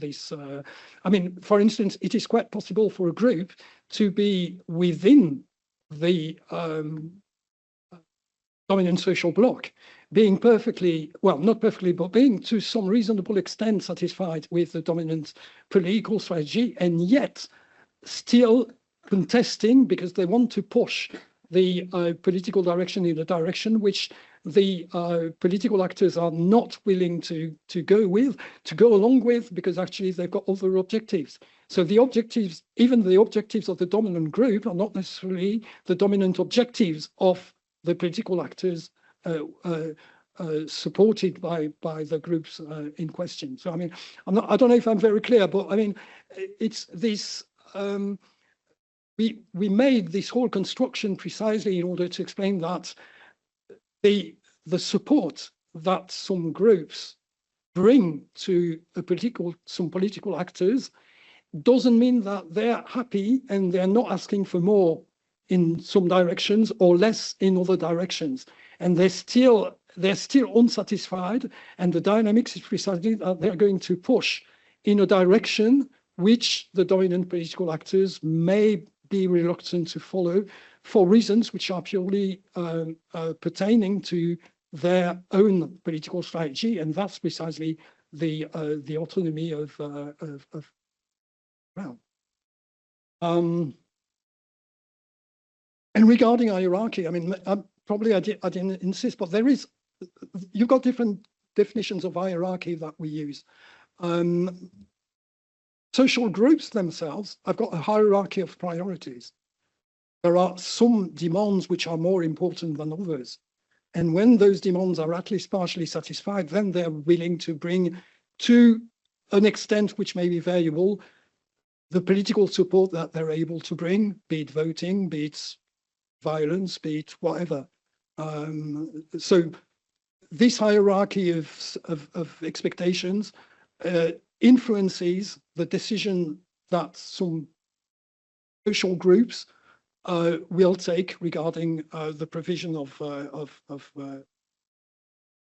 support. So in a way, there is no one way of adhering to the dominant social bloc or being included in the dominant social bloc. It depends on the precise hierarchy of demands. And even if you consider groups belonging to the dominant social bloc, I mean, there may be a wide diversity of expectations and demands across the different groups belonging to the same dominant. And again, I can't give a general answer to every situation because you would have to look at the precise situation, what country, what period, etc., what group are we considering, but specific instances of for instance, why some groups would choose to provide some degree of support at one moment and at the same time contesting the dominant strategy because they wanted one direction, or maybe even some groups. I don't know if you noticed, but in the table I've shown, you've got groups outside of the dominant social bloc, which may be actually institutionally dominant. They refuse to support the dominant strategy, although the economic policy, the institutions are actually satisfying them. Obviously, they want more. And when they're getting more, maybe they're going to join the dominant and provide support. But again, you could say, why are they not satisfied? Although they objectively appear to be satisfied, is because, well, subjectively, they're not satisfied. They want more of it. They want more of the same. You know, some neoliberal groups were outside of the dominant social group in France, although the different governments were implementing neoliberal strategies, but not enough, according to them. I don't know if I'm probably with some examples, it could be more precise. Regarding non-dominant and dominated, yeah, I've used that. But again, it's a simplification. It's a 0-1 type of definition. We could be more subtle regarding the you want to analyze.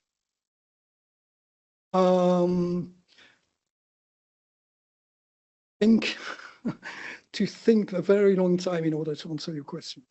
Not sure I understand them.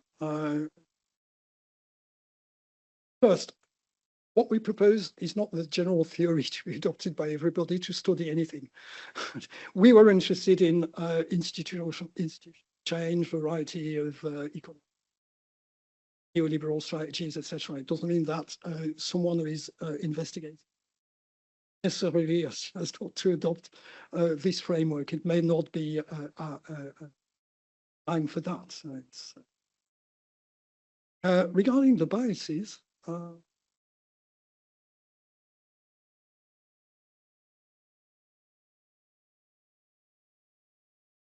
don't know, I will have to think. I've never thought about that. The trajectory was, as educated, mainstream economists, growing dissatisfied with mainstream economics.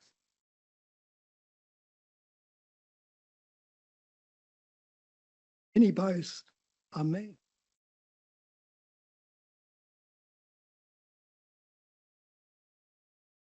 And at the same time, I was not satisfied with many strands of heterodox economics. I was partly satisfied with post-Keynesian economics, but not entirely. Even regulation, I was not entirely satisfied with that. So I don't know. It's probably my biases. I'm a contrarian. I like to oppose.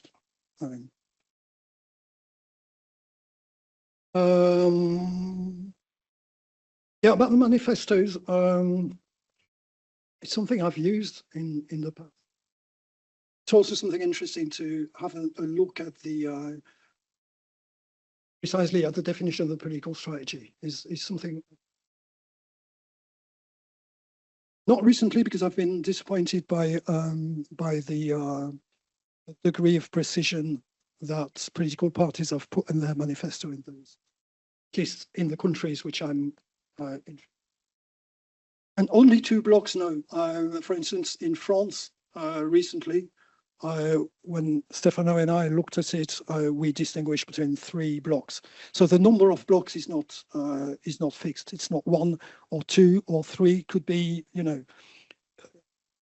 in the limit, there could be situations where there is no bloc at all, because there is no political strategy able to unite a bloc. That would be a serious political crisis, of course, an enduring political crisis, but it could be a possibility. So, I mean, no, the number of rarely.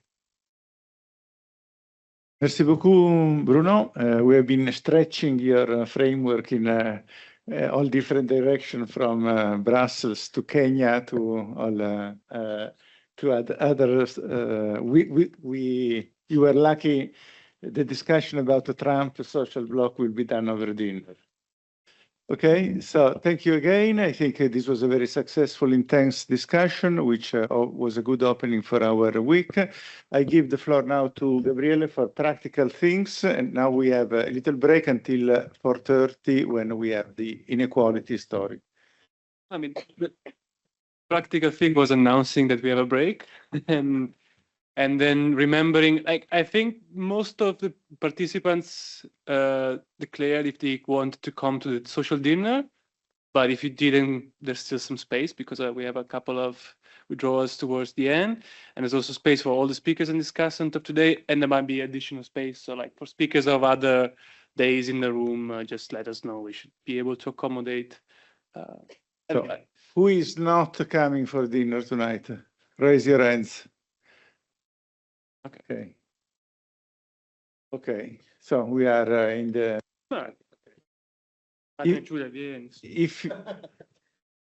If you want a coffee, you can walk all the way through the corridor on the other side, and there is a coffee machine, or we'll go downstairs to the cafe. Exactly, because I mean, in Linea d'Aria it's there, but you have to go. And I suggest you to go down. It's 50 cents more, but it's better.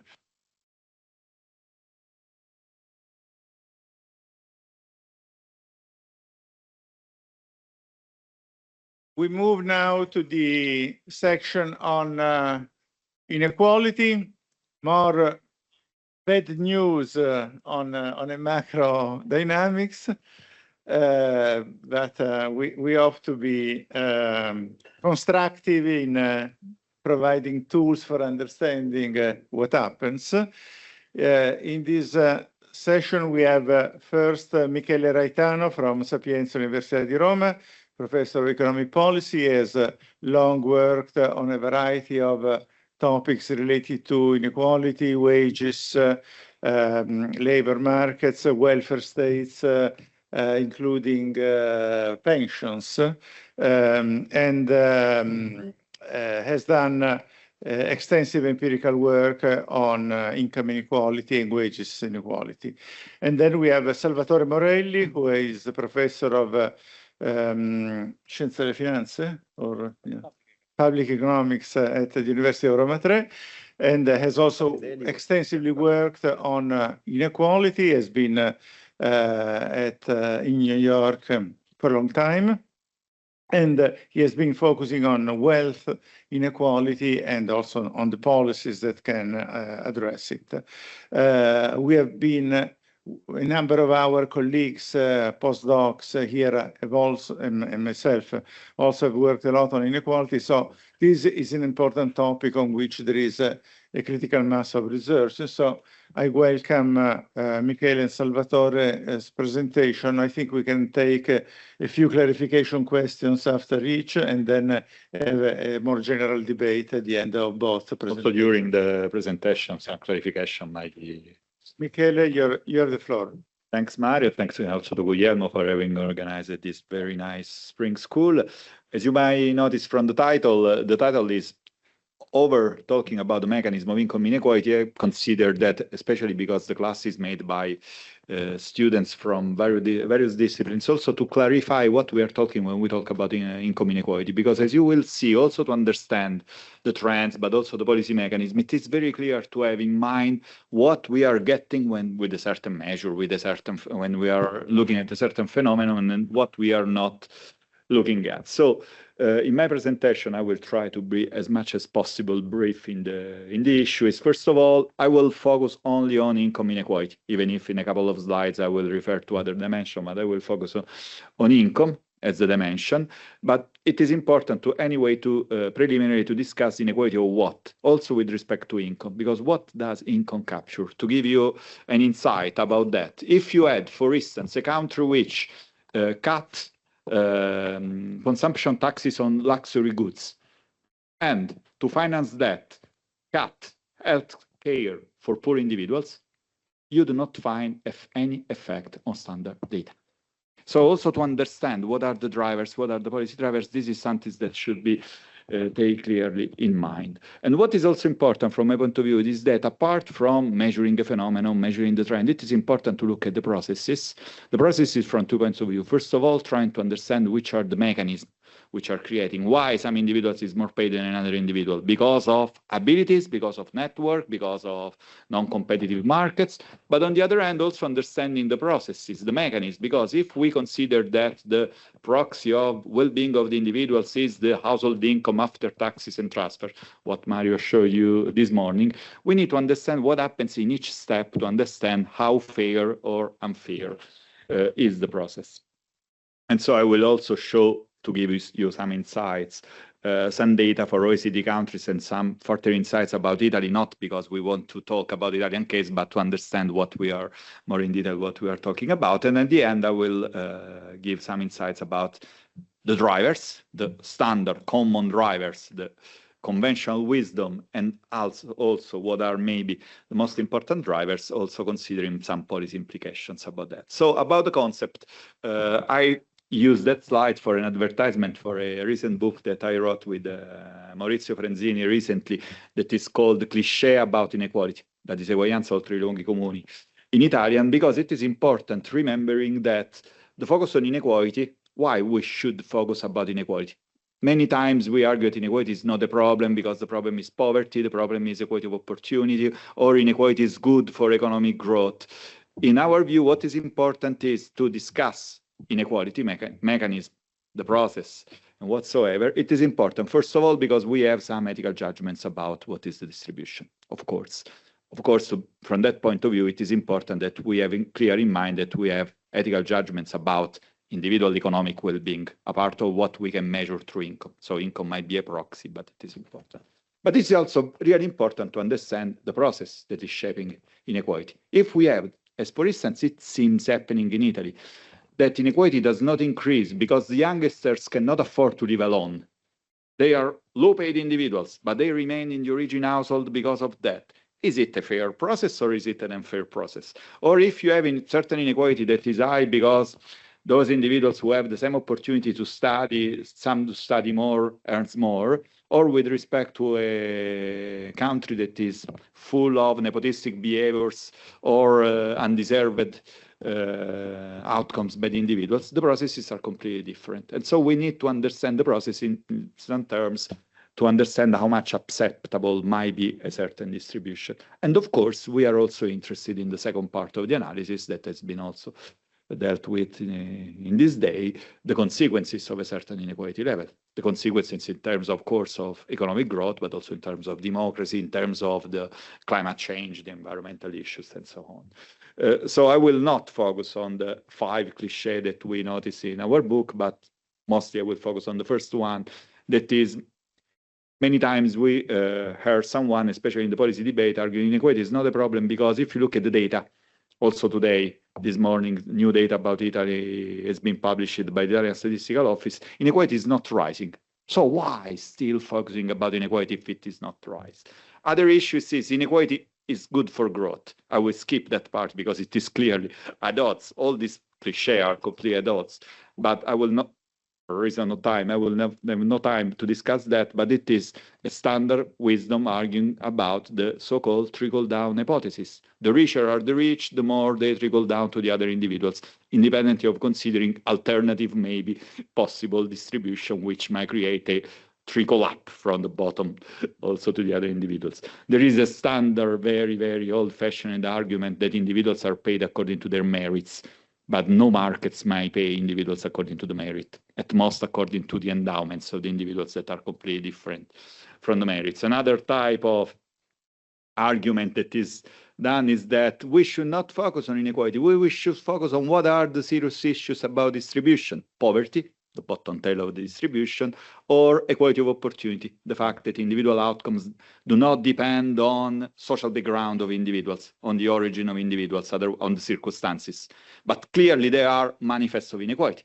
We know that poverty, the drivers of poverty are the same drivers of inequality. So we cannot contrast poverty without contrasting inequality. On the other hand, it is clear that inequality of opportunity is a clear, maybe the least acceptable way of observing inequality. And so the arguments are clearly focused. The last point is another point on which I will say something more, also showing the data, that inequality is a very complex phenomenon, because we cannot argue that it depends on a single factor.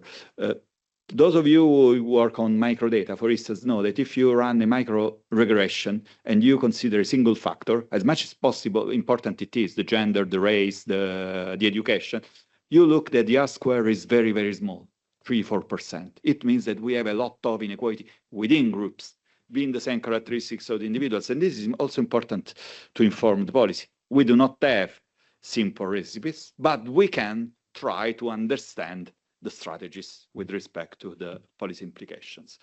So preliminarily, so I always start this type of discussion arguing, do not consider that it is possible to find an exhaustive theory of inequality, because it is a complex phenomenon. Even if we simply stick on income, if we consider personal distribution of income, we leave aside all the other issues, there are many possible mechanisms which can accumulate or counteract each other, but it is important to try to have in mind this conceptual framework. I'm not a theorist, but I usually always try to have in mind the conceptual framework to analyze the issues. So if you want to get narrow to this issue, first of all, you need to clarify some preliminary questions. The first one is, what dimension, what type of inequality do we look at? Profits versus wage shares, or we look at what the individuals get.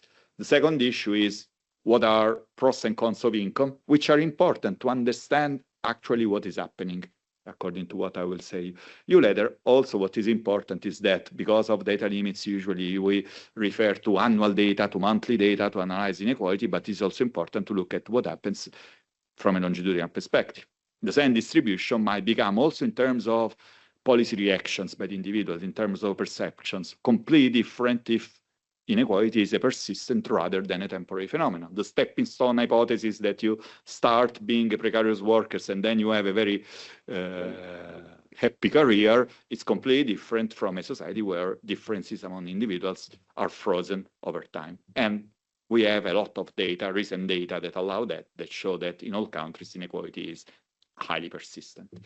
And of course, what is also important, and I always stress that if we look at the process, we have a process that moves from the individual to the household, but household composition is not exogenous. It depends on economic conditions. And so we need to qualify what we get.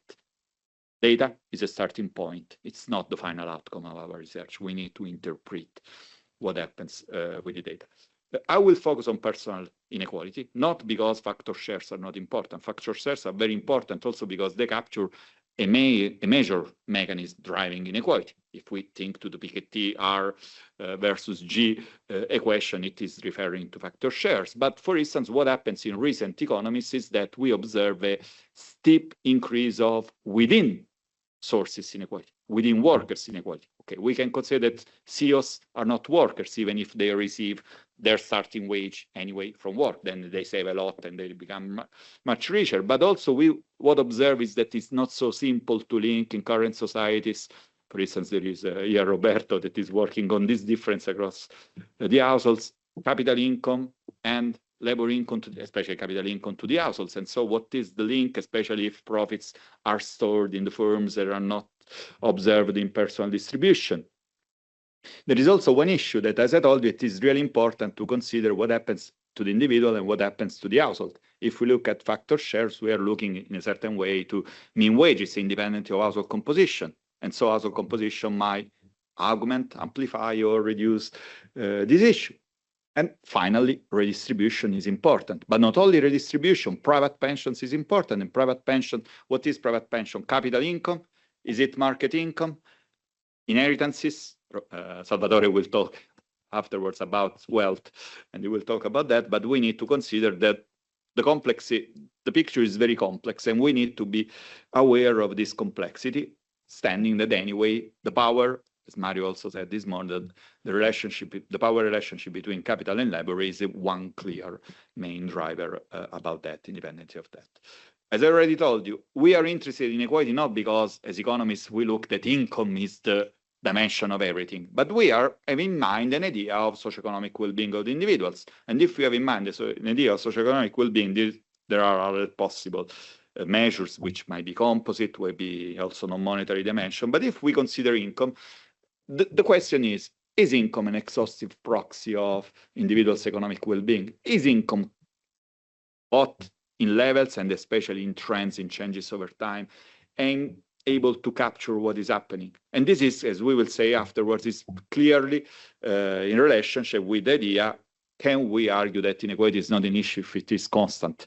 Otherwise, in other terms, the standard idea also in public economics is that income is a good measure if it is able to capture what is the full income, all the consumption possibilities by the individuals. But there are a lot of measures with a lot of factors which affect socioeconomic well-being of the individuals which are not captured in current measures of income. The two most important are that current measures of inequality do not take account of maybe the most important basic good, that is the housing. Housing is not considered. If I look at gross income without distinguishing who is paying a rent and who is instead receiving an imputed rent because they own the house or they pay a reduced rate, we are not ranking correctly individuals. Why? I want to insist a lot on this issue because this is not an issue related to the measurement of the phenomenon, but it is important because if we talk about inequality, we need to have an idea about where individuals rank over a distribution. And all these issues might change the rank of individuals within a certain society, between societies, over time, and it becomes very important also with respect to the policy reaction. The second crucial dimension, apart of the problem of course, mismeasurement of capital income that is always underestimated, especially in service, with respect also to other dimensions as self-employment income. The other crucial issue is in-kind welfare transfers. In-kind welfare transfers are the services. Welfare state makes transfers in terms of monetary, unemployment benefits, pensions, minimum income, and in-kind transfer. Healthcare, education. But it is a standard in economics. It's something that is difficult to measure because we have no data, we have no common methodology. It is not considered. But this might completely change the well-being of the individuals. So let's remember that we are making maybe a picture that is very unfocused if we do not consider that. There is another issue that is important, that is the issue of inflation, that unfortunately will still emerge. In the folder, I included my paper, co-authored with Massimo Prea, that we did a couple of years ago to understand what is in effect, why inflation is a problem. Those who work with data knows that, for instance, standard inequality indices are completely invariant to inflation. If all incomes are multiplied or reduced by the same constant, they do not change. But there is one clear problem, that individuals have not the same consumption patterns. And inflation is something that is very heterogeneous across classes of goods, and then differently affects individual behaviors. The evidence, not only for European countries, but also for the US, show that standard recently, especially in recent years, inflation is regressive. And even if you are able to perfectly index wages, that is not the case because poorer workers do not receive indexed wages. But even if you index wages, because individuals have a different consumption pattern, inflation per se enlarges inequality. And this is not captured in standard data if you look at nominal income without consider the purchasing power. We take nominal income because we have in mind that it is a proxy of well-being, but the condition according to which this type of proxy might be adequate, sufficient, might change over time. The same issue, for instance, happens with respect to a standard debate in Italy. In Italy, we have that in the public sector, wages are the same for the whole Italian economy, but price levels are different across areas. In the south, they are lower. Apart that, we have a lot of internal variation. There might be lower in the south, but in the center of a city in the south are higher than in periphery in the north. So how do we stop? But the problem is, if we look at real wages wages indexed by wages deflated by inflation rate. Is it the correct measurement of well-being if you live in an area where you do not have enough services, even if where you have a long queue to be cared by healthcare? So the dimension of well-being, we should equate well-being, not real wages. So you may also understand how much biased are this type of policy debate who argues that if inflation are different, you need to change wages by the individuals if you want to equate something. You are equating something that is not correct. That's, for instance, one my suggestion that is difficult to implement, but maybe might be one standard avenue is also looking at well-being in terms of what you get as an income, but net of the spending for some basic goods. And maybe something that show you better. Very briefly, without explaining the graphs, but to give you an idea, this is the red line is the change in percentage point of the Gini index of the various countries if we measure inequality simply by deducting the spending for the house from disposable income. If we argue that this is a necessary good, you may change how much larger inequality becomes. And there is also some evidence, for instance, made by Christian Dussmann for Germany, that the trend of inequality becomes much steeper, the inequality rise becomes much steeper when you consider income minus spending for those goods. If we were able to have the reference to how much spending is necessary, maybe the regressivity of the mechanism becomes also higher. And what is also important that individuals move along the distribution, and who are the winners and the losers change. Why it is important? You may notice if I add imputed rents or deduct spending for the house, as you may notice, individuals are not on the by sector, because they completely change along the distribution. And this becomes very important because the policies, redistributive policies, often transparently or by using technical methods, might decide who is the individual who benefit more than a certain measure. This is also related to another issue in the preliminary question that is about the household size. The household size usually is assessed in distributive analysis by considering the so-called equivalent scale. What are the number of, in terms of utility of component of your households? But you might completely change the position along the distribution of tenants or owners in this case, but also large household with respect to lower households according to this approach. And this means that you are creating redistributive flows from singles to large households or vice versa. For Italian guys, you know that this was one crucial issue with respect to the introduction of the minimum income, which, because of budgetary reasons, created large disadvantages for large households. So we are not talking about something that is certain. We always are talking about some assumption. As you may notice, if we consider, this is one figure from the paper about inflation, if I deduct food spending from income, as you may notice, inequality rises. Even in the last cases, if you had perfect indexation of all incomes, because anyway, individuals have different consumption patterns according to their conditions. Anyway, what is really important, as I told you, is looking at the various steps. And it is interesting also from my view, also from a policy perspective, consider that the standard analysis that your measure of economic well-being is looking at disposable household income, make it equivalent to consider the household size. Okay, the last point, the third point of this that might be called the sort of chain of inequality process. What is the issue in that case? Disposable income is created anyway through various steps, which might interact, might accumulate. The first step is, of course, also for policy, what happens to the individual in the labor market. But again, what happens to the individual in the labor market, look from a policy perspective, might depend from extensive labor market margin, work, do not work, intensive margins. If I work, how much time I work, how many weeks I work, and also in terms of unitary wages.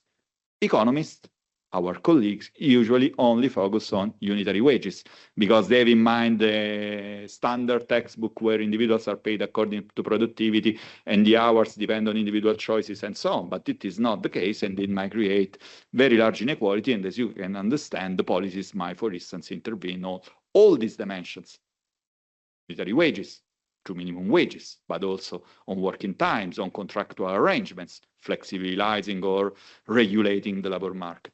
The second step is a step that is usually completely disguised, completely hidden in the economic analysis almost entirely, but it's very important because it refers to household composition.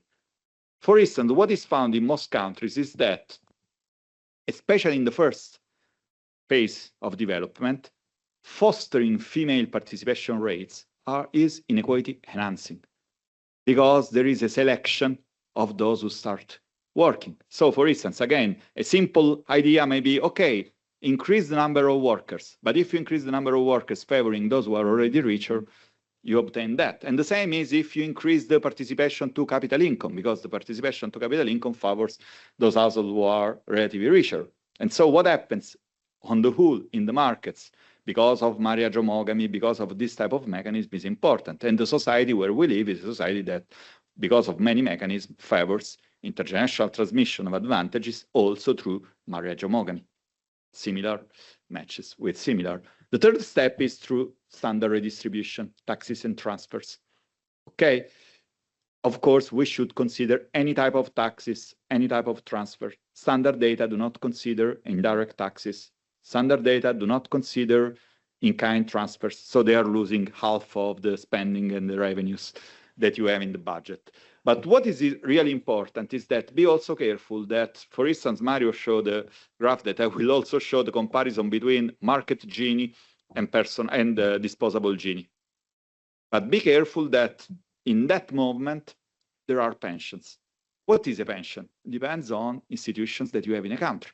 A pension may be a flat rate income for the individuals, and it might be progressive, redistributive within the same generation. But a pension might be simply purely actuarial, as now it is in most EU countries, or in all countries which refer to the private schemes, as US. If you have that type of pensions apparently is a transfer, because if you are old, you have no market income, but you receive a large pension, but it means that it is not redistribution. So also the picture that we have about redistribution might be biased over time, whether in the same time we have experienced pension reforms which have created a much stricter link between what you pay as a contribution and what you get as a pension. Because that redistribution is not a progressive distribution from rich to the poor, but becomes an horizontal redistribution along my working life. And so maybe nowadays you are reducing inequality, but the structural forces is about an increase of this type of inequality. In this type of approach, of course, we have anyway, to deal against inequality, we have redistribution, but more importantly, what happens in the first few steps, what happens in the markets, what is called redistribution. But be careful that the standard idea of redistribution is simply raise the endowments of poorer individuals, raise education, raise the possibility to work. But redistribution mostly should mean change the rules in the market, change how the market, change the bargaining powers of the different actors in the market. As I told you, time unit is very important, and I will show you also some data and also about the unit of observation. I will skip those slides because I want to show you some data to confirm what I'm talking about. This is standard data. This is only the part with disposable income of the Gini that already was shown by Mario. As you notice, for instance, the case of Italy, within the OECD, there is a large heterogeneity in the countries about the Gini. The Gini is a Catholic Democratic Index because it is extremely complex to change the Gini, because the Gini depends on what happens in the middle of the distribution. But anyway, even if we stick with the Gini, we know that there are country differences.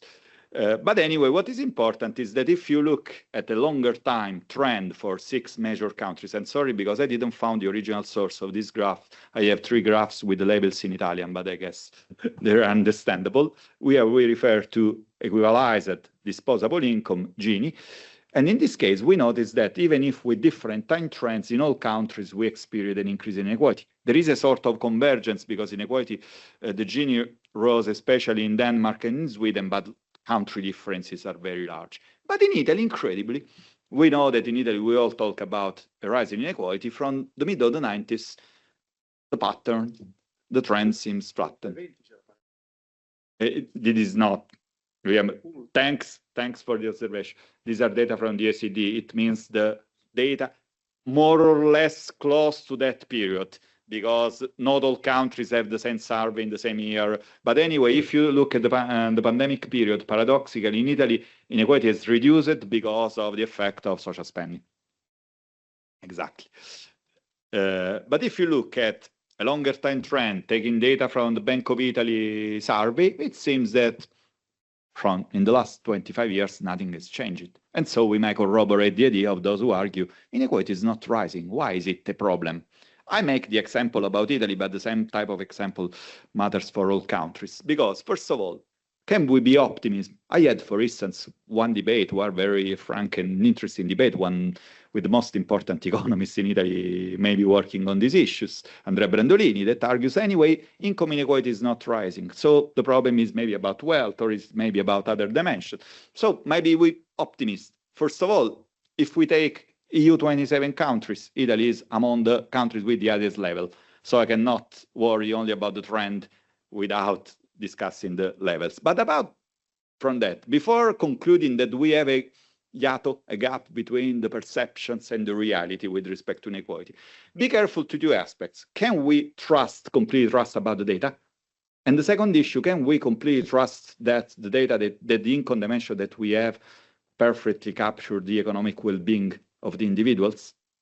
And I already advanced my answer from that point of view, because we may have, first of all, inequality in all countries over the world recently has changed because of what is happening at the tails. We have, usually inequality is measured at the household level by looking at surveys. The surveys, by definition, cannot perfectly observe what happens in the tail. It is almost impossible to interview Cristiano Ronaldo or to interview a CEO or something on the other end to interview those who are socially excluded. If you have a polarizing system, we are making a picture that is very, very unfocused, more unfocused. And so there is clear evidence, and I will show you some data about that. If in a nutshell, if we live in a country where all income is got by single individuals, all surveys, apart from one survey, will show that that country has perfect equality. With zero, but you get not this issue. But there is also the issue of standard disposable income measure as a good way to capture active inequality because of inflation, because of cutting social transfers, and so on. And also because, as I told you, it is important to look at what is happening in the markets. And because the processes acting in the markets are really important too. For instance, if we look at market income, we show a different trend. Market income is increasing. So the Gini, apart from limits of the data, might remain constant because we have redistribution. But the issue of redistribution have been already mentioned about what is the meaning of redistribution if we consider pension. The trends is completely different. But also look at the famous picture about the top 1% share. It refers to gross income and individual level in most countries, but as you may notice, in the US, for instance, in 40 years, the share of income got by the richest 1% rose from 10 to 20%. In Italy, it rose from 4 to almost 10%. This type of increase, usually if you make the same type of top 1% share by using other type of data, survey data, you'd not find that increase. And so we are losing the capacity of observing this phenomenon. And this is a longer trend for the US. But it is also important to understand the mechanism if you look at the labor market. There is a strong debate in Italy, but not only about the minimum income, but also about what is happening to incomes. Because look at these three lines. The green line is about the trend of median yearly gross income, gross wages by the individuals. And we observe a reduction over time. On the other hand, there are individuals, think to debate about the minimum income, that argue there is no problem because the blue line is rising. The blue line is about unitary wages, full-time equivalent wages. So the difference is due that what we are considering as the proxy of living standard of individuals, of course, what you can get, that is yearly income. And from a policy perspective, we should understand what are the drivers, and the drivers are clearly differences in time of work, labor market regulation, flexibilization that is completely hidden if we only look at the blue line, while we are losing what matters the most also in terms of the rising inequality. Look at individual income inequality, the green line is very, very steeply increasing, while the blue line, that is inequality with respect to hourly wages, is flat. But what does it mean, hourly wages? I earn few euros, I would like to work more, but cannot work. The answer is that graph in the green line, that is the share of individuals who would like to work more, but are forced to work a lower number of hours. And so also as a policy reaction, we should take account of all that. Just a couple of figures, and I arrived to the conclusion about policy suggestions and idea. This type of inequality is highly persistent. Look at the purple line. The purple line is the trend. This is based on mean income got by the individuals when they are prime age by use administrative data. Individuals are observed since they are 35 up to 45, and we take the mean. And as you may notice, the annual inequality is completely explained as the trend in persistent inequality, is the mean. So all the trend of inequality is due to persistence. If you look at the green line on the other end, in terms of perception, in terms of well-being, inequality is persistent, and the mobility that we had, the upward mobility that you had in wages, has reduced for more recent cohorts. And this might clearly explain, because the perception depends also on the reference terms with respect to what happens in the previous generation. Another issue is, okay, what is the process? Maybe this inequality depends on the abilities of the individuals, which might be proxied by education. And so the problem is the access to good education for all individuals, to education for individuals. Is it that the case? The green line is the trend of wage inequality in Italy. The blue line is the trend of wage inequality, residual wage inequality, taking account the difference between the different level of education, what is called the within inequality, the inequality within each educational group. The trend is exactly the same. Rather, the capacity of explaining inequality by looking at the skill premium has reduced over time. So it is not an inequality that, even if we argue that education is a proxy for merit, this is another case, and we should be aware about that. Another issue is about intergenerational transmission, is what is found by many studies that we made in Sapienza. What is important is that the influence of background, absolutely, in most countries, but especially in the most unequal countries, to explain the link, Italy and UK in this graph, are not explained, are not mediated by education. Still, among individuals with the same education, we still have that those who come from a richer households earn more. And this is an issue that cannot be disguised. Final 3 slides about the drivers. Standard argument is inequality. Okay, there is inequality. Standard literature about US. Okay, inequality exists, is higher. The increase in inequality, especially with respect to wages, is high. But this type of inequality should not be contrasted in the markets. At most, you should redistribute a bit to compensate the losses, because inequality depends on processes. We favor those who are more educated individuals. The skill-based technological change, look at the skills, but also the organization hypothesis, look at the cognitive content of your job, and the cognitive content is associated with your characteristics. So what you should do is leave the markets work, and then at the end try to compensate. Also with respect to globalization, the so-called China syndrome approach, the limit was that there were not implemented complementary policy to help the losers. But is it enough? This process of inequality that is considered in a certain sense at the micro level as efficient because depends on correct market forces. Are these the correct drivers? We may have a lot of concerns about that. Also looking at the data, countries have the same structural phenomenon but different country performances. Does it mean that country institution and policies still matter and create differences? We cannot, as I already told in the introduction, we cannot rely on a single explanation for everything, but we should look at case by case.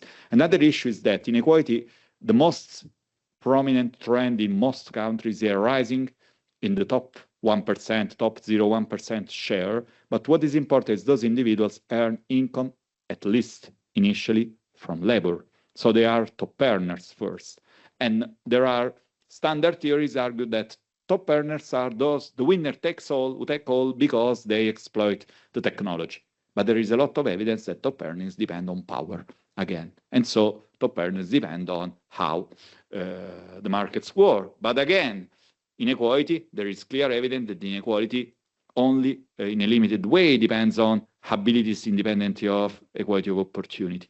And so we should look at redistributive measures. And from that point of view, there is a large list of maybe main drivers that which have already been noticed by Mario, and I also refer to his book with Maurizio Franzini, because we have many other roles to consider. First of all, in my view, the structural reforms in the labor market, which apart from creating mechanisms, have completely changed the bargaining power between labor and work. What you should do from that, and also the individualization of the economic condition, that is another driver of these policies. And when we look at changes in tax and benefit policies, we should not simply refer to, okay, you have increased minimum income benefit, it is good, but what you have done on the complex, also considering, for instance, another issue that is tax deductions, tax incentives for private welfare, for instance, all measures which are very highly regressive and are very easy to introduce because it seems that there are no losers and specific groups gain from this type of mechanism. Thanks for your attention. Thank you very much, Michele, for this dense overview of the conceptual and measurement problems associated to inequality. Any clarification question on the big issues? We can open up the discussion after we hear also the presentation by Salvatore. Salvatore Morelli is going to talk about wealth inequality and policies, and he also has carried out extensive empirical work with original databases, massive databases, and reconstructing wealth data series is particularly challenging. So we are looking forward to hear your talks. Thank you so much. Thank you so much for the invitation. This has been great so far. So looking forward to the interesting discussion at the end. So I've been asked to talk about wealth inequality and policies. So I'll try to, what I tried to do, obviously I have very little time, so I tried to sort of condense what I think are the main ingredients to understand, or at least try to get into that discussion of what could, what type of policies we could think in dealing with growing wealth inequalities. But of course, before getting that, I will not only touch upon very briefly the issue, but let me just give you the grounding elements that I think are important. So let me try to use.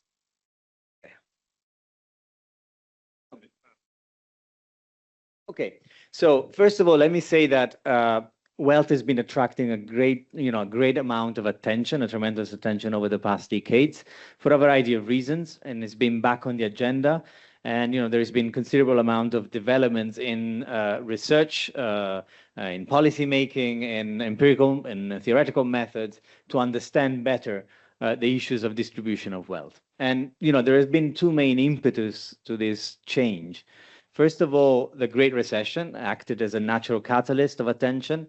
Up to the Great Recession, the macroeconomic understanding or macroeconomic framework was not really well equipped to understand how balance sheets and the role of balance sheets was helping to understand the functioning of our macroeconomy and to help understanding how standard economic policies like fiscal policies and monetary policies were transmitted to the economy.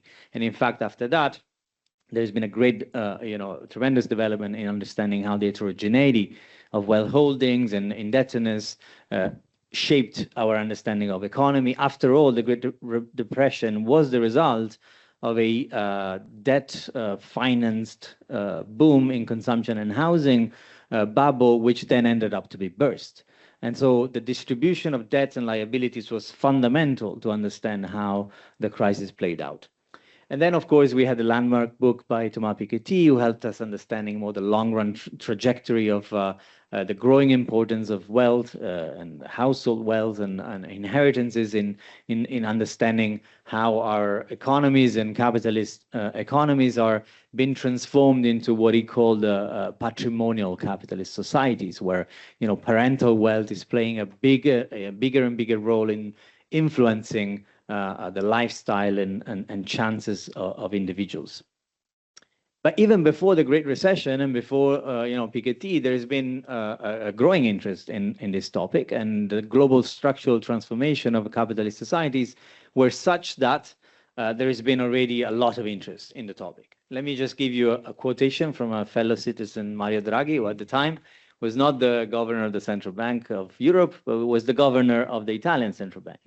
And at the time, 2007, July, there was a very nice conference in, I think it was in Rome or in Florence, no, in Rome. And it was about the creation of the Luxembourg Wealth Studies, which is now one of the standardized and homogenized database that we use to understand wealth distribution across many different countries. And let me just read you the quote. It says, changes in the functioning of advanced capitalist economies, as well as the aging of the population, so demographic transition, contribute to the shift of emphasis from income to wealth, on the account of job insecurity, much greater job insecurity, reduced social expenditure, and wealth takes on a new significance for household prosperity. So the combination of changing structure of the economy, demographic pressure, and the reduction in the generosity and the coverage rate of welfare state expenditure explains why we rely more on individual stocks, buffer of wealth to take into account our prosperity. So let me just give you a brief overview of why, of how this aggregate household wealth is becoming more important in our economies. This is the famous sort of long-run trend data that Piketty and his team brought to bear in the literature, and it shows at the same time the diverging dynamics of the household wealth as a share of national income in different economies, especially mature economies, and the concomitant decline in public wealth that became negative because most of the countries now are indebted, and so they have negative stock of wealth. So the amount of debt that they have is greater than the amount of wealth that they have. Because typically when we talk about wealth, and I'll be more precise about it, we sum all the assets and then we subtract the debt and the liabilities. So wealth is becoming more important in our economies. So the structure of the rest of the talk that I had thought wants to do a little bit more on what do we mean by wealth and what are the main concepts and advantages that wealth convey. And then I want to talk about a little bit about why measuring wealth inequality matters. Michele just talked about a little bit, but I want to sort of do a bit more on the reasons, and then give you some intuition about how wealth inequality and distribution is in practice estimated, because it's one of the most contentious and controversial domain of economic inequality studies, because there are many ways to estimate it, and some of them are uncertain and contentious.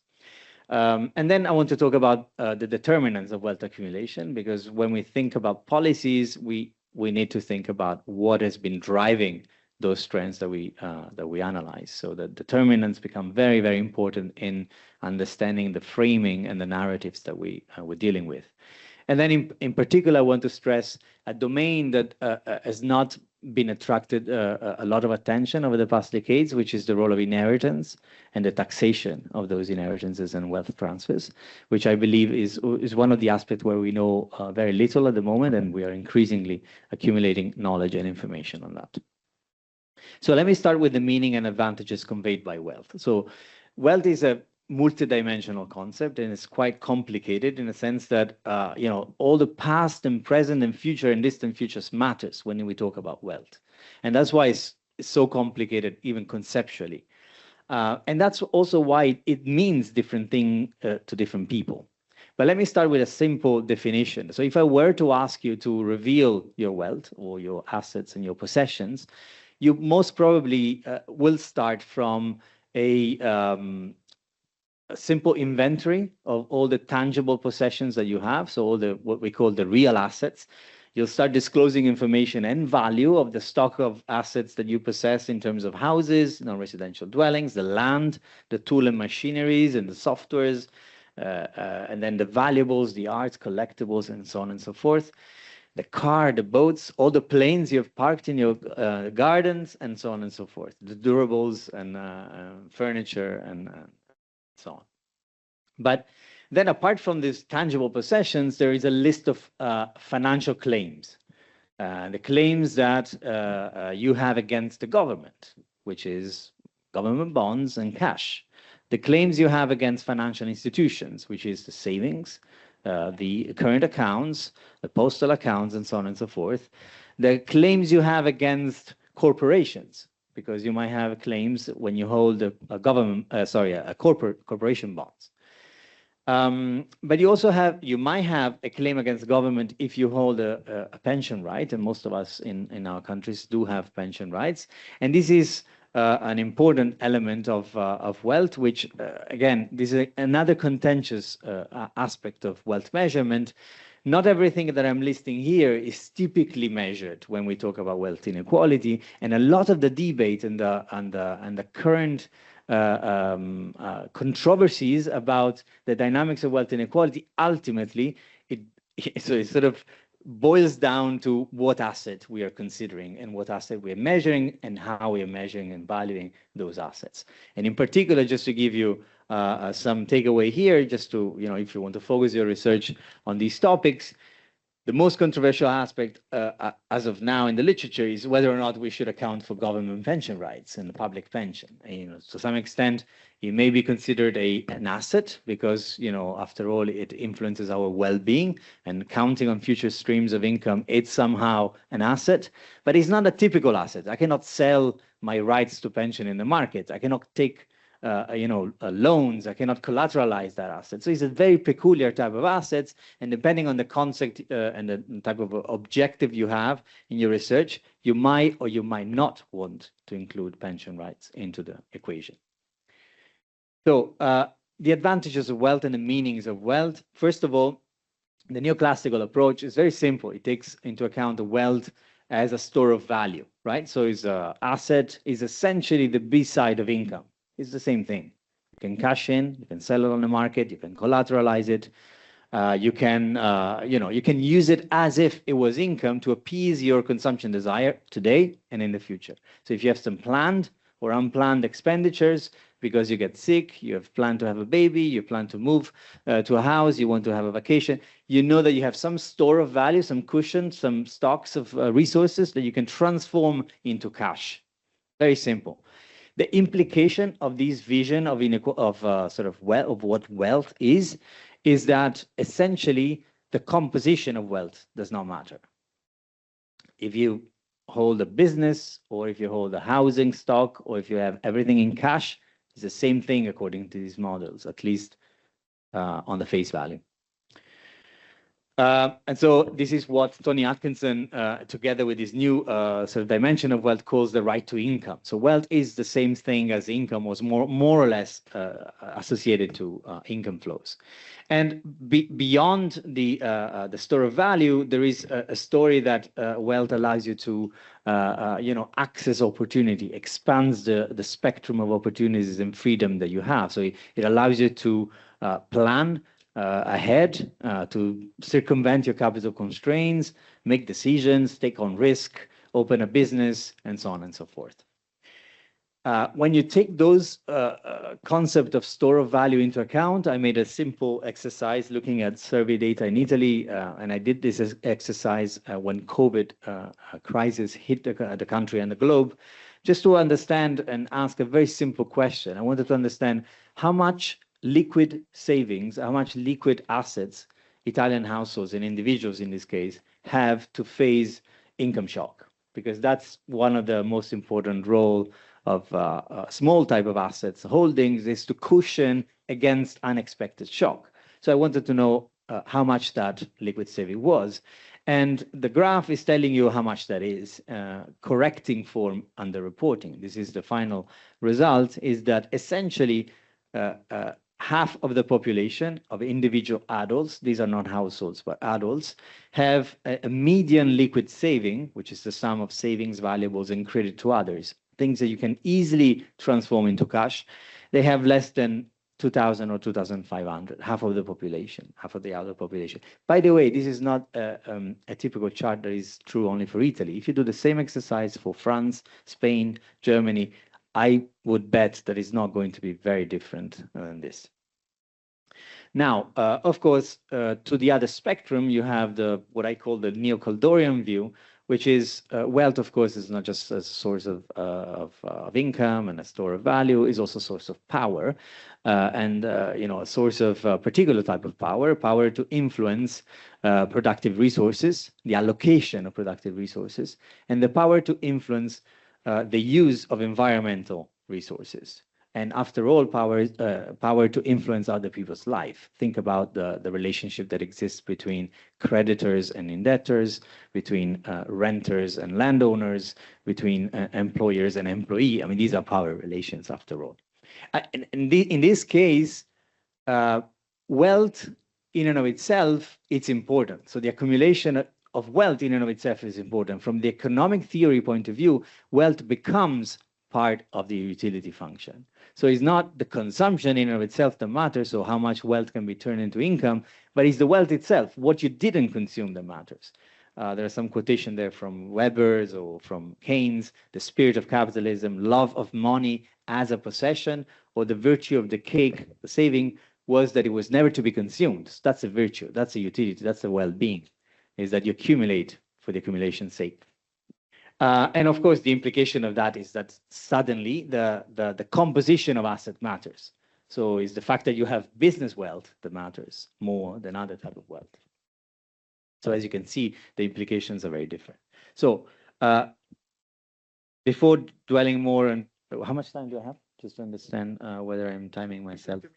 Okay, so let me just quickly go into this elements of why it matters, because it was already mentioned by Michele. So let me just focus more on, of course, inequality matters for the public discussion, for researchers, for policymakers, because of the instrumental reason. Equality matters for growth.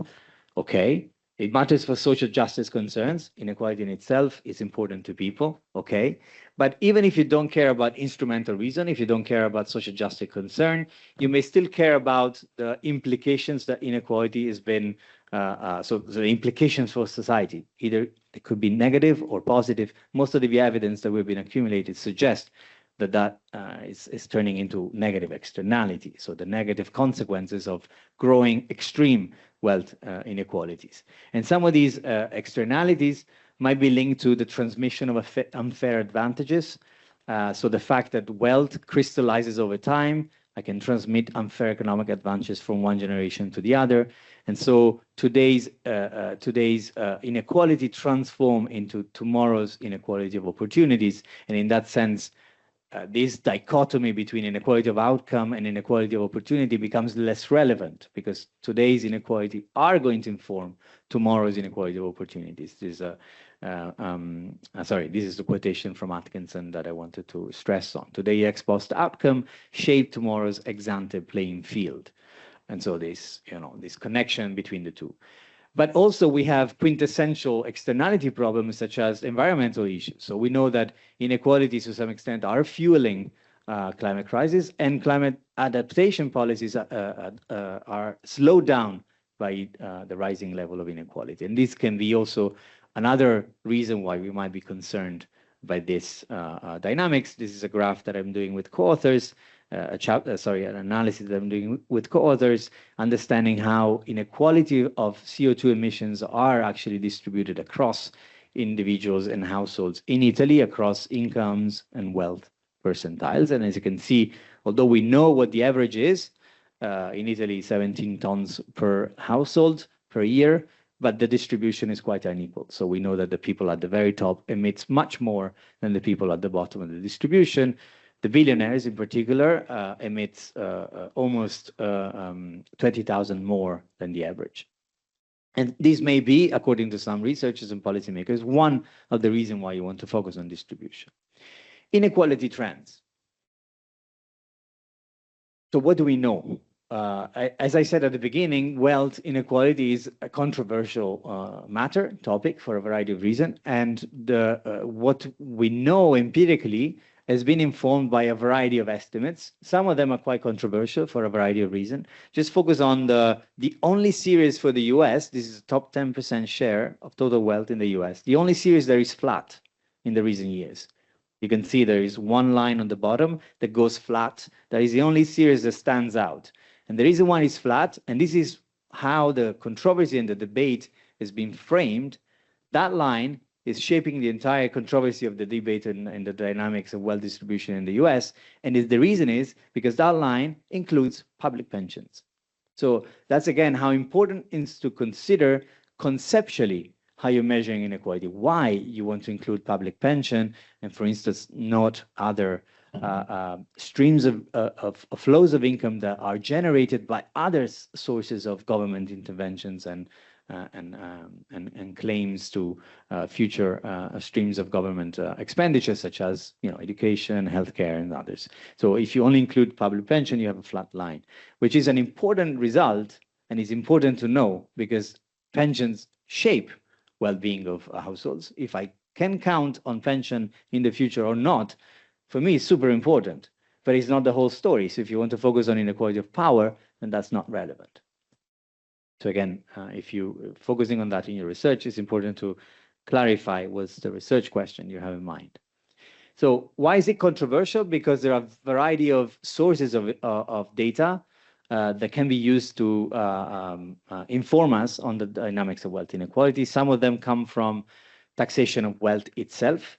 Some of them comes from the taxation of capital income. So it's the income that is being generated by the stock of wealth that I own. So I observe the capital income and I back up the information on the stock of wealth that has been generating that income. That's a capitalization method. Or what I do observe is only the snapshot of the distribution of wealth of people when they die, because I only observe them when they declare the possessions, when they transmit those possessions and assets to others and to heirs and to future generation.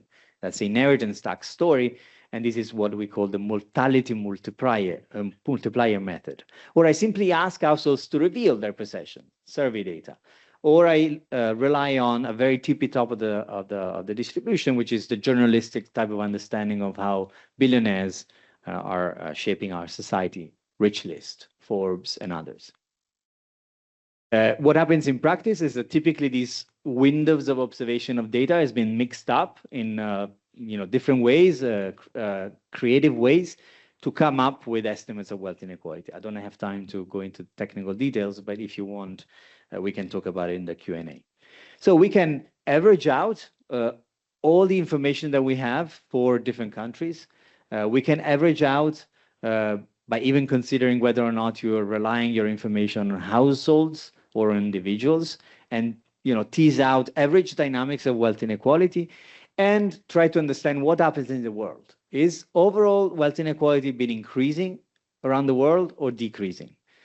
So it's not true that wealth inequality has been rising everywhere. It's been rising in most of the countries, but not everywhere. That's another important fact that you want to bring home. It's not, that's important to know, because you might want to also learn from those countries that actually have a different story and different dynamics. Most of the countries, the one I highlighted, have been rising inequality, but some of them have been stable and some others have been even declining in terms of trends. Determinants. So what do we know about what is causing, what is behind the, what are the main drivers of wealth accumulation? So, of course, let's not talk about primitive accumulation theory of plundering and acquiring assets and land by stealing and colonizing. Apart from that, what the theory is suggesting is that you can accumulate saving over your lifetime, because as you grow in your life cycle, you have a career, you have income. Out of your income, you tend to save, and you might want to save for future consumption desires, for your retirements, and so on and so forth. These are the saving channels. You have returns, so the existing stock of real and financial assets tend to appreciate itself or depreciate over time, and tend to also generate income. The returns of those incomes what we call the financial income or investment income, capital income, it's quite important to understand how different individuals tend to accumulate wealth over time. And then finally, you may receive over the course of your lifetime a windfall or assets from your parents, from your friends, from your relatives, under the forms of inheritances or gifts, inter vivos gifts, and which is essentially adding to the stock of wealth you already had. So, of course, these forces may be interacting among each other and tend to have a potential strength that is different across the distribution and different over time. So you may have the savings has been increasing in aggregate terms, the returns has been declining, and the inheritance has been increasing. Typically, you may have these forces interacting in a way that is accumulating and compounding on the wealth accumulation at the individual level. Think about the role of rich individuals who have typically higher saving rates, higher probability of receiving inheritance and gifts over the lifetime, but also higher returns. So these things tend to accumulate on the same individual and may also have some correlation across generations. So there are works now that have been suggesting that if you come from a family that has been saving a lot, you also have higher propensity to have higher saving rates. And that applies also to returns and inheritance probability. Yes, I'm done. So let me give you some empirical intuition about how these channels may be different across the distribution and may be changing over time. This is the saving rate of Italian individuals. On the left-hand side, you have the poorer individuals in terms of household net wealth. And at the top of on the right-hand side, you have richest households. And as you can see, there is a gradient of saving rates. The people at the bottom save less than the people at the top.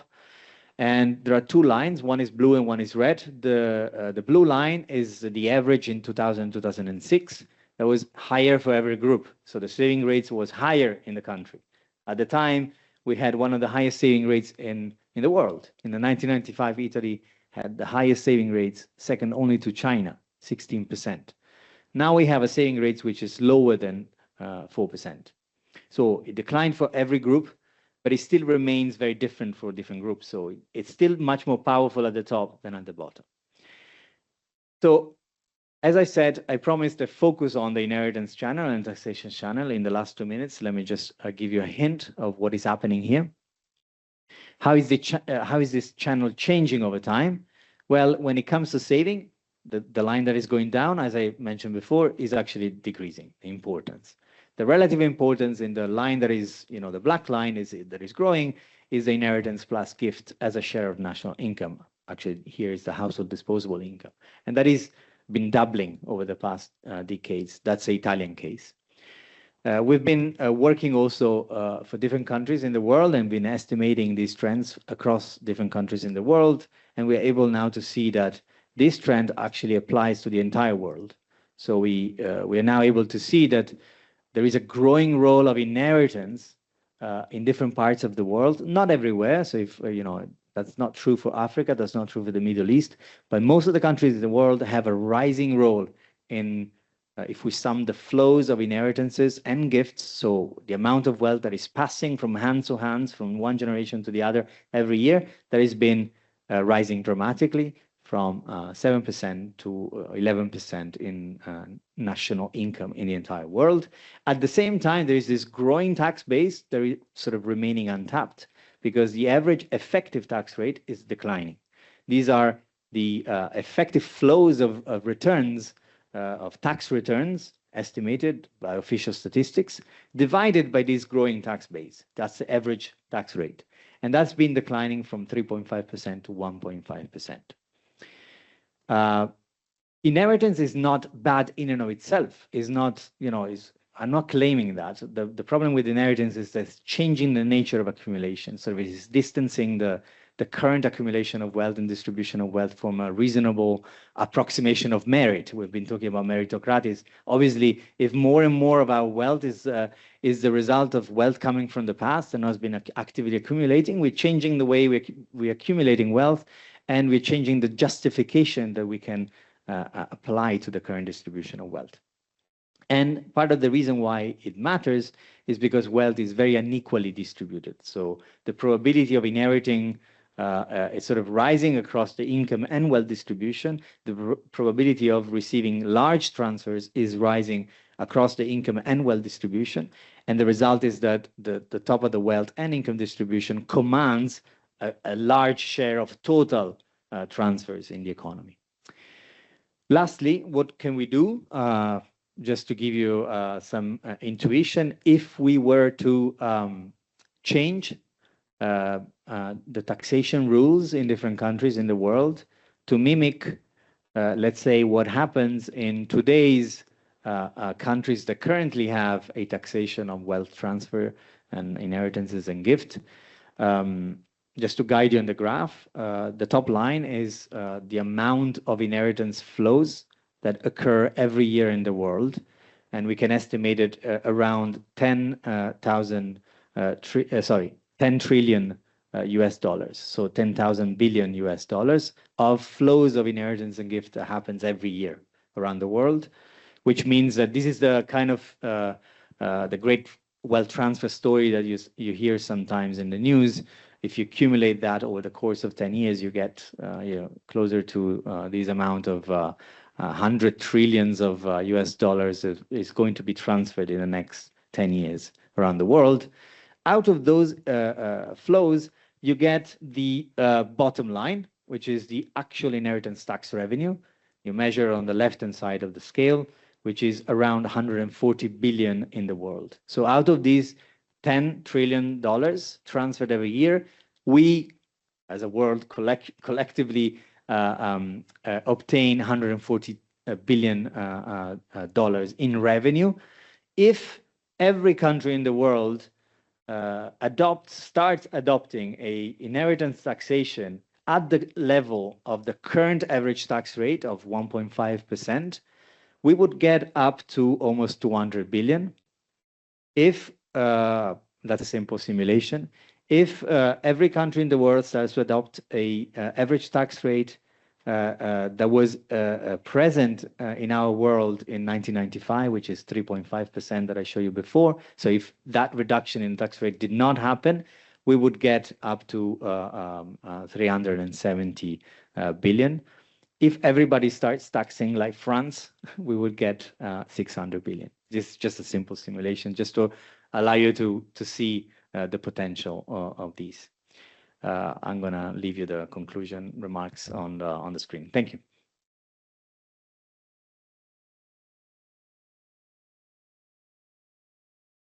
Thank you so much, Salvatore. I think we have for us a fairly complete picture of the dynamics of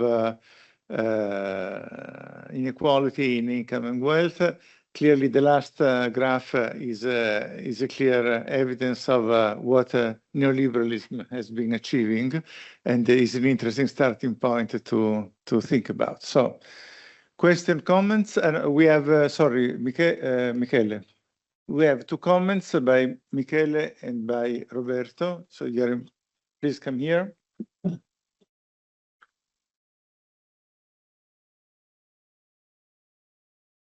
Hey, thank you everybody for being here, and especially thanks to Salvatore and Michele for this interesting talk. I mean, I've been going through their papers for more than probably 10 years now, so it's a pleasure for being here now and discuss their work finally. I'm gonna make a few comments. The first two, it's just, if possible, a claim for complexity, just to summarize. So one example could be if we are, you divided your presentations, one focus a little bit more on income, the other one on wealth. And Michele briefly mentioned the case of inflation, which may have regressive effects on the income distribution according to the data, especially in the last years in Italy or also in other European countries. Now, if you have a look, of course, at joint distribution of income and wealth. At the same time, the effect of inflation, especially given its effect on wealth, could be a little bit less clear, whether it is regressive or progressive. Why? Because of course, inflation erode the real value of net financial assets or financial wealth, if you want. So of course, it shifts the value from lenders to borrowers somehow. There are indeed interesting attempts in the recent years to build joint service which take into account income, wealth, and also consumption to that would allow integrate this complexity, for instance, in the role of inflation, which is a very important variable. Of course, everything I was saying is given that the wages are indexed, or at least, I mean, partially indexed to the rise of inflation. As a second point, I would say that, again, trying to integrate other concepts, or, I mean, connect the main concepts which have been mentioned up until now. If you talk about intergenerational mobility, which is the degree of persistence of economic status between parents and children, a lot of the literature in the last years have been focusing as well on what is the trend in intergenerational mobility. Is it rising? It is going down, as for inequality. But I mean, for instance, if you analyze this research topic, it's important, for instance, to understand that if you take a couple of, I mean, a parent and a child in the 90s, say in 1990, it's probably the case that this parent would have had like 2 other sons or daughters, you know, while on the contrary, if you take another couple in the 2020 or in current times, probably are just comparing one father or one mother with one single son or daughter. So what does it mean? It means that the study of intergenerational mobility trends, as well as other dimensions, should take into account the role of demography and how it may have changed in the last decades, especially in rich countries which have reached, if you want, the steady states of their economic growth. This is especially important because basically there is an endogenization of the fertility choices. So basically, the choice of making birth of our children depend on the possibility to reproduce your class. So if you are not sure about, okay, I cannot ensure a certain level of income or wealth or class more generally to my children, I will not choose to have children at all. So how this may change the study of mobility trends. Finally, one more general point, and it is a question for the two of you, especially probably to Salvatore, which covered the issue of wealth. But I mean, as we know, wealth is also a part of income because capital incomes is a function of wealth. I mean, we live in a world in which, I mean, probably if we think about us in 30 years, we're going to look backward and look at the great change that have been, I mean, the huge amount of data which is available to us now. I mean, there are, I mean, companies which use this big data to basically build artificial intelligence, which may be probably more intelligent than more smart than us in our room in the next future. So it's interesting that while living in this world of great availability of data, for reasons probably related to what Salvatore defined as the neo-Caldorian view, so the reason of the role of power, how this may influence certain choices, it's not the case, for instance, when us as researchers in inequality, especially in wealth, we want to study the distribution of wealth. I mean, there is not the same data availability when you want to understand what is the wealth level of the top 1%. Why? Especially, for sure, there is the point of the fact that there are different ways of investing right now. Some have been already mentioned by Salvatore. The fact that business equity is also different to be categorized between financial assets and non-financial assets. But I mean, of course, there is, for instance, the role of bitcoins, the role of certain type of durables, very expensive durables, such as private jets, big yachts, or whatever. So basically, the question is, in terms of when we want to understand the role of, also in this case, the change of wealth inequality, shouldn't we interiorize also the change in power, which we have seen in the last years? So the shift of power, which probably is making us less available of data, enough data for studying this topic, especially compared to other topics. I wrap up with just one example, and this is an anticipation of what we're going to talk tomorrow about data specifically. Now, at least in some countries, these are the countries which I know. For instance, in Italy, in Spain, in Germany, you can apply for a research project and have access to all the data on the workers and their wages in these countries, okay? The universe of workers.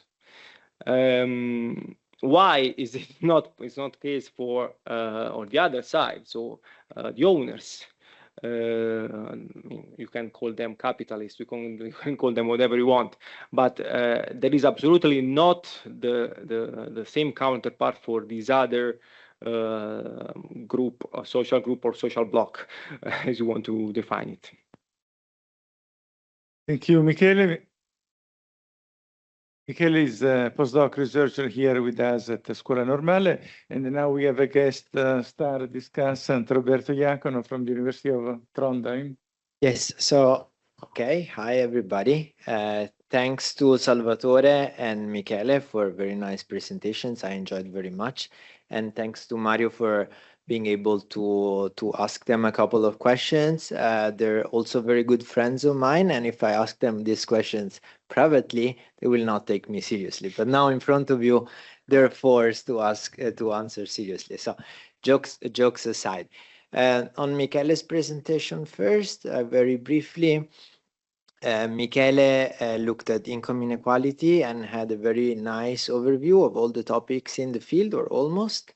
I was thinking of something that I was also wondering these days about, and it's basically like usually we're presented with these cross-sectional estimates of inequality, right? Because in many countries, surveys are the only somehow tool that allow us to estimate inequality. So basically, for each year or each survey wave, we ask people, okay, about their income and different other informations, but we don't follow people, right? So eventually, in each given year, each estimate of inequality, we might have different people, say in the top decile, the top percentile of the income distribution. So when we get presented eventually internationally with all these estimates about inequality, we know that these are cross-sectional estimates.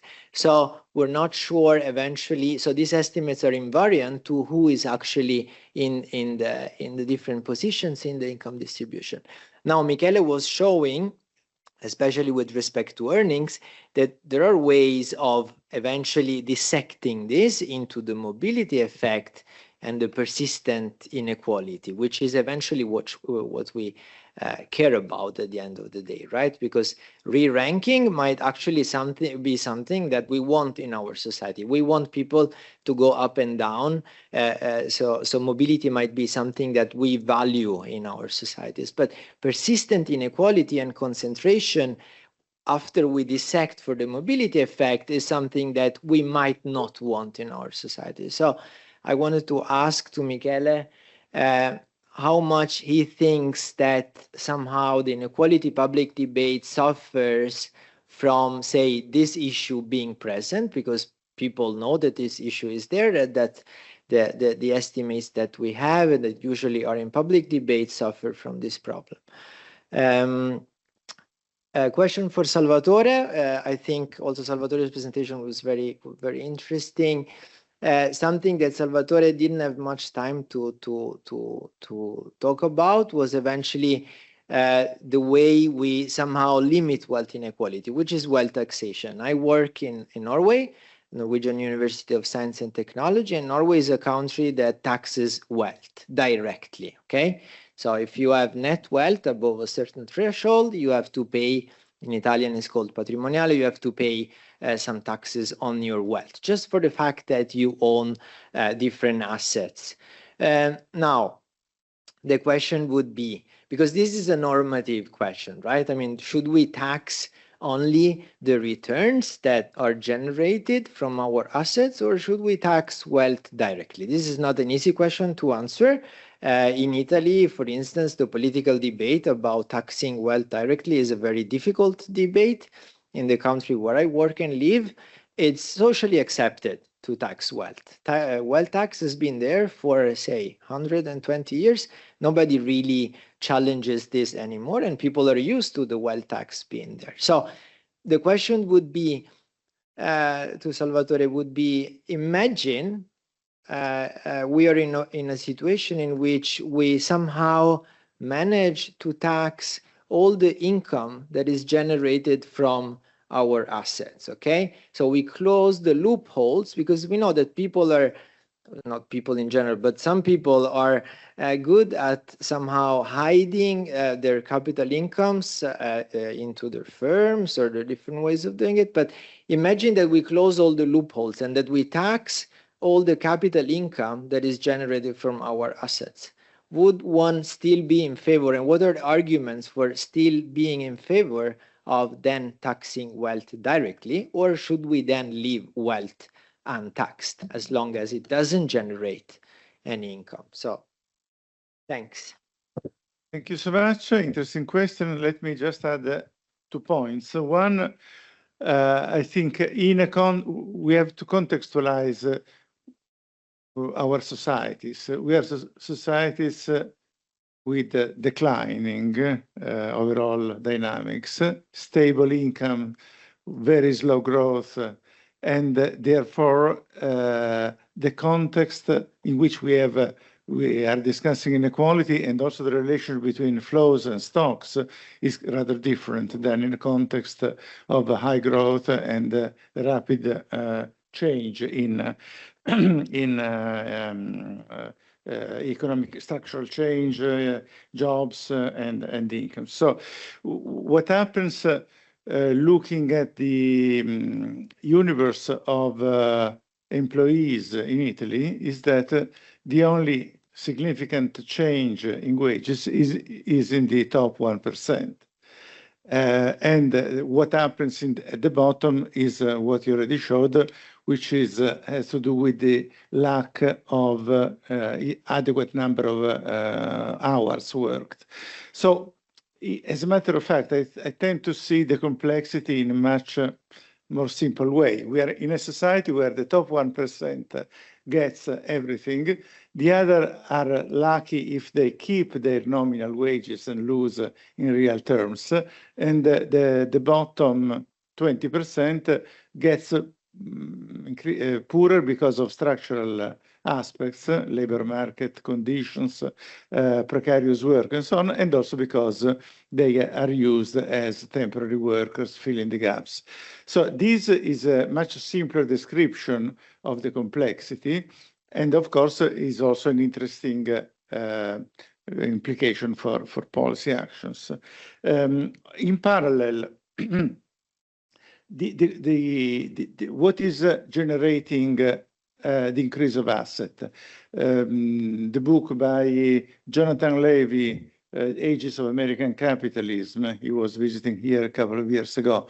Emphasized, but also other scholars, emphasize that a rich society in the center of the world economy has shifted from economies producing incomes, expanding the flow of wages, profits, and so on, to society exploiting the appreciation of capital values. And this is also Thomas Piketty argument. Thomas Piketty point of where capital equals wealth, therefore the Picasso painting is part of capital, can be debatable on the basis of economic theory, but clearly a Picasso painting is part of wealth. And the question is, if there is a bidding for the Picasso painting, which increases its value just because of the competition among potential buyers, we have on the one hand an expansion of wealth, and on the other hand, an ability of this asset to claim actual returns. And therefore, we have this type of capital assets which are actually able to claim returns, and therefore the nature of rents. A lot of what you said about wealth has a very strong rent nature. And I was surprised by the fact that you never mentioned once the fact that wealth could contribute to investment and further production, because this is completely outside the idea of wealth owners now, no? While at the beginning of one generation ago, this wealth was mainly thought of as a contributor to further economic activities and investment. So in this sense, I think we have to rethink a little bit these dynamics with inequality as being a 1% act, and also the economy being a wealth appreciation game. And of course, this is a bubble, and the bubble may explode.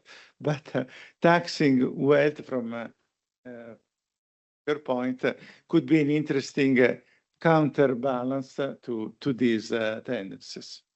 Michele. Okay, I try to be brief, even if you made so many interesting points, remarks about that.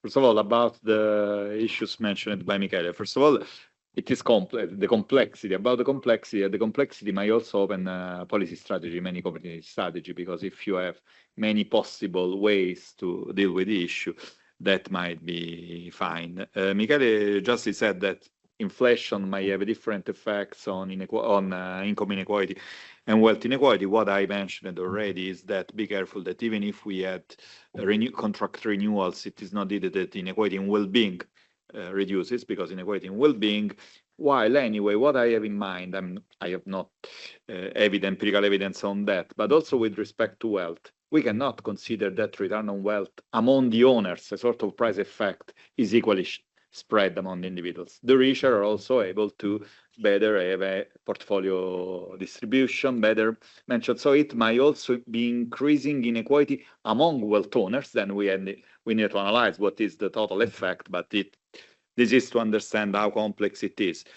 I completely agree, and you know very well that about the issue of demographic composition and intergenerational inequality.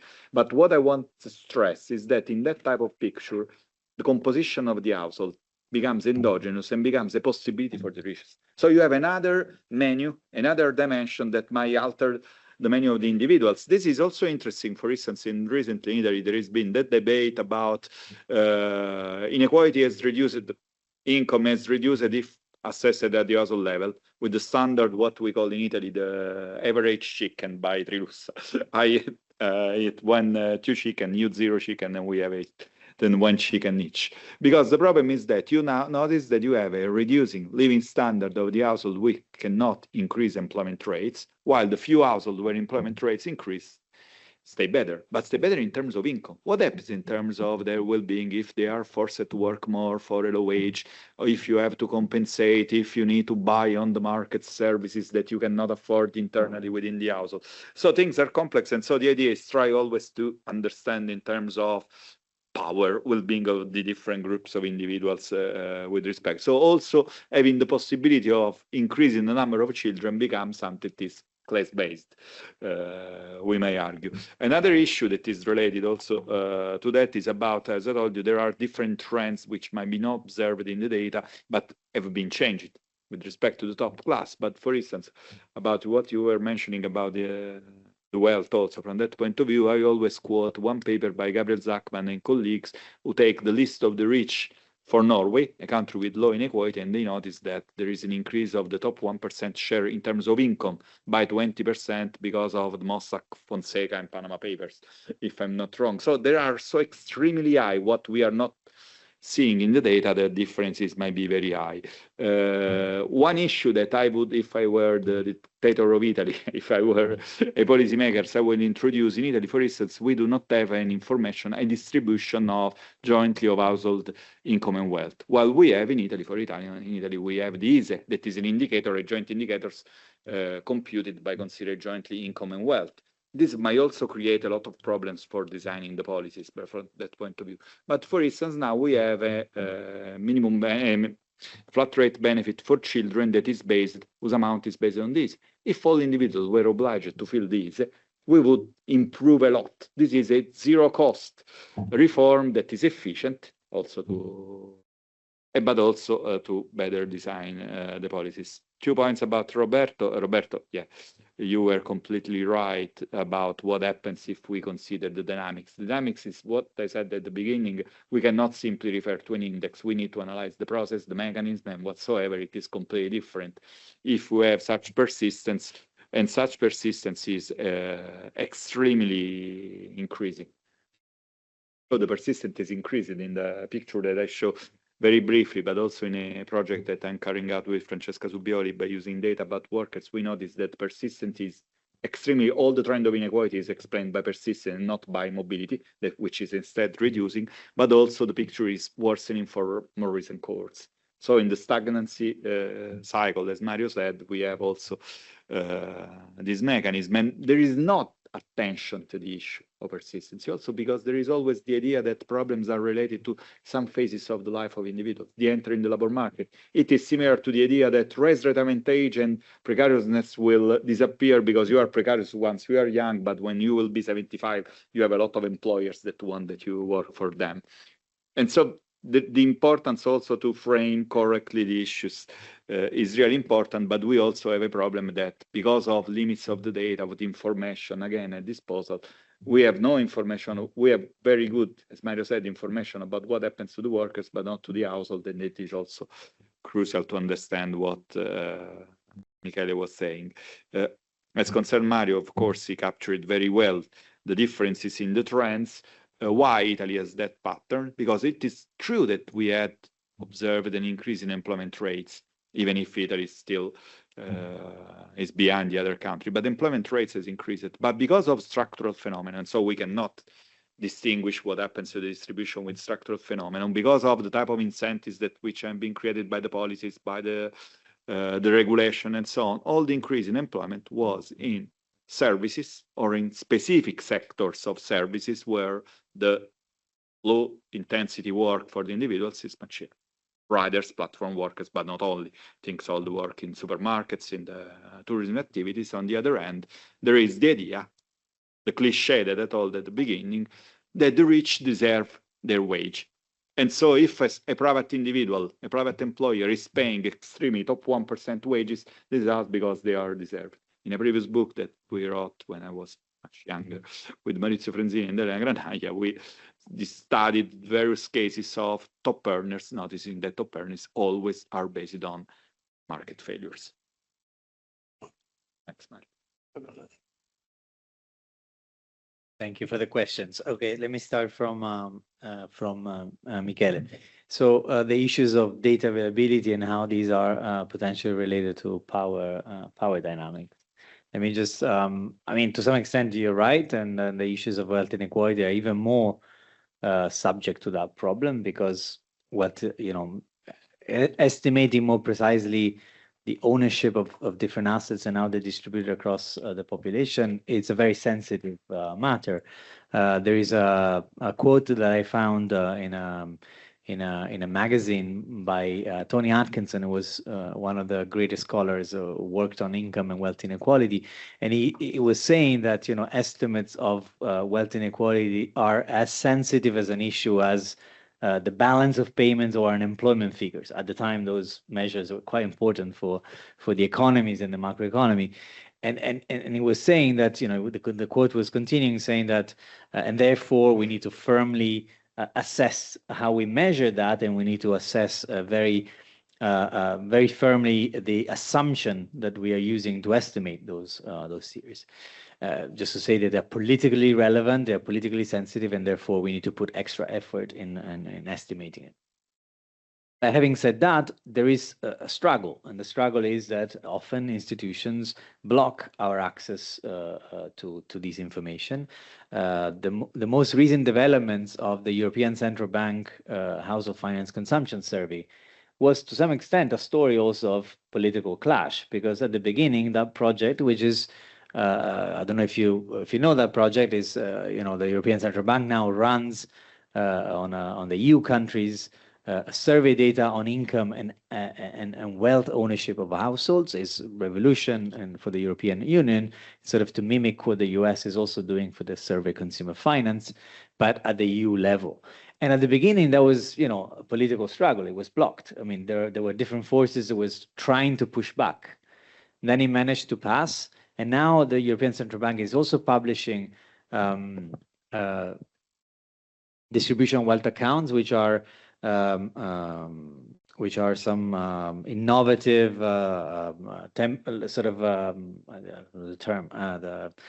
experimental, that's the term, experimental statistics, official statistics that links the distribution of assets and wealth to the macroeconomic aggregates. So the national accounting and the distribution talk to one another to produce quarterly based estimates of wealth inequality. That's revolution. I mean, it's really revolutionary for research standards.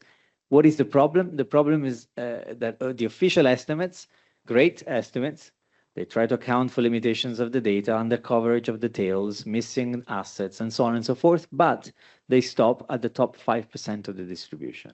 You might say, wow, top 5%, they reach the 5 richest percent of the distribution. Great. The problem is the wealth is very concentrated.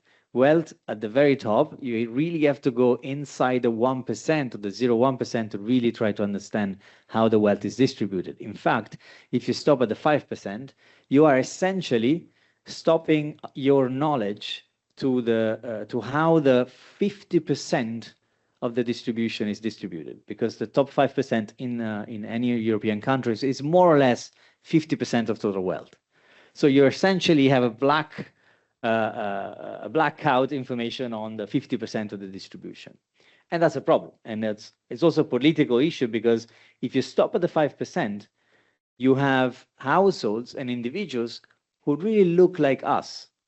They have a lot of housing wealth, they have a lot of savings, and they look very similar to most of the people in this room. And therefore, you cannot really relate. Whereas rich people, I mean, wealthy, super wealthy individuals, they're not simply super wealthy because they have more wealth than me and you.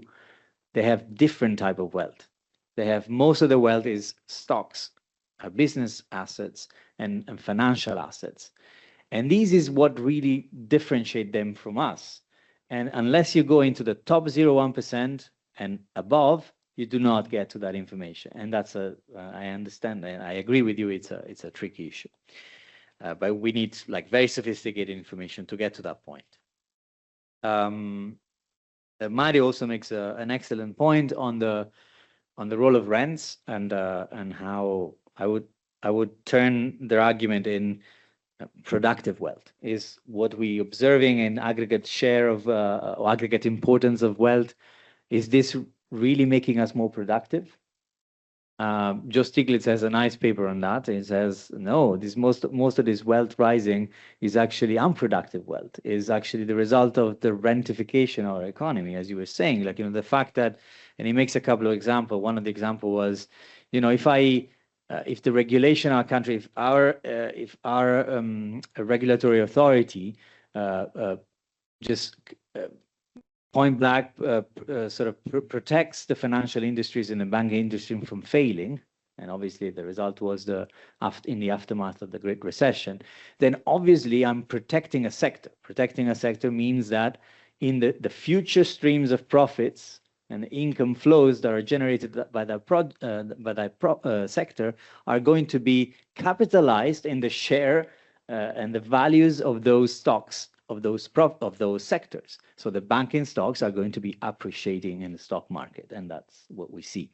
And you can come up with different example of how by pre-distributive measure, regulatory measure affect the valuation of assets and the stocks markets, and therefore create rents in the economy. And that's a very important issue. There are estimates trying to disentangle what component of that rising aggregate wealth that you were seeing in the chart is due to productive capital and what is not due to productive capital, and simply the result of housing stock becoming more appreciated or stocks becoming more appreciated. And in fact, if you do that exercise, most of the countries have a flat dynamic. So the productive capital is basically flat.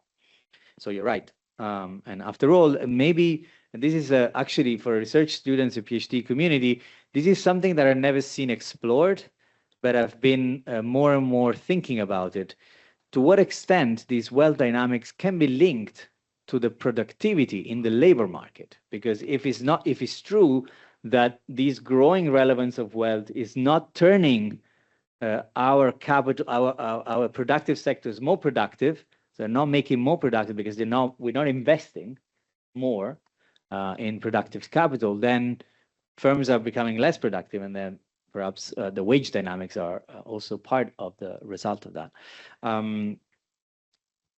Last point by Roberto, wealth taxation. So you're saying, what if we come up with a perfect way of taxing all income sources? Is there still any need for wealth taxation? I mean, this is a classic public economics questions, and we all have the answers, or at least we teach the answers in class.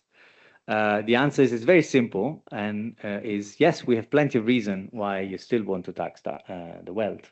And there are equity reasons, the classic dynamic equity, and efficiency reasons. So the equity, at least in theory, the textbook answer to that would be you have equity reason because, we teach, the principle of equity of taxation in the class, which is vertical equity and horizontal equity. Vertical equity means that the people who have more ability to pay should pay more. What's the ability to pay? More resources or more well-being from the resources. For instance, the fact that you have wealth allow you to have more well-being because you have more freedom to operate, you have more access to opportunities, you have access to highest social status, moral recognition in society because you can transfer resources to other people, transfer economic advantage to society at large, philanthropic gifts that allows your economic status to rise in society. That's equivalent to higher well-being. Therefore, theory says you should be taxed more if you have higher ability to pay.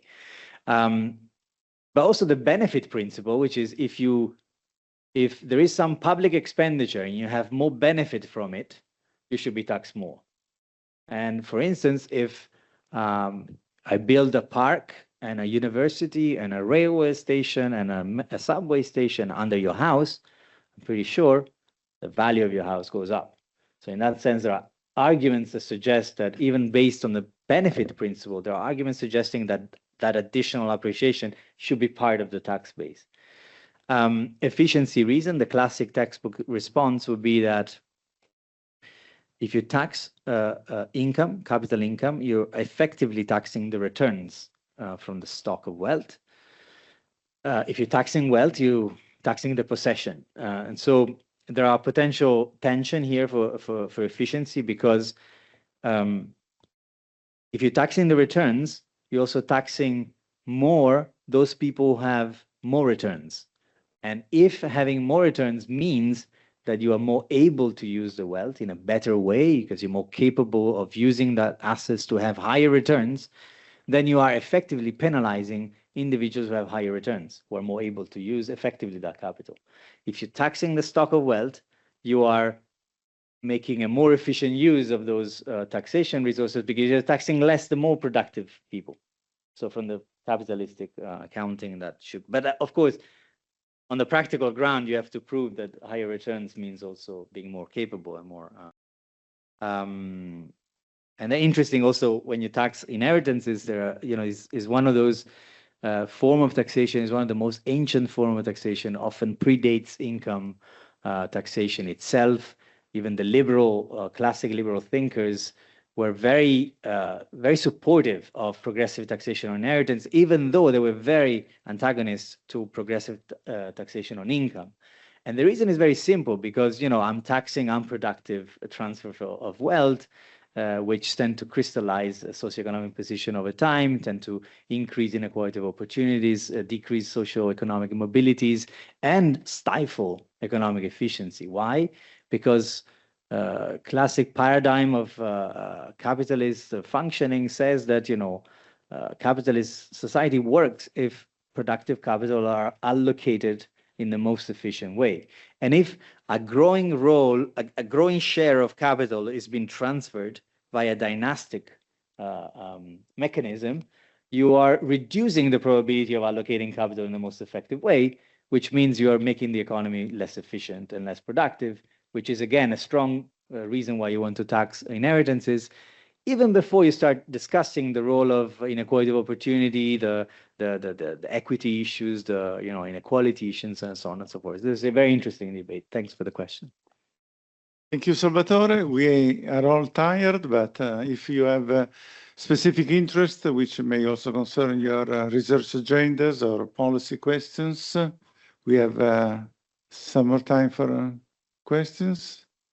Otherwise, we continue. So we have one question over there. Of course, over dinner, we will talk about the asset value of menu of. Go ahead. Do I need to introduce myself again? Yeah. Hi, my name is Shok. I'm from SOAS. First, thank you for the two presentations.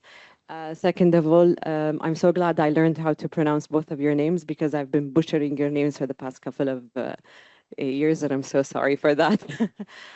Question number one. So the first question is for Dr. Michele regarding the measurements of inequality. Much of the inequality literature still relies on nominal income measures such as the Gini coefficient. But your work suggests that when we account for spending on basic goods, for example, by looking at income net of essential expenditure, the distribution of economic well-being can look quite different.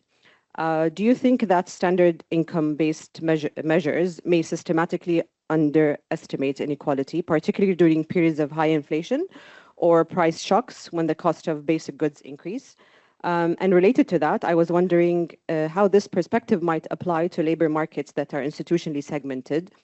In some economies, which is like Kuwait, where I come from, different groups face very different wage structures and consumption constraints, for example, between citizens and migrant workers. In those contexts, do you think incorporating cost of living differences into inequality measures could significantly change how we understand the true distribution of income, of economic well-being? Now the question goes to Dr. Salvatore. And it is about how we should think about wealth inequality in economies where labor market institutions and resources rent play a very strong role. Much of the literature on wealth concentration focuses on mechanisms such as capital accumulation, inheritance, and differential returns to wealth. But in some economies, the labor market itself is highly segmented, just like, again, Kuwait, between citizens and migrants. Which means that the large parts of the workforce may have very limited access to long-term wealth accumulation in the first place. I'm asking in particular because my own research basically looks at this. I'm looking on how shocks such as COVID interact with labor market structures in a resource-dependent economy. In that kind of institutional setting, should wealth inequality be understood primarily as a result of capital dynamics or also as an outcome of labor market structure that shape who can accumulate wealth at all? Thank you. Any other question? And Guglielmo. ragazza. Cominciamo da Guglielmo, dai. Question to Michele. You were quite dismissive about the China syndrome chain. Can you just say 2 words about the link between inequality and globalization, about the fact that the gap in income between the United States and China has reduced massively, but at the same time, inequality within the US and within China has increased hugely. Is that a coincidence? Just very briefly, I'll hopefully talk more about that tomorrow. But towards the end of the discussion, Salvatore, you were responding to Mario about wealth, unproductive use of wealth, rents, and so on, right? And I think that we have quite significant evidence that financialization of non-financial corporation, if we go back to production and labor, let's not just look at the macro, but let's look at what happens in the large employers, in the large corporations that have generated for many years significant amount of surplus and profit, and how the stock market, thanks to reforms that were in place during the neoliberal time, have allowed for operation like stock buybacks, and we are all part of this dividend distribution kind of situation through pensions and going back to mechanism through which these institutional practices involve everyone in society, which basically have undermined that retain and reinvest dynamic, which was typical of the pre-neoliberal phase. So my point is, how can we talk about redistribution if we don't start from looking at what happens within corporation, where wealth can be locked into retain and reinvest, and retain and reinvest means reinvesting workers, improving wages, and improving what is the best that capitalism can generate sometimes, technology, cheaper, better products, and some better prices and so on. So if you can articulate a bit more, how do you see this link in your research? I mean, how looking within corporations we can start unpacking inequality issues, and what are the institutional policy reform that would be required?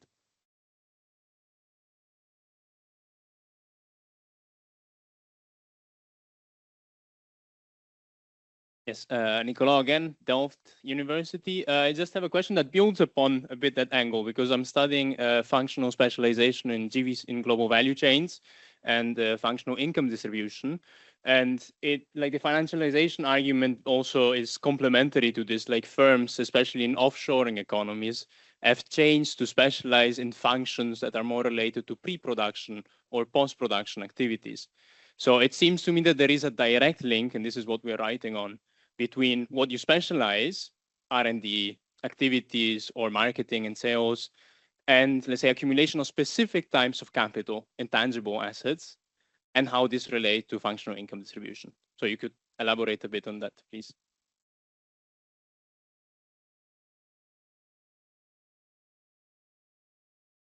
I have just a quick question about one slide that Dr. Salvatore used. One moment it was, you mentioned inequality may accelerate climate change and slow down the adaptation of mitigation efforts. It is very intuitive for me to understand that climate change may accelerate inequality, but not vice versa. So if you can elaborate a little bit on that, I'll be very glad.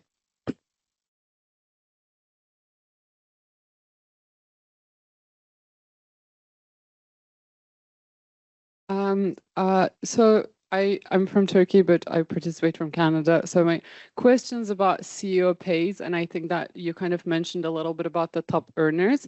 In the last 10 to 15 years, the CEO pays doubled in the European Union and also in Canada. In Canada, a CEO makes 250 times more than an average worker.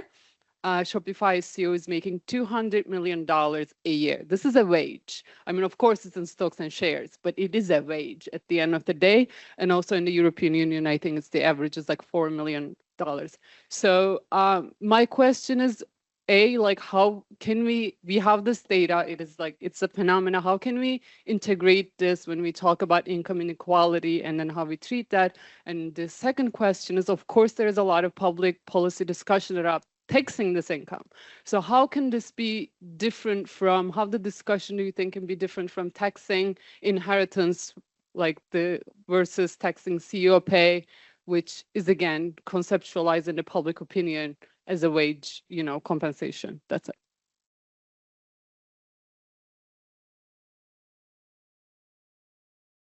And again, about the issue of inflation, the problem is that structurally we have no a clear sign of the relationship, but it depends on the one end of the type of consumption basket, and the type of consumption basket. In that case, I consider the type of needed basic goods consumption basket, not so much based on preferences, and the type of inflation rates that we have, inflation flows. For instance, in the 70s, more or less, the inflation rate was rather equally spread among the various classes of goods. What we observe in the last years is always that inflation rates is very heterogeneous across the type of goods. And usually thanks to the last wave of inflation, it goes on energy prices, on food prices, on prices which in relative terms matter the most for the poorest household. And this is what is found. I suggest, if you're interested on this issue, a very nice paper on the Journal of the European Economic Association by Argent and Lee for the US. They had scanner data. And what they found is that, and it is really interesting because they found that inflation is anyway very aggressive because the individual inflation rate, they try to measure a sort of individual inflation rate, is always higher for bottom part of the, for those lying in the bottom part of the distribution, even for the same class of goods. What is striking is if two individuals have the same type of good, richer pay less because they are more information. Paradoxically, they have more time to buy online, to move, to buy. So you have a lot of micro processes which influence the individual perception. So my suggestion is that measuring individual inflation rate is rather impossible, but as a sort of satisfying behaviors, if we were able to build reference budget, as we do for absolute poverty measures in many countries, and we measure what is actually disposable to the individuals once you pay for this type of goods, also leaving aside preferences, we would have a measure that maybe is more similar to what are the individual perception, individual well-being, but it is a suggestion. About Guillermo talked about China syndrome. Was mentioned by myself very briefly. It refers to a word used by David Autor and co-authors about the effect on the labor market. What has happened in this case is that, differently from a standard competitive market that where you expect that in the medium term individual losses are compensated, they notice that there is a very long-term effect. And so it is an indirect proof that the markets are not perfect as in the textbook. But what is important, as Guillermo showed, because on the other hand, who is optimistic about inequality takes also the elephant curve by Branko Milanovic, but other argues, look that at the world level, if we were all citizens in the same world, inequality is slightly reducing, but anyway, it's not increasing. Be very careful that this captures exactly what Guillermo was saying, because world level inequality is made by two components: within country inequality and growth convergence across countries. That reduction is only due to the fact that China was lower in the past than GDP growth mean income, and so it was catching up. Nowadays, the increase in mean income of China will increase inequality at the world level because of this between effect. While in almost all countries, we notice China first, but US too, there is an increase in within country inequality. And inequality is by definition something that is related also to the policies. And when the policies are mostly at the national base, inequality is a country issue. But also with respect, inequality also depends on relative comparison. I do not feel better if my wages reduces because Korean or African, in some African countries, wages is increasing. I need to assess inequality with respect to my relative comparison group. And so this is another important issue. With respect to the issue of shoring, of course, offshoring is something that all these mechanisms are mechanisms that anyway are useful to reduce the bargaining power of workers, to reduce the protection of workers from many points of view, to give the wages only to a limited class of workers, a limited group of workers. And this is also related to, in general, to the fact that, as I told you, there are some incentives to reduce labor cost under the idea, standard idea that wages is not an exogenous variable. Instead, wages should come back to being an exogenous variable because the incentive that you give from the point of view of wages also affect productivity choices by firms.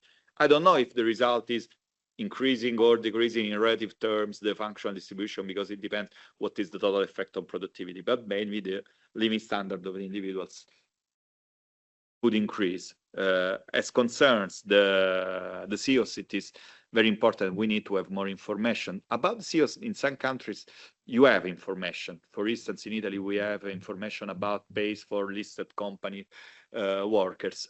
what is really important is trying to understand the mechanism. You correctly said they are earnings which are born from labor. Then they become capitalists because of savings, but the original source, and if they come from labor, it means that we cannot simply raise taxes because, of course, if they increase so disproportionately, the only policy cannot be rise a bit to progressivity unless we come back to 90% marginal tax rate. It depends on how the markets work, and there is a clear evidence that these wages are based on power. For instance, we did the PhD thesis by my student.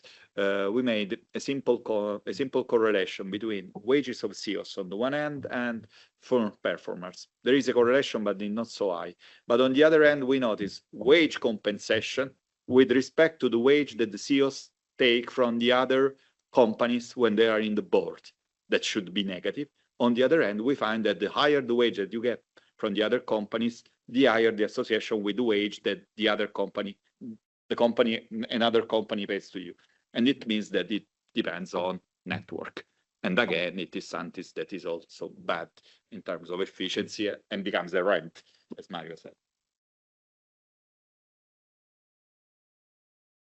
Okay, we're probably out of time, right? So let me try to.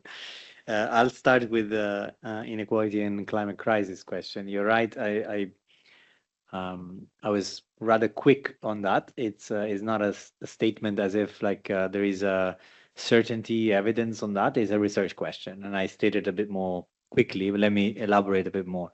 So whether or not inequality is leading to higher emission depends effectively on the underlying function of how distribution of CO2 are structured across the distribution. In particular, it depends on the elasticity of CO2 emission with respect to additional units of income and wealth.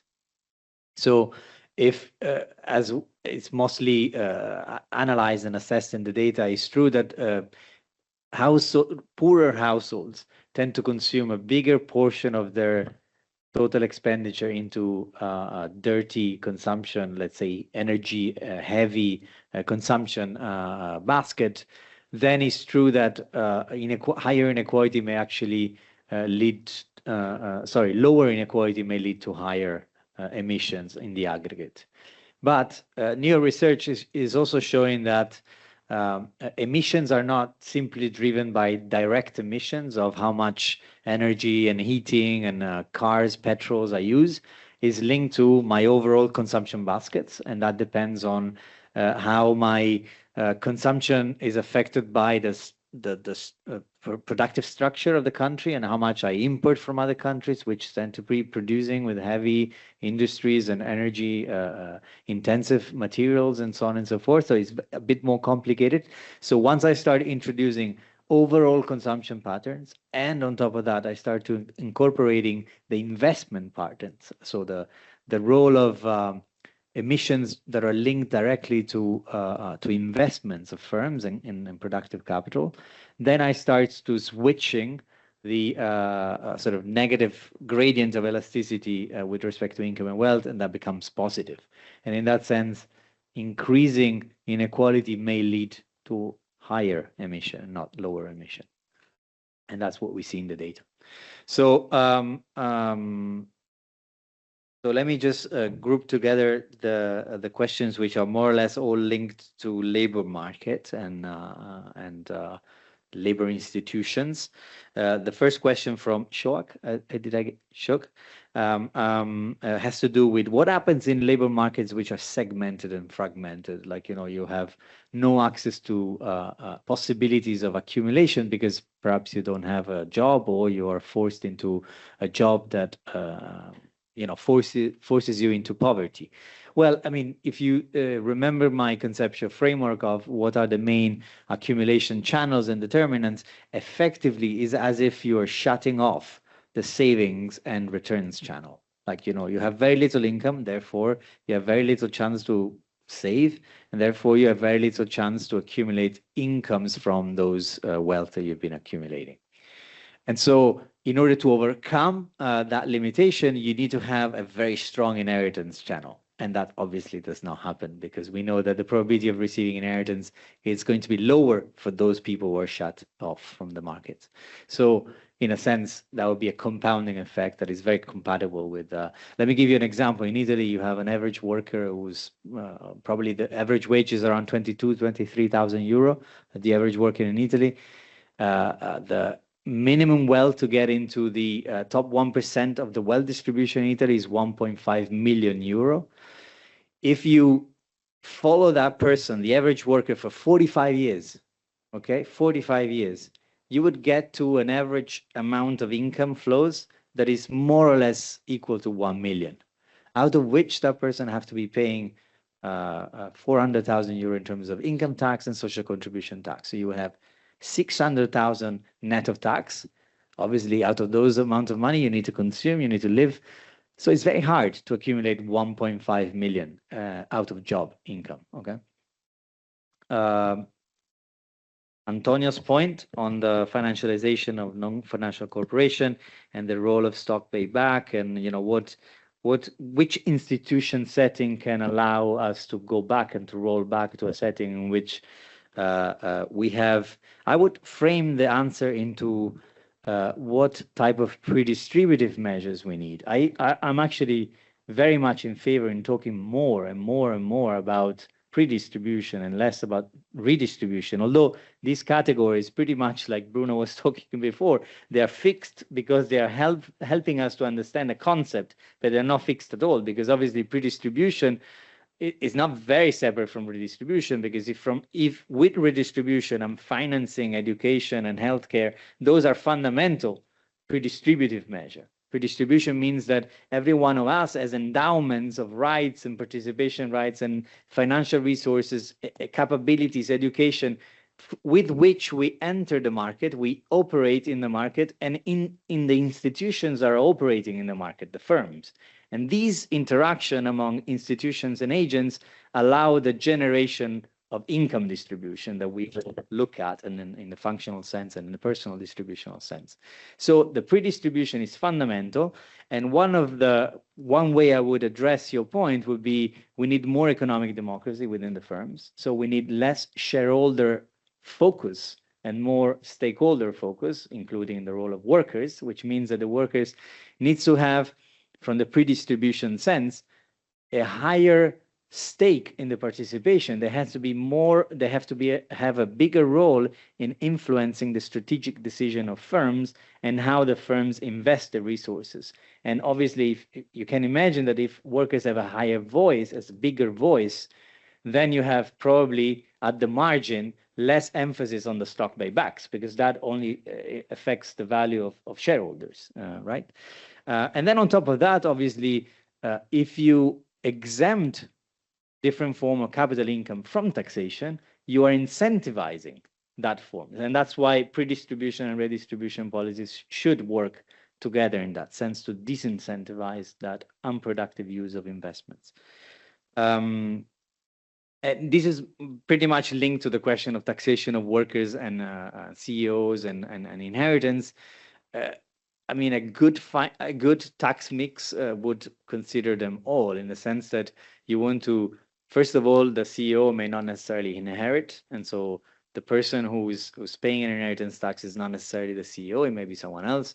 So, in that sense, from the optimal tax mix perspective, you want to consider different form of taxation, because different elements of income and wealth are accruing to different people, and you want to make sure you have the ability to tax different economic advantages at different rate, depending on their probability of receiving that economic advantage. And in that sense, those individuals may not be the same. Thank you so much. 3 pieces of information before leaving. You have to sign off over there. Tomorrow morning, we have to anticipate the lecture by Jayati Ghosh at 9:30. She is at Geneva at an important UN whatever meeting, and we are very glad that she has accepted to be with us, at least online. She will give a great contribution on economics from a global South perspective, and so 9:30 sharp tomorrow. I remind you that we are all going for dinner 10 minutes north of here at the Stracotto restaurant. Let me conclude thanking warmly the speakers, the discussants, the audience, the staff, which has been excellent in helping us. And let me conclude just saying that we have learned a lot about intellectual and political challenges that are before us. This looks like that we face one battle after the other, which, by the way, is an interesting Oscar-winning movie that I encourage you to watch. See you later.